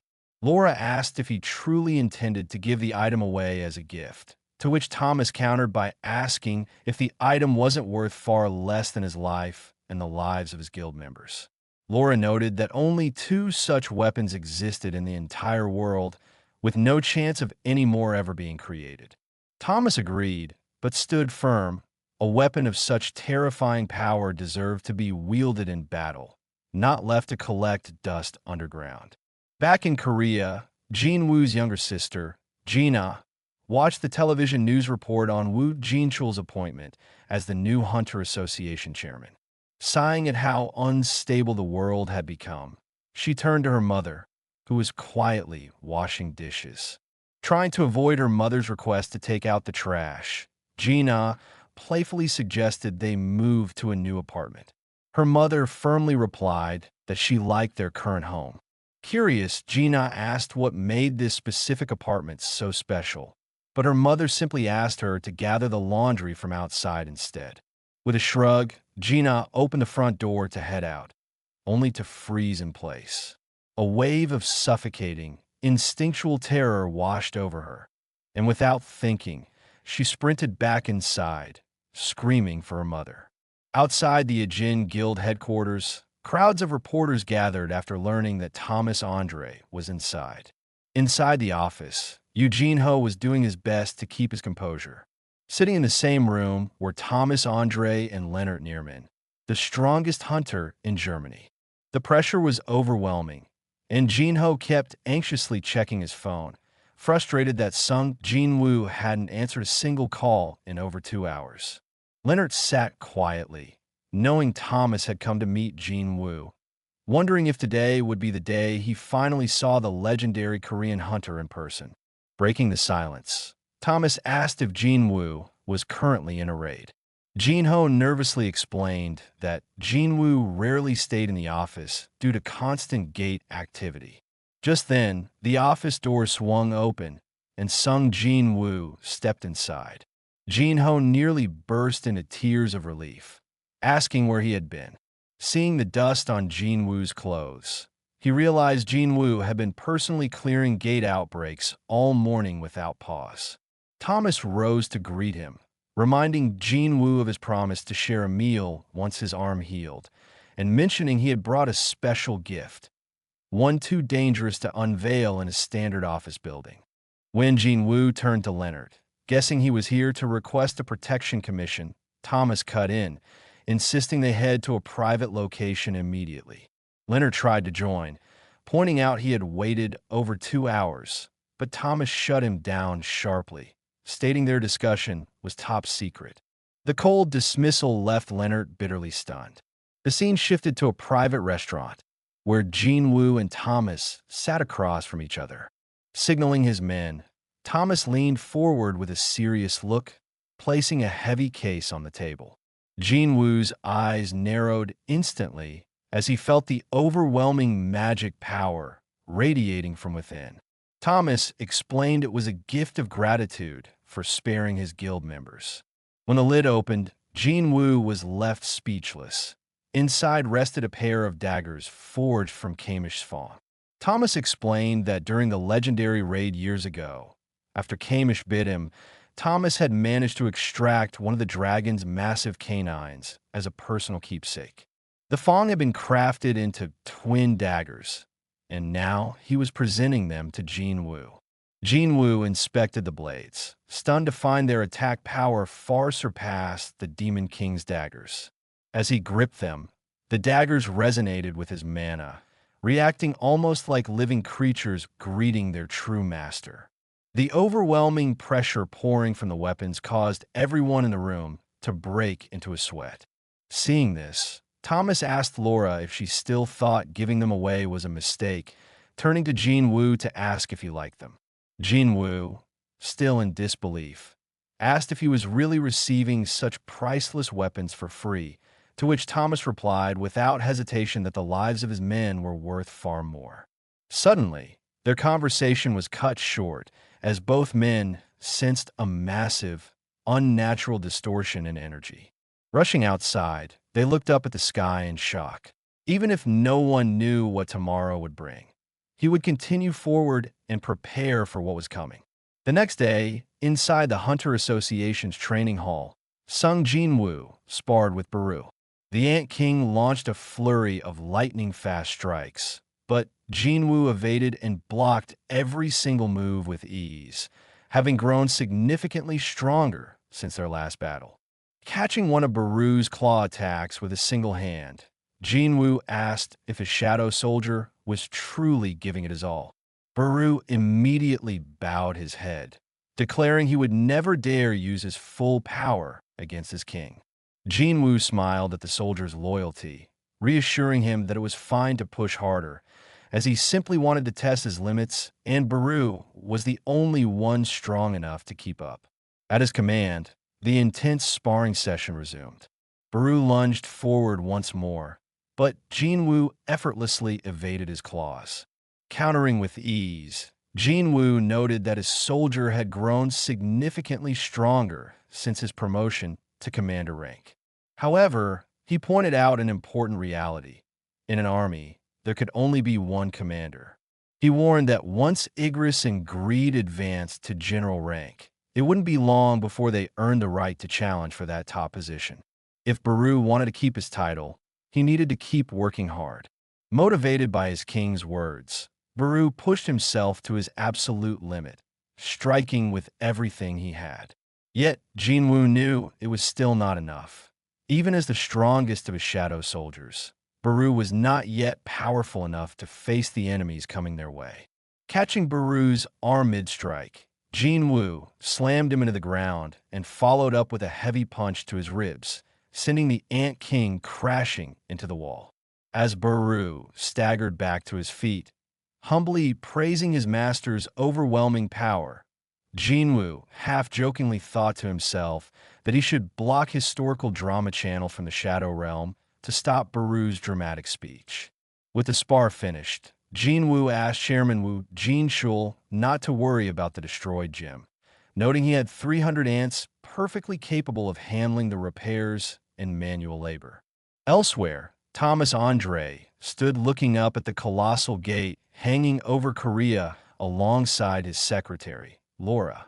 When she asked if they were returning to the United States, Thomas refused. He declared that he couldn't leave behind something so awe-inspiring, stating that anything stirring the heart was beautiful, whether it was a fire-breathing dragon, a massive gate, or the unmatched strength of Sung Jinwoo. With no gates appearing in America, he felt no reason to leave, brushing off the Hunter Bureau's concerns. In his mind, being near Jinwoo was the safest place on Earth, musing whether this event marked the end of humanity or the start of something entirely new. The following day, mass evacuations began around the gate. At home, Gina asked her mother why they weren't fleeing like everyone else. Her mother calmly explained that if their home was destined to become a battlefield, it was better to stay put than flee aimlessly, especially since their house was outside the official evacuation radius. Though Gina protested, worried about missing out on her upcoming college life, her mother smiled warmly and reassured her Sung Jinwoo would protect them, just as their father once had. Meanwhile, Jinwoo sat atop a skyscraper, staring up at the massive rift. As heavy thoughts weighed on him, he pulled out his phone, wondering who he would want to spend his final moments with if this battle turned out to be his last. Far away in a quiet dojo, Cha Hae-in was training under her master, who noted a trace of fear in her sword strikes. Before he could elaborate, her phone rang. Checking the caller, Hae-in excused herself with an urgent matter, bowing before rushing off as her master smiled knowingly. Soon after, Jinwoo and Hae-in walked side by side through a bustling amusement park. When Hae-in asked why he had chosen this place, Jinwoo answered simply, because she was the only friend he had, recalling her words from the double dungeon. Reflecting on how 2 years had passed since her awakening, Hae-in felt a rare moment of light-hearted peace beside him, noticing his distinct, comforting presence. However, the park's rides proved far too tame for two S-rank hunters, and even the fake monsters scattered around trembled in fear of their overwhelming aura. Sensing her subtle disappointment, Jinwoo offered to show her something truly exciting. Moments later, Kaisel cut through the clouds with Jinwoo and Hae-in riding on his back. Basking in the rushing wind and breathtaking view, Hae-in laughed, asking why he had bothered with an amusement park when he had a magnificent dragon at his disposal. Jinwoo's eyes softened as he revealed the truth. The park had been built on the exact site where his father had disappeared years ago. He had wanted to visit one last time, not for the rides, but to properly say goodbye. Touched by his sincerity, Hae-in thanked him for his kindness. To end the night, Jinwoo brought her to sit beneath a clear night sky. As a shooting star streaked across the heavens, the world's chaos faded into silence, leaving the two sharing a quiet, unspoken bond beneath the stars. The next morning, a newly promoted B-rank hunter walked down a crowded street, reminding himself to stay sharp with a massive gate set to open in a few days. Bumping into a stranger, the hunter arrogantly demanded an apology, boasting of his rank to the surrounding crowd. The stranger was none other than Raken, the beast monarch. Without a word, Raken opened his jaws and bit the hunter's head off in a single, savage motion. Horror swept through the street as Raken released a crushing surge of mana, shattering the surrounding area and blasting civilians and lower-rank hunters aside.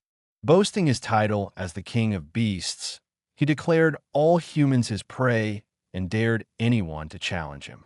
Deep in a quiet forest, Hae-in drank from a clear lake while Jinwoo suggested they head to a nearby hotel for breakfast and to wash up, summoning Kaisel for their departure. At the Hunter Association headquarters, Chairman Woo Jin-chul was briefed on the sudden crisis. An agent reported that a high-level monster was brutally slaughtering hunters in the streets. Frustrated and overwhelmed, Woo Jin-chul pointed out that a dungeon break shouldn't have occurred for several more hours. To make matters worse, staff members reported that Sung Jinwoo was completely unreachable. Just then, another agent burst into the office with an urgent update. A hunter capable of standing against the monster had finally arrived at the scene. Woo Jin-chul asked if it was Sung Jinwoo, but the agent shook his head, explaining that a world-class hunter happened to be nearby. At the scene, Leonard Neerman stood face-to-face with the beast monarch. The German hunter narrowed his eyes, unsure if he could truly stand against such a monster, yet wondering if fate had kept him in Seoul for this very reason. Before he could act, a massive hand grabbed his head and shoved him back. It was Thomas Andre. Towering with unmatched presence, the American national-level hunter stepped forward, telling Leonard bluntly to stay out of the way so he wouldn't become a burden. Back at a quiet restaurant, Sung Jinwoo was sharing a meal with Cha Hae-in when his phone rang. It was Chairman Woo Jin-chul, finally able to reach him after repeated attempts. When asked where he had been, Jinwoo replied calmly that he had been outside the service zone. Woo Jin-chul urgently briefed him on the situation. A powerful monster was rampaging in the middle of Seoul.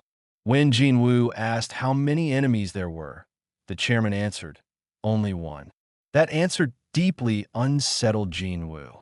Nearly every hunter in Korea had gathered in Seoul to prepare for the massive Gates dungeon break. Yet they were all being overwhelmed by a single magical beast that appeared out of nowhere.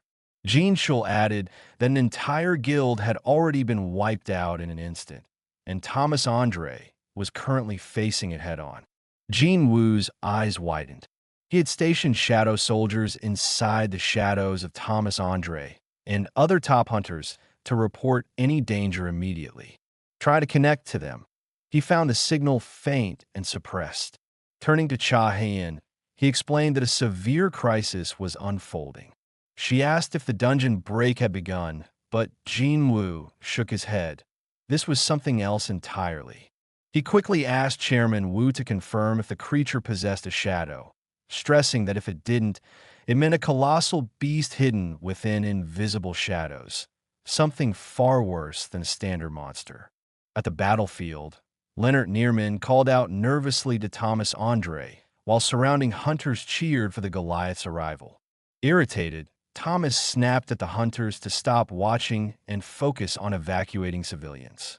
Locking eyes with the creature, both Thomas and Rockin released immense amounts of mana, the clash of their auras shaking the air.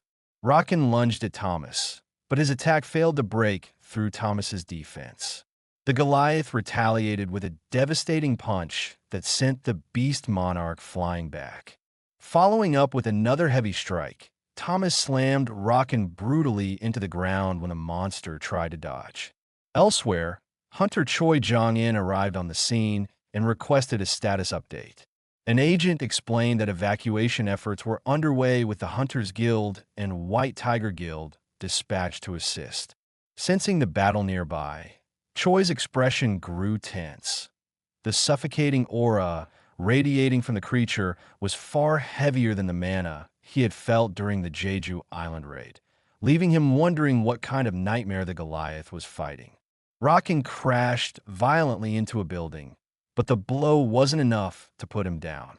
Leaping back with frightening speed, the Beast Monarch landed a solid hit on Thomas's chest. Though Thomas blocked it and slammed Rockin into the dirt once more, Rockin twisted his body and kicked Thomas in the face, launching him into the air. Regaining his footing, Thomas fully transformed into his reinforced form. Just as the White Tiger Guild arrived, Guildmaster Baek Yoon-ho commanded his members to stay sharp. Before he could finish, a shadow crashed into a nearby building with thunderous force. It was Thomas in his transformed state, shouting for the White Tiger Guild to take cover. Beck studied the creature carefully, realizing it was no ordinary beast. Before he could transform, Rockin appeared directly in front of him. The pressure was suffocating, and instinct warned Beck not to move or draw attention, as if even being noticed meant death. Ignoring Beck, Rockin hurled dozens of cars at Thomas using raw kinetic force. Instead of being overwhelmed, Thomas used telekinesis to drag Rockin toward him, slamming him into the ground and unleashing a relentless flurry of punches. Yet even as he struck, a deep uneasiness filled Thomas, a whisper that he might not win this fight. Rockin suddenly caught Thomas's fist mid-strike. Rising to his feet, the beast sneered, mocking the Goliath for being nothing more than a puppet of a fragment of light. Demanding to know if the hunter was afraid, Rockin launched a furious counterattack. Reaching into Thomas's shadow, Rockin sensed a presence, the mark of Jinwoo's soldier. With a cruel grin, he dragged out a shadow ant and crushed it in his hand, declaring it was in his way. Gripping Thomas by the neck, Rockin shattered his reinforced armor in a contest of raw strength. But as the armor broke, he found nothing inside. Thomas had slipped behind him. Grabbing the beast, Thomas snapped Rockin's neck with a growl of fury. Silence hung in the air for a moment, but before Thomas's eyes, Rockin's body regenerated completely, as if nothing had happened. Seizing Thomas by the face, Rockin slammed him to the ground, mocking him and stating he was starting to feel hungry again. Before Rockin could strike a fatal blow, a blast of mana hit him from behind. As the smoke cleared, Leonard Neerman stood there, trembling yet defiant, declaring he wouldn't allow Rockin to do as he pleased. Behind him, Thomas warned Leonard to run, but Leonard firmly refused, preferring to die with pride as a hunter rather than flee in shame. As Rockin advanced, Leonard's confidence faltered, but just as death closed in, a shadow descended from the sky. Kaisel swooped down, and Sung Jinwoo descended with blinding speed, landing a devastating kick to Rockin's head that slammed the monarch deep into the ground. Jinwoo ordered Leonard to take Thomas to safety. Rockin rose from the rubble, locking eyes with Jinwoo and grinning as he noted the scent of the Shadow Monarch lingering on the human. Jinwoo studied him carefully. The killing intent rolling off Rockin was immense. But he wasn't alone. Behind Jinwoo, another presence materialized. Koresha, the monarch of plagues, licking her lips and wondering what it would taste like to devour the body of another monarch. Then, Silid, the monarch of frost, emerged as well. The three monarchs closed in, surrounding Jinwoo on all sides as their combined mana shook the environment. Jinwoo did not back down. With a command, he summoned his entire shadow army. Silid released a freezing breath, trapping the soldiers in ice and mocking Jinwoo, stating his army couldn't take a single step within this prison and reminding him that he had yet to fully absorb Ashbourne's power. In the next moment, Jinwoo shattered the ice, imprisoning his soldiers through sheer force of will. Pointing at Silid with burning determination, Jinwoo declared that no matter what happened, he would kill him first. The battle escalated as Silid summoned towering ice golems, while Koresha raised fallen hunters to force their corpses to march against Jinwoo. They swarmed him all at once, but Jinwoo moved too fast for them to keep up, weaving through attacks to leap directly at Silid. Before Jinwoo could land his strike, Rockin intercepted him midair. The two clashed with devastating force, exchanging blow after blow. Rockin mocked the daggers in Jinwoo's hands, scoffing at the idea that simple metal could harm him, until Jinwoo swung and sliced clean through Rockin's hand. Jinwoo coldly remarked that he would have been right if they were ordinary metal, revealing the power of Kamish fangs. Before Jinwoo could finish the fight, Koresha intervened, pulling Rockin to safety while he reattached his severed hand with a grin. Jinwoo found himself surrounded by three monarchs and their minions, but then a crack echoed through the frozen battlefield. One of Jinwoo's shadow soldiers broke free from Silid's ice prison. It was Baru. The ant commander let out a piercing screech of rage, locking his eyes on Koresha, furious that she had dared to lay a hand on his king as he charged straight for her. Both Silid and Rockin faltered in shock. They could hardly believe that a commander-class entity like Baru was obeying a mere human.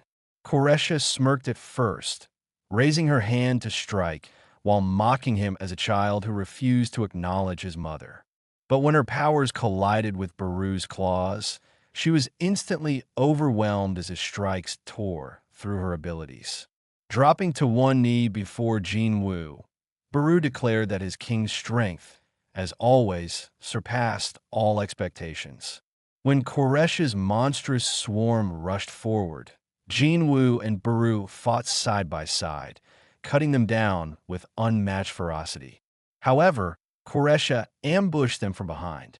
Blasting Baru aside, She landed a heavy strike on Jinwoo that sent him crashing into a ruined building.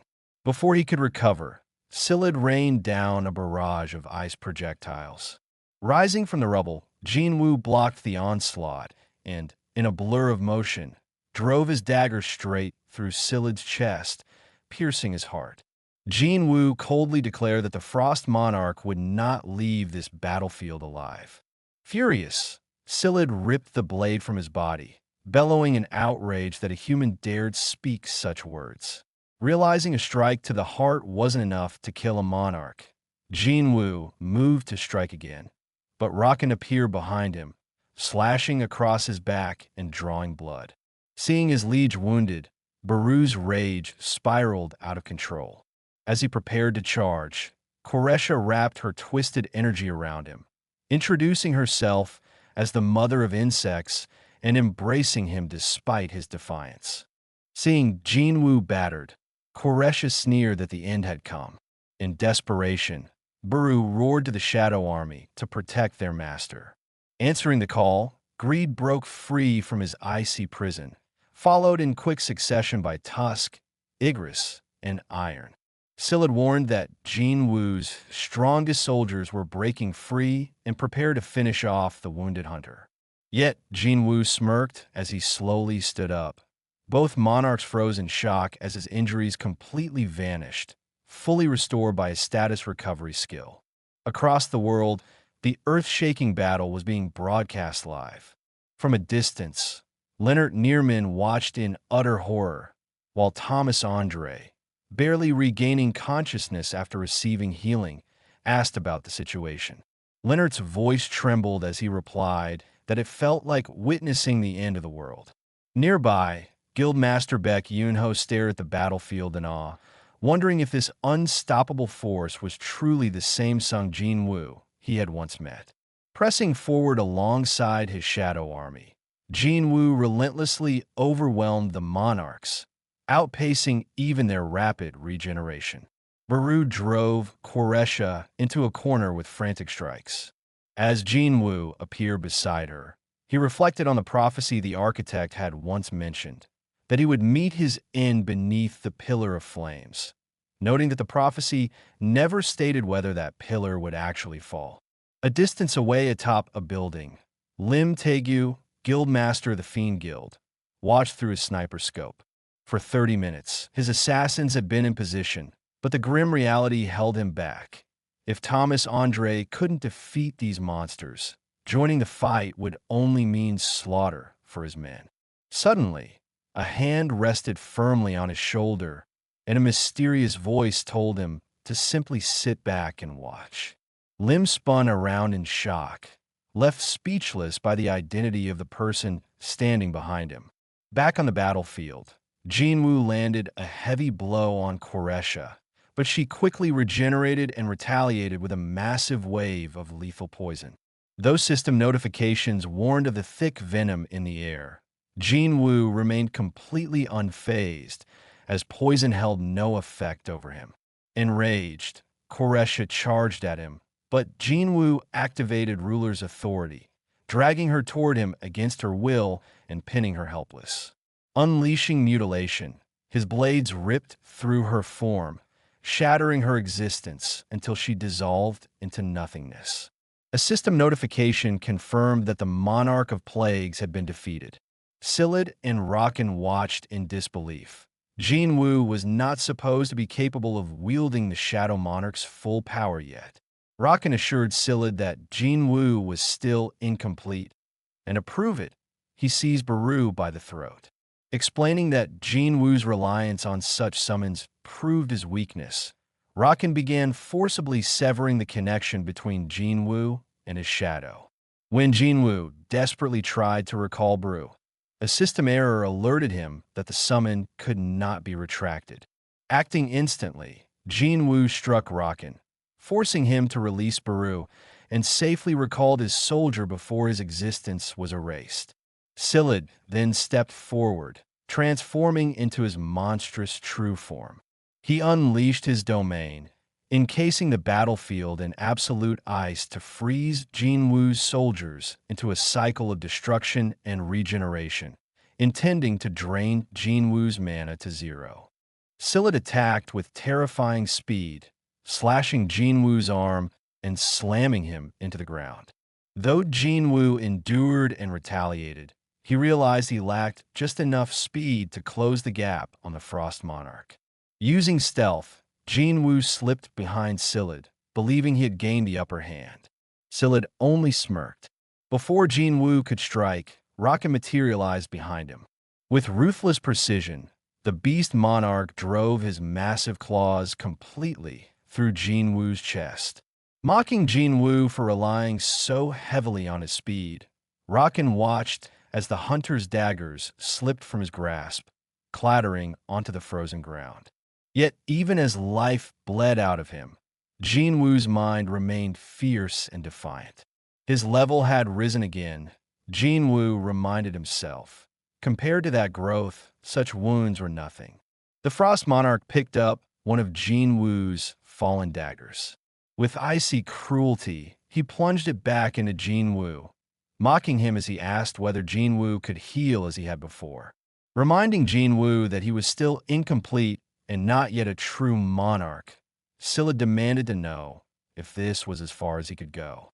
With the entire world watching the broadcast, Scylla proclaimed what awaited humanity.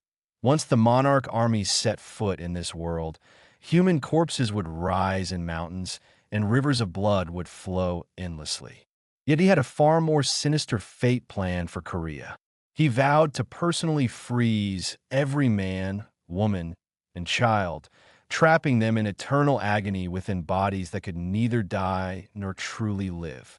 Their endless suffering, he declared, would become his greatest joy. As the icy power consumed Jinwoo, his body froze solid and his vision dimmed. He told himself he only needed to endure a little longer. Then, a chilling notification appeared before his fading sight. HP 0. The player has died. In that very instant, another system prompt emerged. The system declared that the player possessed the Black Heart and had fulfilled the conditions for a hidden passive skill. The skill activated, and the battlefield was engulfed in a blinding, radiant light. Jinwoo's eyes slowly opened.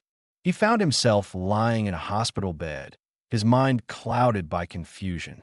Sitting up in a panic, memories of the brutal battle came flooding back. The Beast Monarch's claws, the Frost Monarch's dagger piercing his chest. He wondered if it had all been a dream, clearly remembering the sensation of his heart being pierced, yet somehow he was still alive. The door opened, and Woo Jinchul entered the room alongside another agent. Asking if Jinwoo had regained consciousness, Jinwoo startled them by immediately asking what had happened to the Monarchs, even addressing Woo Jinchul as chairman and demanding to know how he had survived. Woo Jinchul froze, calmly correcting Jinwoo on 3 points. He was not the chairman, but the chief inspector of the surveillance team. He needed to question Jinwoo about the strange, moving statues in the double dungeon. He wanted to know how Jinwoo already knew his name. Jinwoo was stunned. Woo Jinchul continued, explaining that when they arrived at the scene alongside the White Tiger Guild, everything was already over. The more Jinwoo listened, the more he realized something impossible had occurred. He had traveled back in time. Woo Jinchul, sensing his deep confusion, asked if he was all right. Jinwoo requested time to process everything. Checking his status window, Jinwoo was shocked to see that nothing had changed. His stats, skills, and inventory remained exactly as they were before, with even Kamish Wrath still in his possession. Just then, his younger sister, Gina, entered the room, scolding him for not resting. She asked if he had hit his head in the dungeon, frowning in confusion as she looked him over. She even questioned if she had entered the wrong room, asking who he was. Jinwoo realized she didn't recognize him because his physical appearance had gradually matured in the future. Gina hesitated, staring at her brother who now looked taller, sharper, and far more imposing. Brushing it off, Jinwoo told her it was just her imagination, stood up, and announced he had urgent business at the Hunter Association. When Gina asked why, he replied that he planned to give up being a hunter. Before leaving, he told her to go back to school, knowing she had skipped class to check on him. Turning to Han Song-yi nearby, he firmly told her not to even think about dropping out of school to become a hunter. Han Song-yi was left stunned, wondering how he knew her name. Pulling his hood over his head as he left, Jinwoo's thoughts raced. He no longer had his shadow army and would need to rebuild it from scratch. None of this made sense. Arriving at the association, Jinwoo requested a rank reevaluation.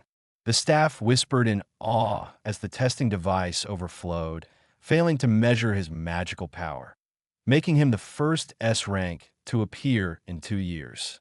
Jinwoo interrupted the commotion, stating that before repeating the test, he wanted to meet the chairman. Walking past the guided paths, he headed directly toward Go Gunhee's office, leaving employees whispering about how an outsider knew the exact layout of the building. While riding the elevator, Kang Tae-shik stood beside Jinwoo, deep in thought about what excuse he should prepare for Chief Inspector Wu regarding his shady activities.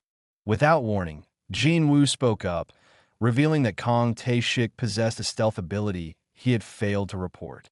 Startled, Tae-shik reached for his weapon, demanding to know how Jinwoo knew. Jinwoo delivered a calm, chilling warning. In the near future, someone would ask Tae-shik to avenge their daughter. Jinwoo didn't care how he handled criminals, but if Tae-shik ever harmed innocent hunters in the process, Jinwoo would personally kill him. "This is my first and final warning," Jinwoo stated. Shaken to his core, Tae-shik nervously asked who Jinwoo truly was, but Jinwoo simply walked away like a phantom. Entering the office of Go Gunhee, Jinwoo's eyes softened. It had been so long since he had last seen the chairman alive. Go Gunhee greeted him gently, sensing Jinwoo's heavy emotions and asking if he was all right. Jinwoo brushed it aside and made a bold proposition. He requested that association regulations be changed so that summoned creatures could officially count as raid members.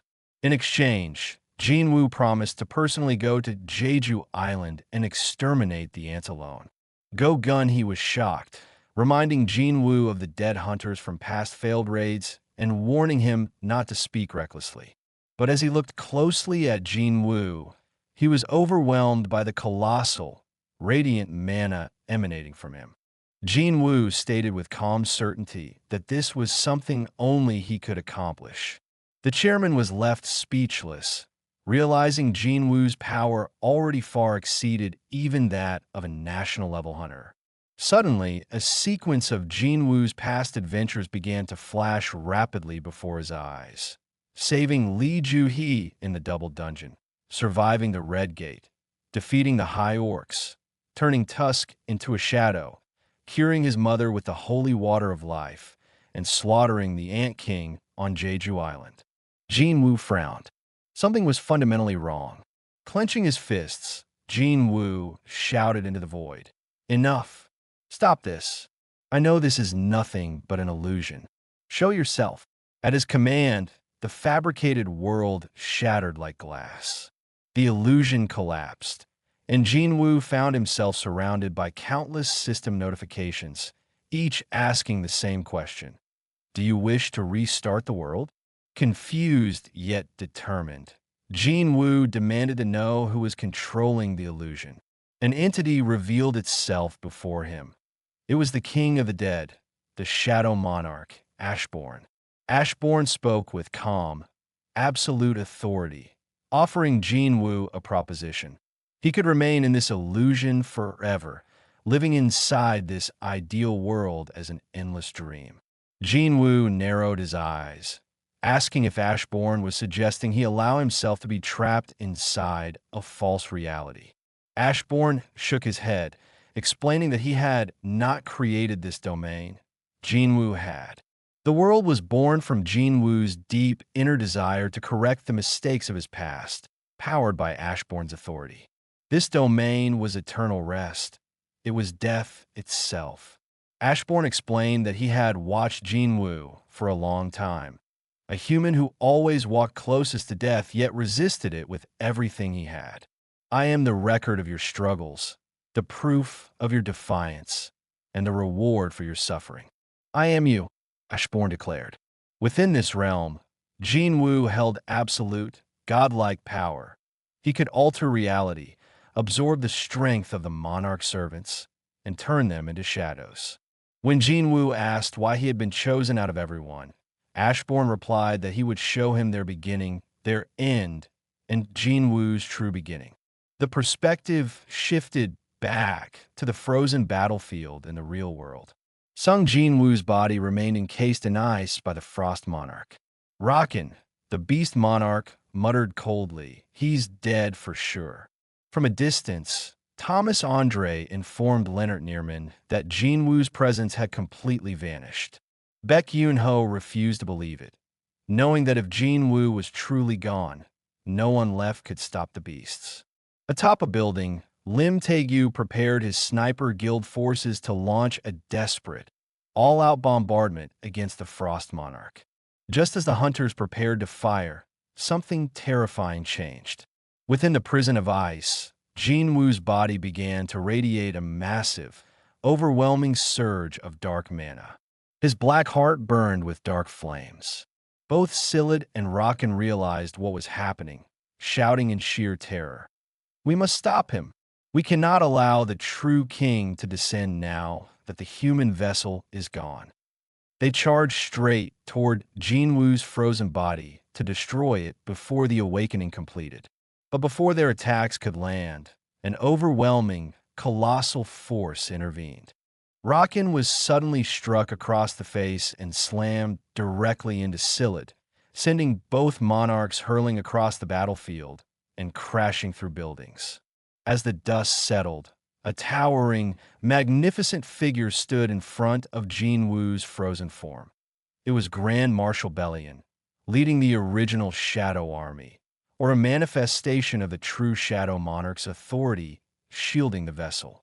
Looking down at the fallen sovereigns, a thunderous voice echoed across the sky. "None shall lay a hand on this child." A vision of the distant past unfolded, reaching back to the origin of creation.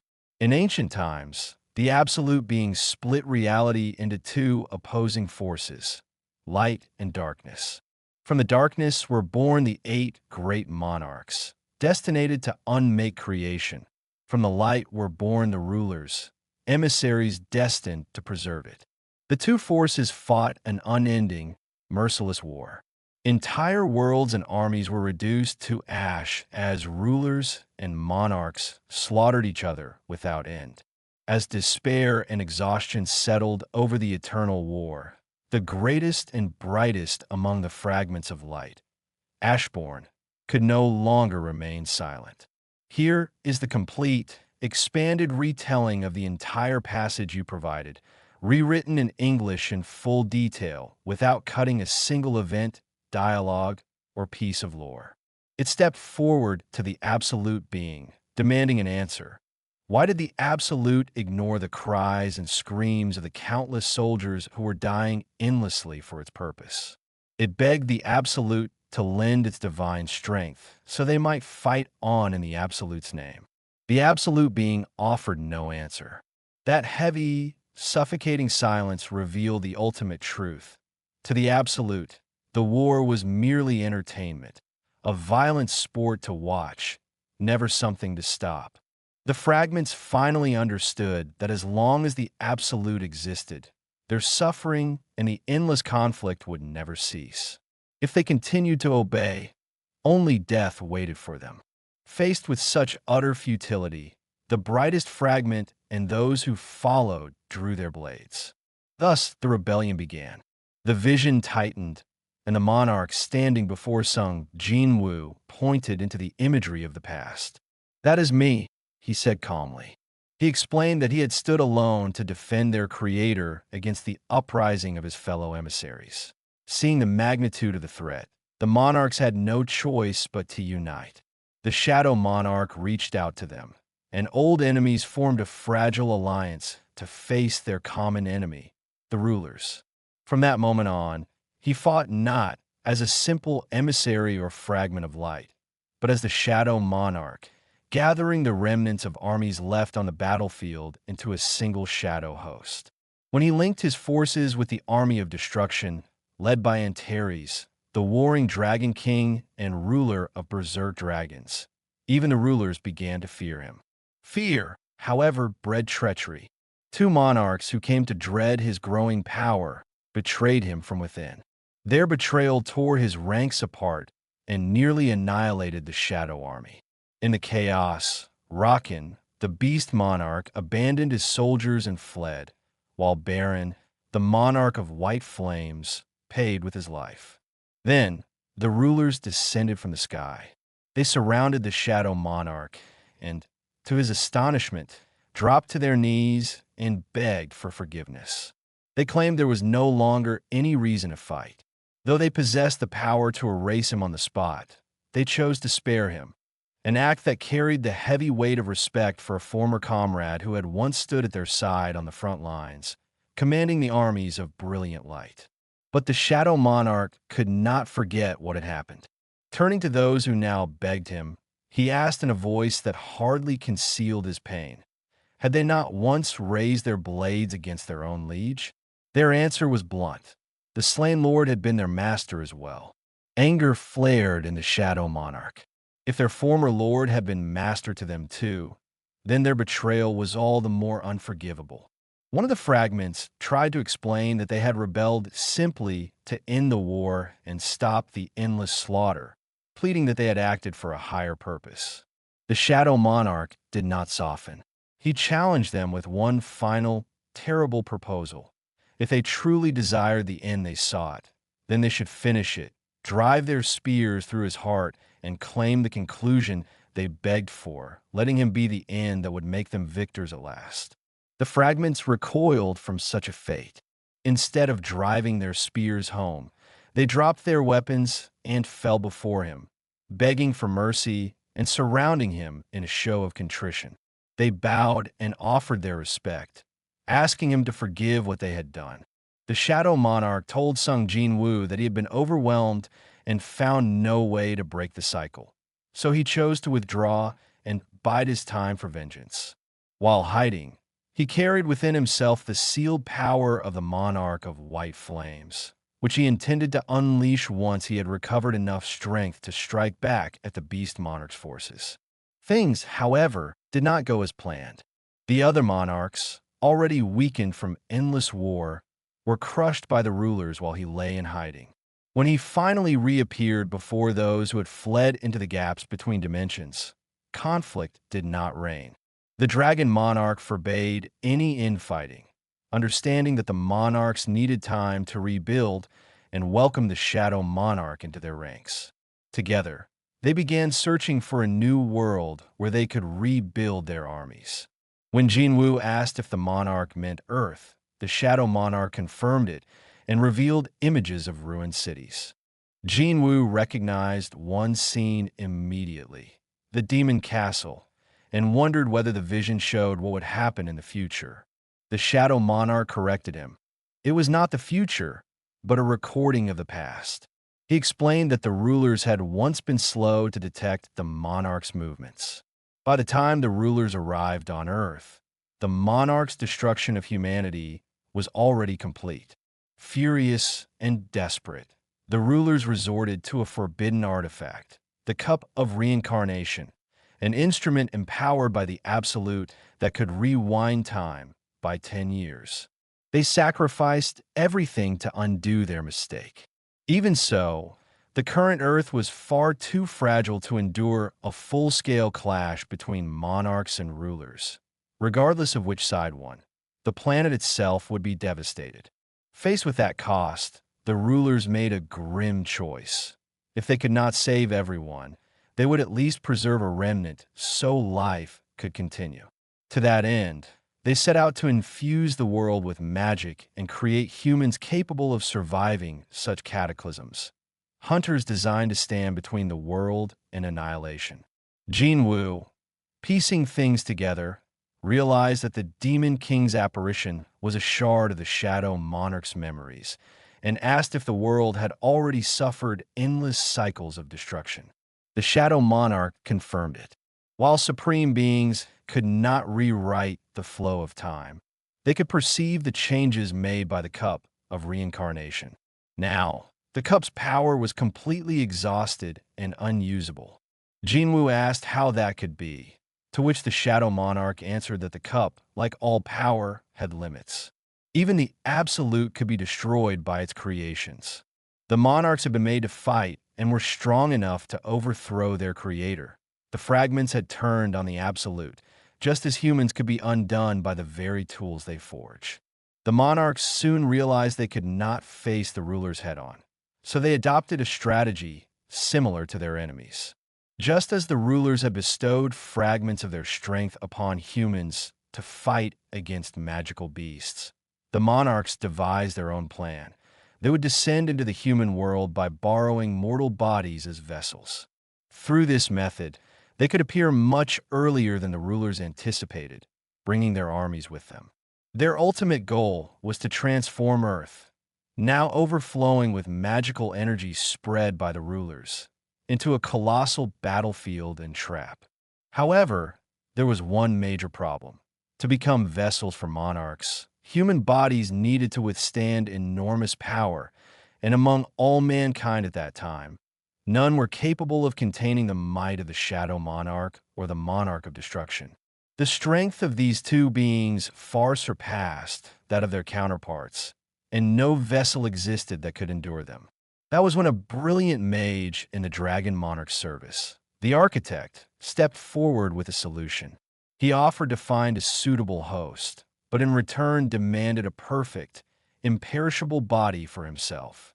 Because no natural body could hold death, the architect designed a system to search the human race for an individual with a rare combination of traits: a keen sense for magic, exceptional physical potential, an indomitable spirit, and iron mental resilience.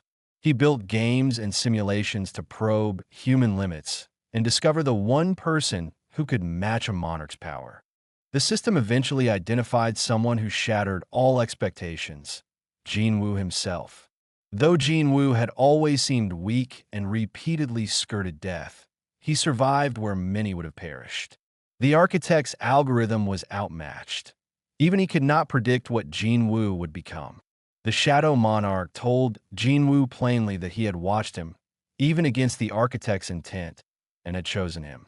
He described himself as the record of Jinwoo's struggles, the living proof of his defiance, and the reward for his pain. Jinwoo asked whether, even so, he had been insufficient to contain the Shadow Monarch's power. The Shadow Monarch explained that the architect tailored the system to Jinwoo's human skills and preferences, creating games, status windows, and trials that would both entertain and strengthen him. The system, powered in part by the Shadow Monarch's own energy, slowly leveled Jinwoo up until his body could approach the needed threshold. When Jinwoo pressed as to why the Shadow Monarch had betrayed the architect and refused to align with the rulers, the monarch admitted he had debated his loyalties and finally made a choice. He refused to stand with the rulers and hid instead because he could not bear to lose what he had found in Jinwoo. Over time, their identities had fused. The Shadow Monarch became Jinwoo, and Jinwoo became the Shadow Monarch. Ownership of the body had become completely irrelevant, as they had become one. He then gave Jinwoo a final choice. He could remain inside this domain of death, an eternal dreamscape crafted from Jinwoo's deepest desires, and live forever in that endless reverie, where he could return to reality, to a world where enemies still waited and battles were not yet finished. Jinwoo answered without a single second of hesitation. This place was not where he belonged. The Shadow Monarch smiled and started to move away. When Jinwoo asked if this would be their final encounter, the monarch answered that he was heading back to his rest. Jinwoo, now the true and absolute Shadow Monarch, would continue to exist in an indestructible state, making the odds of their paths crossing again extremely slim. The monarch added that with Jinwoo's physical death, his power had reached absolute completion. Just as Jinwoo interrupted to say he already understood, the monarch gave a final, knowing smile and stated the simple truth, because I am you. Meanwhile, Silid the Frost Monarch and Riken the Beast Monarch stood completely paralyzed as they witnessed Sung Jinwoo's resurrection. A glowing entity from the fragments of brilliant light stepped forward to protect the human vessel at the center of this cataclysm. The monarchs demanded to know if the fragment intended to unleash a global disaster with his own hands and risk everything just to bring back the Shadow Monarch.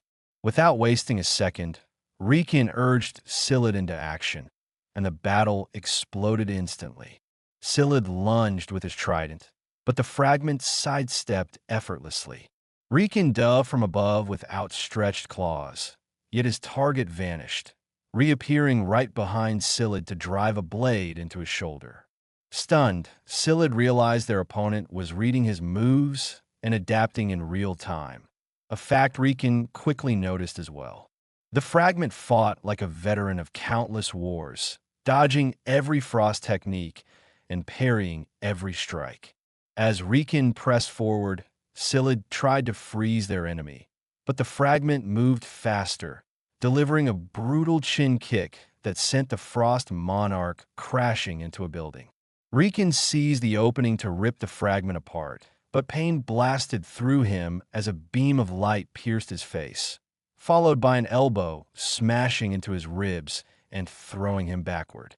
Roaring with fury, Riken ripped the weapon free and vowed to destroy the fragment, but his body suddenly trembled. An overwhelming, terrifying tide of mana surged from behind them, causing Riken to instinctively leap back from the unfathomable power. Recovering, Silid declared the tricks wouldn't work again and ordered Riken to attack, but the Beast Monarch refused, stating the air itself was crying because the Shadow Monarch was coming. Opening a portal, Riken declared he was going no further. Silid screamed accusations of cowardice and betrayal, but Riken replied coldly that his promise only held while Jinwoo was human. With the true monarch awake, he had no reason to stay. Vanishing through the portal, he left Silid with a final warning that Silid could never comprehend the terror of the Shadow Monarch's true might. Enraged and abandoned, Silid chose to fight alone, slamming his trident into the ground to unleash a massive frost storm that forced even human hunters under Lim Tigu to retreat. Ice spears rained down, driving the fragment into desperate dodges while Silid conjured an apocalyptic glacier overhead, vowing to bury both enemies in an eternal void of ice. A frozen lance pierced the fragment, severing his arm, and he braced for the falling mountain. Before it could strike, however, a shadow soldier leaped into the air and shattered the glacier midair. Baru had returned, stronger than ever. From the ground, the Shadow Monarch emerged in his true form, shielding the fragment and looking at Silid with utter scorn, declaring that one so weak had no right to claim the position of a king. Silid froze as a spell broke and commander-rank shadow soldiers regained their strength, kneeling one by one. Jinwoo stepped from his armor, muttering that prophecies couldn't be trusted, and scanned the field. Asking if the Beast Monarch had fled, Silid's expression gave away the answer. Jinwoo's tone hardened as he asked who dared leave without permission, and a vast dome of darkness swelled outward from him, visible from space and swallowing half the earth. Stabilizing the field, Jinwoo whispered he had found his quarry. Thinking Jinwoo distracted, Silid gathered every drop of mana and hurled his trident in a desperate final strike, but Jinwoo caught it with one bare hand and crushed it to shards. Silid stood in total disbelief at the gulf in their power, but Jinwoo simply told him to wait until he dealt with the beast. Deep in the forest, Riken stepped through a portal, cursing himself for arguing with Silid and delaying his retreat too late. As he plotted to hide until the Dragon King's return, a shadow fell behind him. whirling around in alarm. He confirmed his worst fear, the unmistakable, suffocating aura of death. Paralyzed by terror, he sank to his knees, realizing he could neither fight nor flee. Bowing his head, the king of beasts pleaded with Sung Jinwoo for forgiveness, begging to be accepted as an ally and promising that his legions would aid Jinwoo against the Dragon King. Jinwoo agreed to spare him. Privately, Riken felt smug, believing Jinwoo had fallen for the ruse and was not the true force, since a real monarch would never forgive a betrayer. Confident that mercy bought him time, Riken vowed to tear Jinwoo's corpse apart when the Dragon King arrived. Outwardly, however, he pledged absolute service. Jinwoo accepted on one condition. Since he still bore 5 scars from Riken's claws, Riken had to survive 5 attacks to earn forgiveness. Riken's calm mask shattered in rage, and he charged in his full, monstrous form, vowing not to go down without a fight. Jinwoo flashed past like a streak of light, and warm blood dripped as Riken realized a limb had been severed. Calmly, Jinwoo noted that 4 strikes remained. Back in Korea, Baru tended to wounded hunters while the Frost Monarchs Sillid sneered from above, troubled by the presence of another shadow soldier emerging from the darkness. Igris, the Knight of Death. Sillid knew these soldiers could regenerate endlessly while the Shadow Monarch had mana, whereas Sillid's own mana was nearly exhausted. Landing before Igris with a cold warning, Sillid was cut short as Igris silently drove his sword into the ground. Sung Jinwoo stepped forward from the cloak, tossing 2 bloody beast fangs onto the ground and announcing that the beast monarch was dead. Sillid's eyes widened in shock that Jinwoo had slain Riken so quickly, declaring that the deaths of the plague, beast, and frost monarchs would serve as a warning. Jinwoo watched as an enraged Sillid summoned ice shards. Before Sillid could attack, 2 daggers pierced his chest and shoulder. Closing the distance instantly, Jinwoo grabbed the frost monarch by the mouth and ripped him apart, asking how many strikes it would take for him. Screaming, Sillid's monstrous body collapsed and shattered into icy fragments scattered on the wind. With the battlefield silent, Jinwoo asked Baru about the man who protected him. Baru lowered his head, explaining he had suddenly disappeared. Elsewhere, that same man, Sung Il-hwan, staggered away as his hand broke into fragments of light, the fatal cost of wielding such power within a human vessel.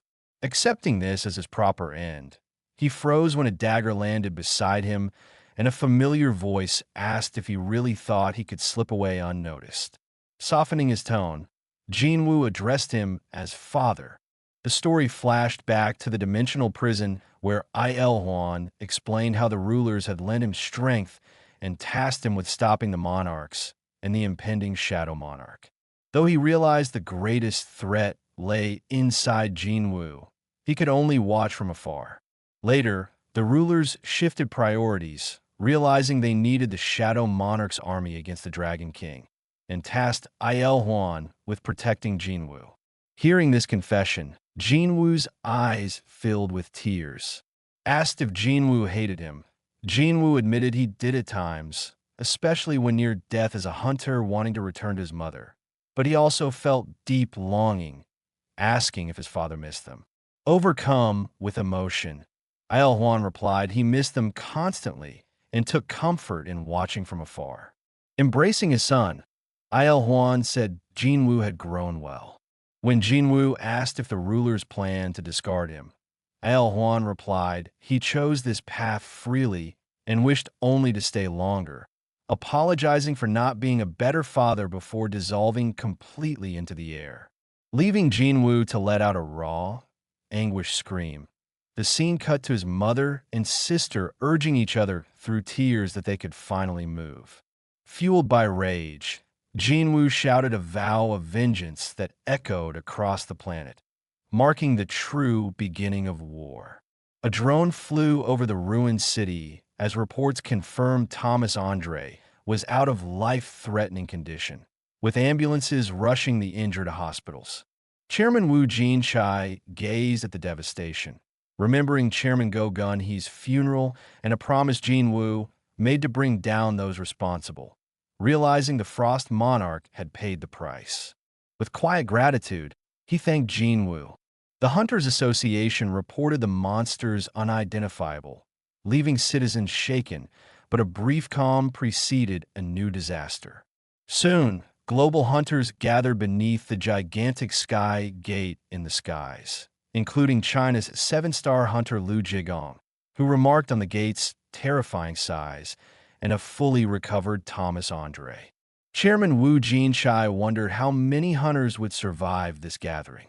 Jinwoo stood silently with a fixed gaze, and Chai Hain noted she had never seen him so nervous.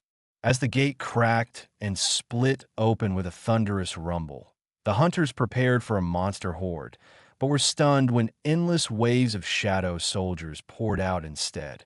Before anyone could strike, a commanding voice ordered them a halt. When Chairman Wu Jinshul demanded an explanation, Jinwoo calmly reassured him. A massive figure emerged from the formation, dropped to one knee, and introduced himself as the Grand Marshal of the Shadow Army, Belian, followed by every dragon, beast, and warrior in absolute reverence. Thomas Andre stared in disbelief at the three gathered dragons, realizing this was the true Shadow Army Ashborn left behind. As Jinwoo looked over his kneeling soldiers, he thought to himself that the real war was beginning. Days later, at the Korean Hunters Association, officials dealt with foreign press and American demands for Jinwoo's location. Acknowledging that hundreds of thousands of beasts had been absorbed into Jinwoo's army, Wu Jinshul firmly told officials they would simply have to get used to Jinwoo's disappearances. Elsewhere, Jinwoo stood atop Tusk's hand, overseeing mock battles, noting to Grand Marshal Belian that practice fights were unique since his soldiers couldn't die. Baru suddenly approached, knelt, and challenged Belian for the title of Grand Marshal. Jinwoo granted permission, and as the duel began, Baru charged while Belian drew a massive greatsword. Though Belian's raw strength was immense, his blade unraveled into a whip, trapping Baru midair. Acknowledging Belian's incredible reflexes and power, Jinwoo knew Baru's greatest weapon was his relentless tenacity. In China, Liu Jigong and returning hunters arrived at Beijing International Airport amidst swarming press. When a reporter criticized China's intervention, Liu snapped back, explaining that geography and the threat on their doorstep forced his hand, as he couldn't trust his own strength alone if Jinwoo failed. But as they entered the city, they froze in horror. A gigantic, ominous gate loomed directly over Beijing. Back in the monarch's realm, Yogaman briefed another monarch about their three fallen comrades. Listening coldly, Antares, the Dragon King, revealed a massive dragon's claw, declaring no further losses would be tolerated and ordering his armies to mobilize for war. On Earth, Baru and Belian's sparring match ended with Belian's greatsword inches from Baru's face. Baru insisted he could continue, asking for the rank so he could remain by Jinwoo's side forever. Touched, Jinwoo smiled, placing Belian on his right and Baru on his left, playfully cutting off Baru's emotional outburst. When Igris asked to challenge Belian next, Jinwoo told him to take position behind the others. The relaxed camaraderie contrasted sharply with their raw power. Demonstrating power, the dragons combined their breath into a colossal sky blaze. But Tusk smirked and used the Orb of Avarice to unleash a single massive wave of fire that completely dwarfed the dragon's attack, lighting up the sea and drawing cheers from the soldiers. Jinwoo thought letting Tusk use the orb felt like cheating. Noticing soldiers preparing a camp nearby, Jinwoo asked Belian why they weren't recalled into a shadow, and Belian explained they wanted to give the soldiers time to relax after the dimensional rift. Turning personal, Jinwoo asked if Belian missed Ashborn. Solemnly, Belian recounted standing beside Ashborn during the wars against the rulers, declaring himself Ashbourne's first soldier and remaining fiercely loyal through eternity. Moved, Jinwoo asked him to tell the story of his time with Ashbourne. Warning it was a long tale, Bellion began from his birth as a fruit of the world tree, explaining how the sky-filling warriors of the heavens originated from branches of a world tree so vast its limbs span the cosmos itself. Meanwhile, Sung Jinwoo stood at his kitchen counter quietly preparing a meal, burdened by the heavy realization that the world had to know about the 8 armies and that a catastrophic war was coming where safety couldn't be guaranteed. At the table, Jinwoo's sister praised his cooking to their mother, surprised by how well he cooked. Jinwoo smiled thinly, unable to shake the image of the Dragon King, reducing entire lands to ash with a single breath. Sensing a change, his mother asked if something was wrong, warmly noting that his father always cooked before doing something dangerous, a habit Jinwoo had apparently inherited. Brushing it off, Jinwoo walked to the door expecting a visitor. Opening it without a doorbell ringing, he found Yu Myung-han, Jinho's father, standing on the doorstep. Apologizing for the unannounced visit, Yu asked to speak with Jinwoo, explaining that after waking from his eternal sleep, he initially felt special, but realizing miracles like that were exceedingly rare, he suspected Jinwoo was personally involved. Yu asked why Jinwoo had helped him. Jinwoo explained that he had acted because he judged Yu to be trustworthy, noting that if Yu had been someone who chased power at all costs, Jinwoo would not have risked himself to save him. Deeply grateful, Yu offered to repay the favor and asked if Jinwoo needed anything. Jinwoo declined, but quietly requested one thing. Should anything happen to him, would you look after his mother and sister? Later, Chairman Wu Jinchao brought Jinwoo footage of a colossal gate hovering over Shanghai. He told Jinwoo it wasn't isolated. 8 other colossal gates had appeared across the globe. Wu asked whether those forces were Jinwoo's soldiers, but Jinwoo shook his head. These were enemies. Jinwoo then asked the chairman for one simple thing: trust. Without hesitation, Wu said he did. Jinwoo placed a finger on Wu Jinchao's temple and poured a flood of memory into him. Visions of the Dragon Monarch, the ruler's armies, ancient wars and dungeons, and the sheer terrifying scale of power Jinwoo had faced. The images overwhelmed Wu. When Jinwoo withdrew his finger, the chairman gasped, shaken and pale. Confronted with those memories, Wu confessed how wrong his old assumptions felt. He had believed hunters were humanity's shield, simple protectors against monsters. Now he understood the truth. The Awakened were not just guardians. They were the ones capable of surviving the real war. The conflict was not merely humans versus beasts, but monarchs against rulers, forces beyond ordinary comprehension. Sweat on his brow, Wu asked if Jinwoo truly intended to face such enemies alone. Jinwoo answered calmly that he would. Desperate to help, Wu asked how the association could assist. The scene shifted to a large hall filled with representatives and hunters from around the world. Wu asked whether any additional contingents were en route. He was told no. Only the delegates from the 152 countries he had notified that morning. A man in the room remarked on how pale Wu looked and asked what Jinwoo had told him to produce such a reaction. Wu's mind replayed the image. An army of dragons emerging from darkness. A single colossal dragon flying behind them. Its presence so overpowering that even the combined hunters of the world could not scratch it. Its breath alone could scorch entire continents. How? Wu wondered. Did Jinwoo plan to fight that? He called Jinwoo and told him, "I've gathered the representatives from every country, as you asked. Where are you right now?" Before Wu could finish his sentence, Jinwoo materialized behind him and replied, "I've just arrived," making the chairman's question about location instantly meaningless. Wu warned that revealing the truth would trigger chaos. Some nations would not cope. Jinwoo acknowledged the risk. Wu, still wrestling with the revelation, warned that if Jinwoo acted on what he believed, the truth would inevitably come to light. Meanwhile, director David Brennan sat in the conference room, quietly observing the gathering. Presidents, prime ministers, guild masters, and association chairmen had all assembled. So many powerful figures in one place. Brennan thought they all must be feeling the weight of whatever Hunter-sung Jinwoo was about to reveal. He wished Jinwoo would say the gates would not cause much harm, just like the previous time. But deep down, he feared the opposite. If Jinwoo declared the worst, then everyone in that room would be facing grim times ahead. After a long pause, Jinwoo finally began to speak. He told the gathered leaders that no one would be able to avoid the coming battle. The enemy would reveal themselves before the eyes of the world and bring destruction everywhere. Some officials shook their heads, unable to believe his words. They asked whether he was claiming that even national-level hunters would not be enough.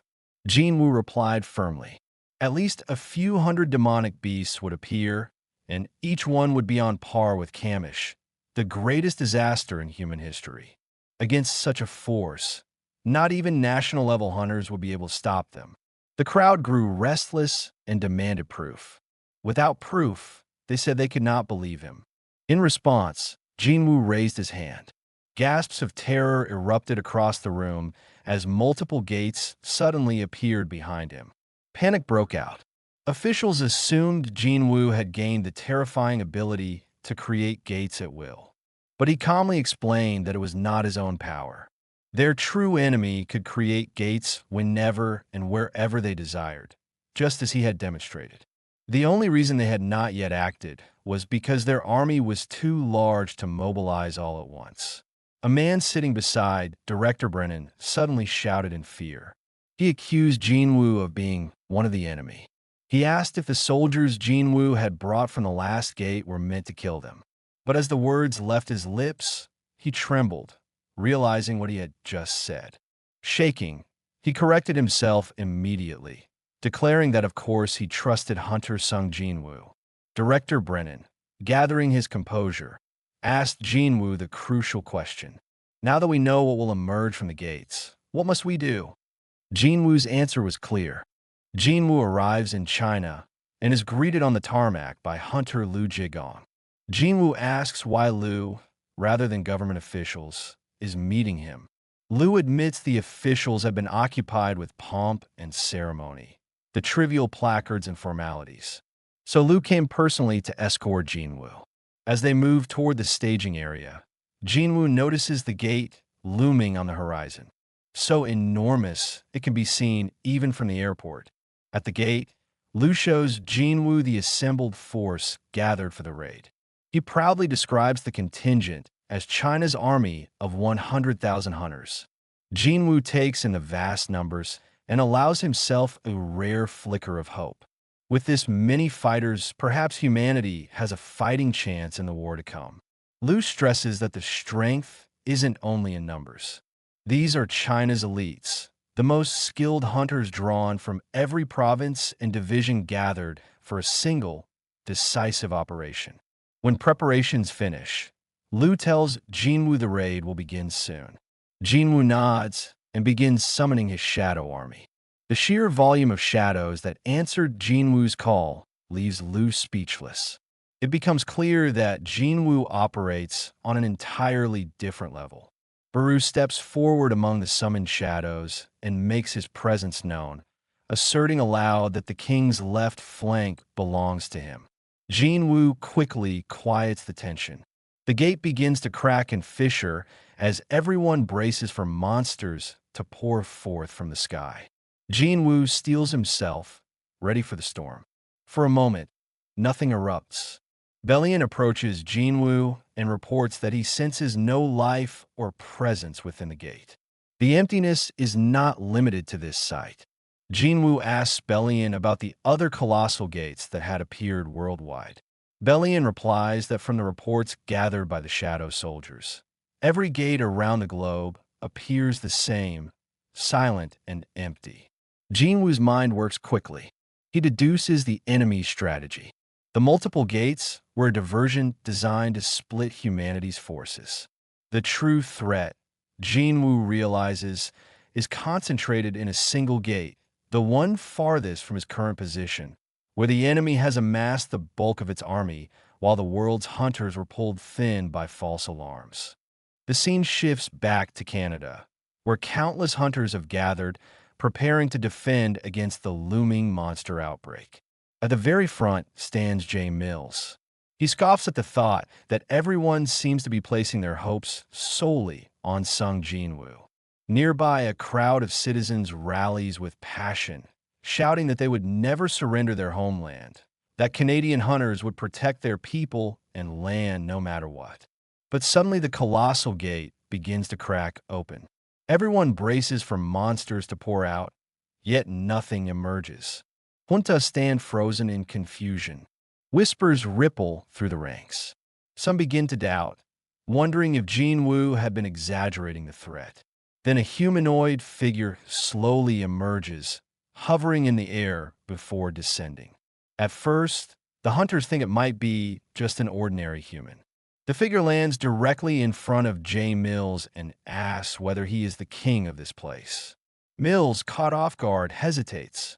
Another hunter quickly explains that demonic beasts are capable of crafting their own weapons, using rune-like symbols and organizing themselves into strict hierarchies. Their intelligence rivals that of humans. They had merely chosen not to communicate until now. Hearing this, Jay Mills smirks. In his mind, this must have been Jinwoo's secret all along, subjugating monsters through communication rather than pure force. Feeling bold, Mills declares that he could be their king. But the entity ignores him. It mutters instead that the one it seeks is not present. Just 10 minutes earlier, far away in China, Sung Jinwoo was questioning officials, asking if there was any way to confirm what was happening at Canada's Colossal Gate. One official promised to attempt something. Meanwhile, Jinwoo reached out to Adam White of the Hunter Bureau to ask directly about the Canadian Gate. Through the call, Jinwoo could hear the noise of crowd behind Adam.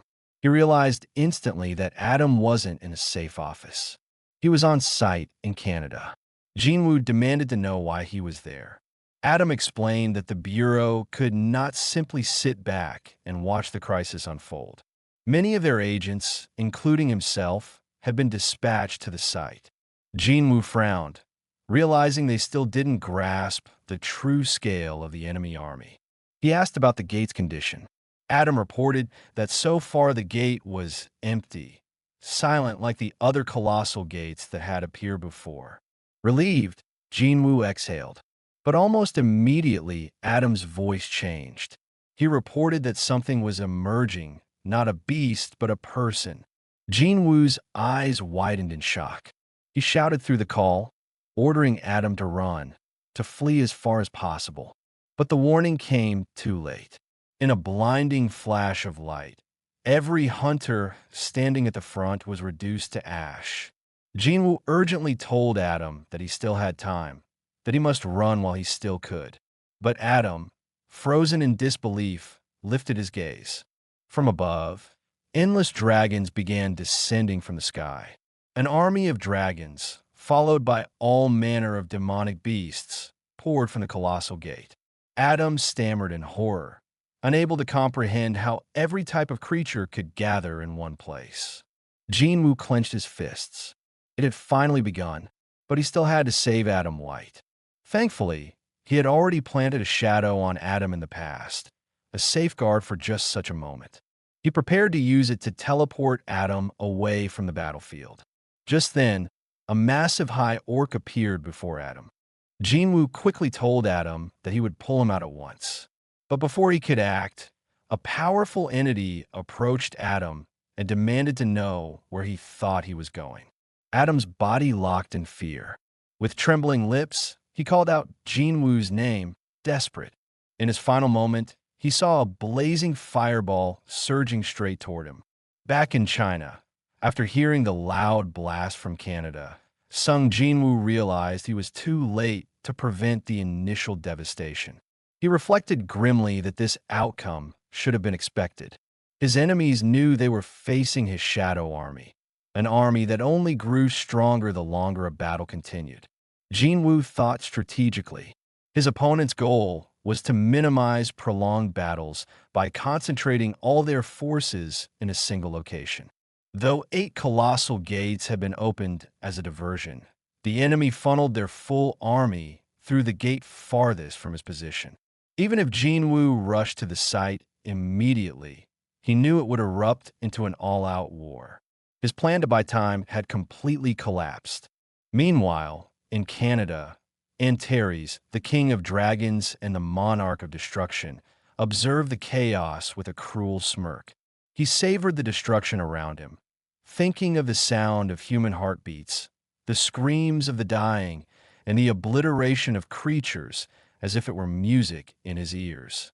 Addressing the other monarchs, Antares confirmed that preparations were complete. With absolute authority, he ordered the army to annihilate everything, declaring that destruction was the sole purpose of their existence. Fast forward to a man in his office watching live footage of the carnage unfold. He muttered to himself that everyone on the scene, hunters, agents, and reporters alike, must have perished. This man was director David Brennan. As he watched, dread filled his mind.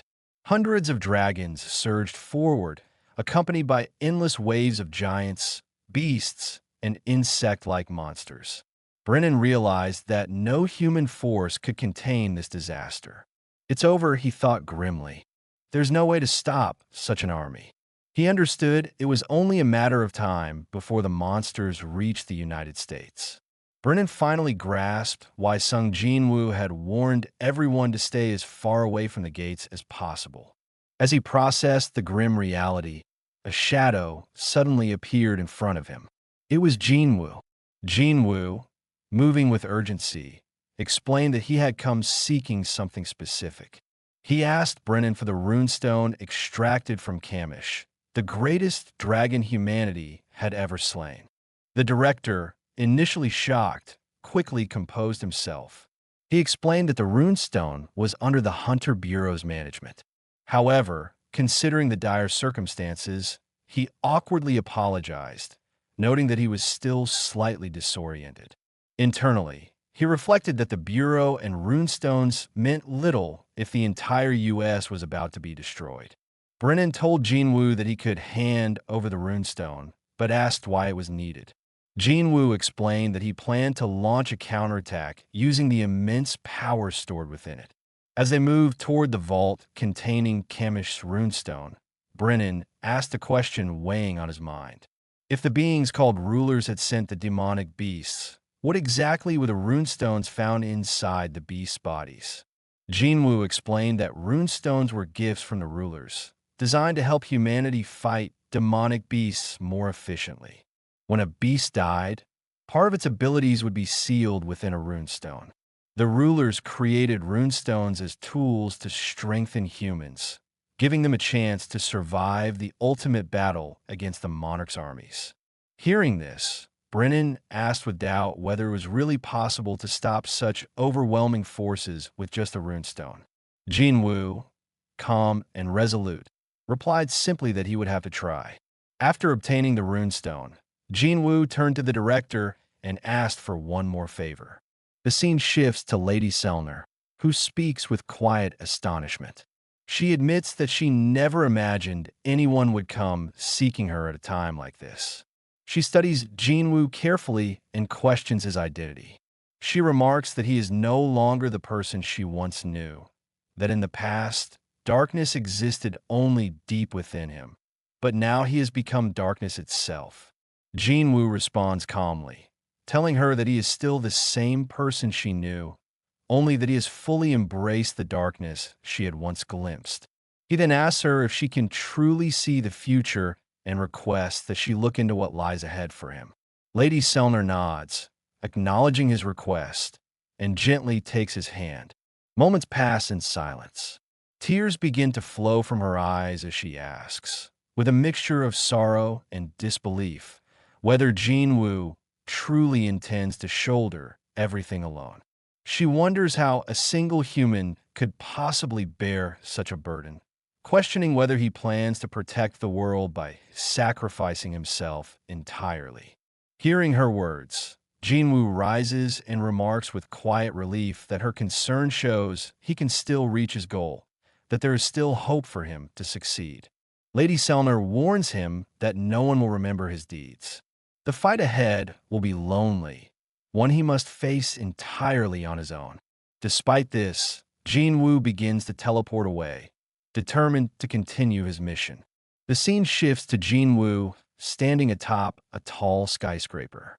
He pulls out his phone and places a call.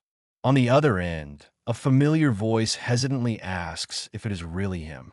Jinwoo apologizes for his absence, explaining that he has been busy. The voice belongs to Hunter Cha Hyen, who reassures him that it is fine, admitting she's been busy as well. Jinwoo comments that it has been a long time since they last met and promises that they will see each other soon. Cha Hyen requests a promise that Jinwoo will indeed come to see her. He replies firmly that he will. Upon hearing this, she smiles, comforted by his assurance. Their moment is interrupted when Hunter Choi Jong-in approaches and tells them that it is time to move forward. The camera pans out to reveal hunters from across the globe gathering for the impending battle. The Asian Hunter Alliance, the European Hunter Alliance, the African Temporary Guild Union, and the Chinese Emergency Response Alliance have all mobilized. Hundreds of thousands of hunters prepare to march to the battlefield, each one aware of the stakes ahead. The story shifts back to Canada. Antares, the monarch of destruction, stands atop countless corpses of fallen hunters. He channels a massive wave of mana, deliberately sending it across the world for Jinwoo to sense. With his power resonating through the skies, he declares that he is right there. The magnitude of Antares' mana wave is so immense that it reverberates across the entire world, reaching Jinwoo wherever he is. Antares speaks with deadly confidence, proclaiming that he has already claimed the lives of tens of millions of humans. He taunts Jinwoo, asking how much longer he plans to hide.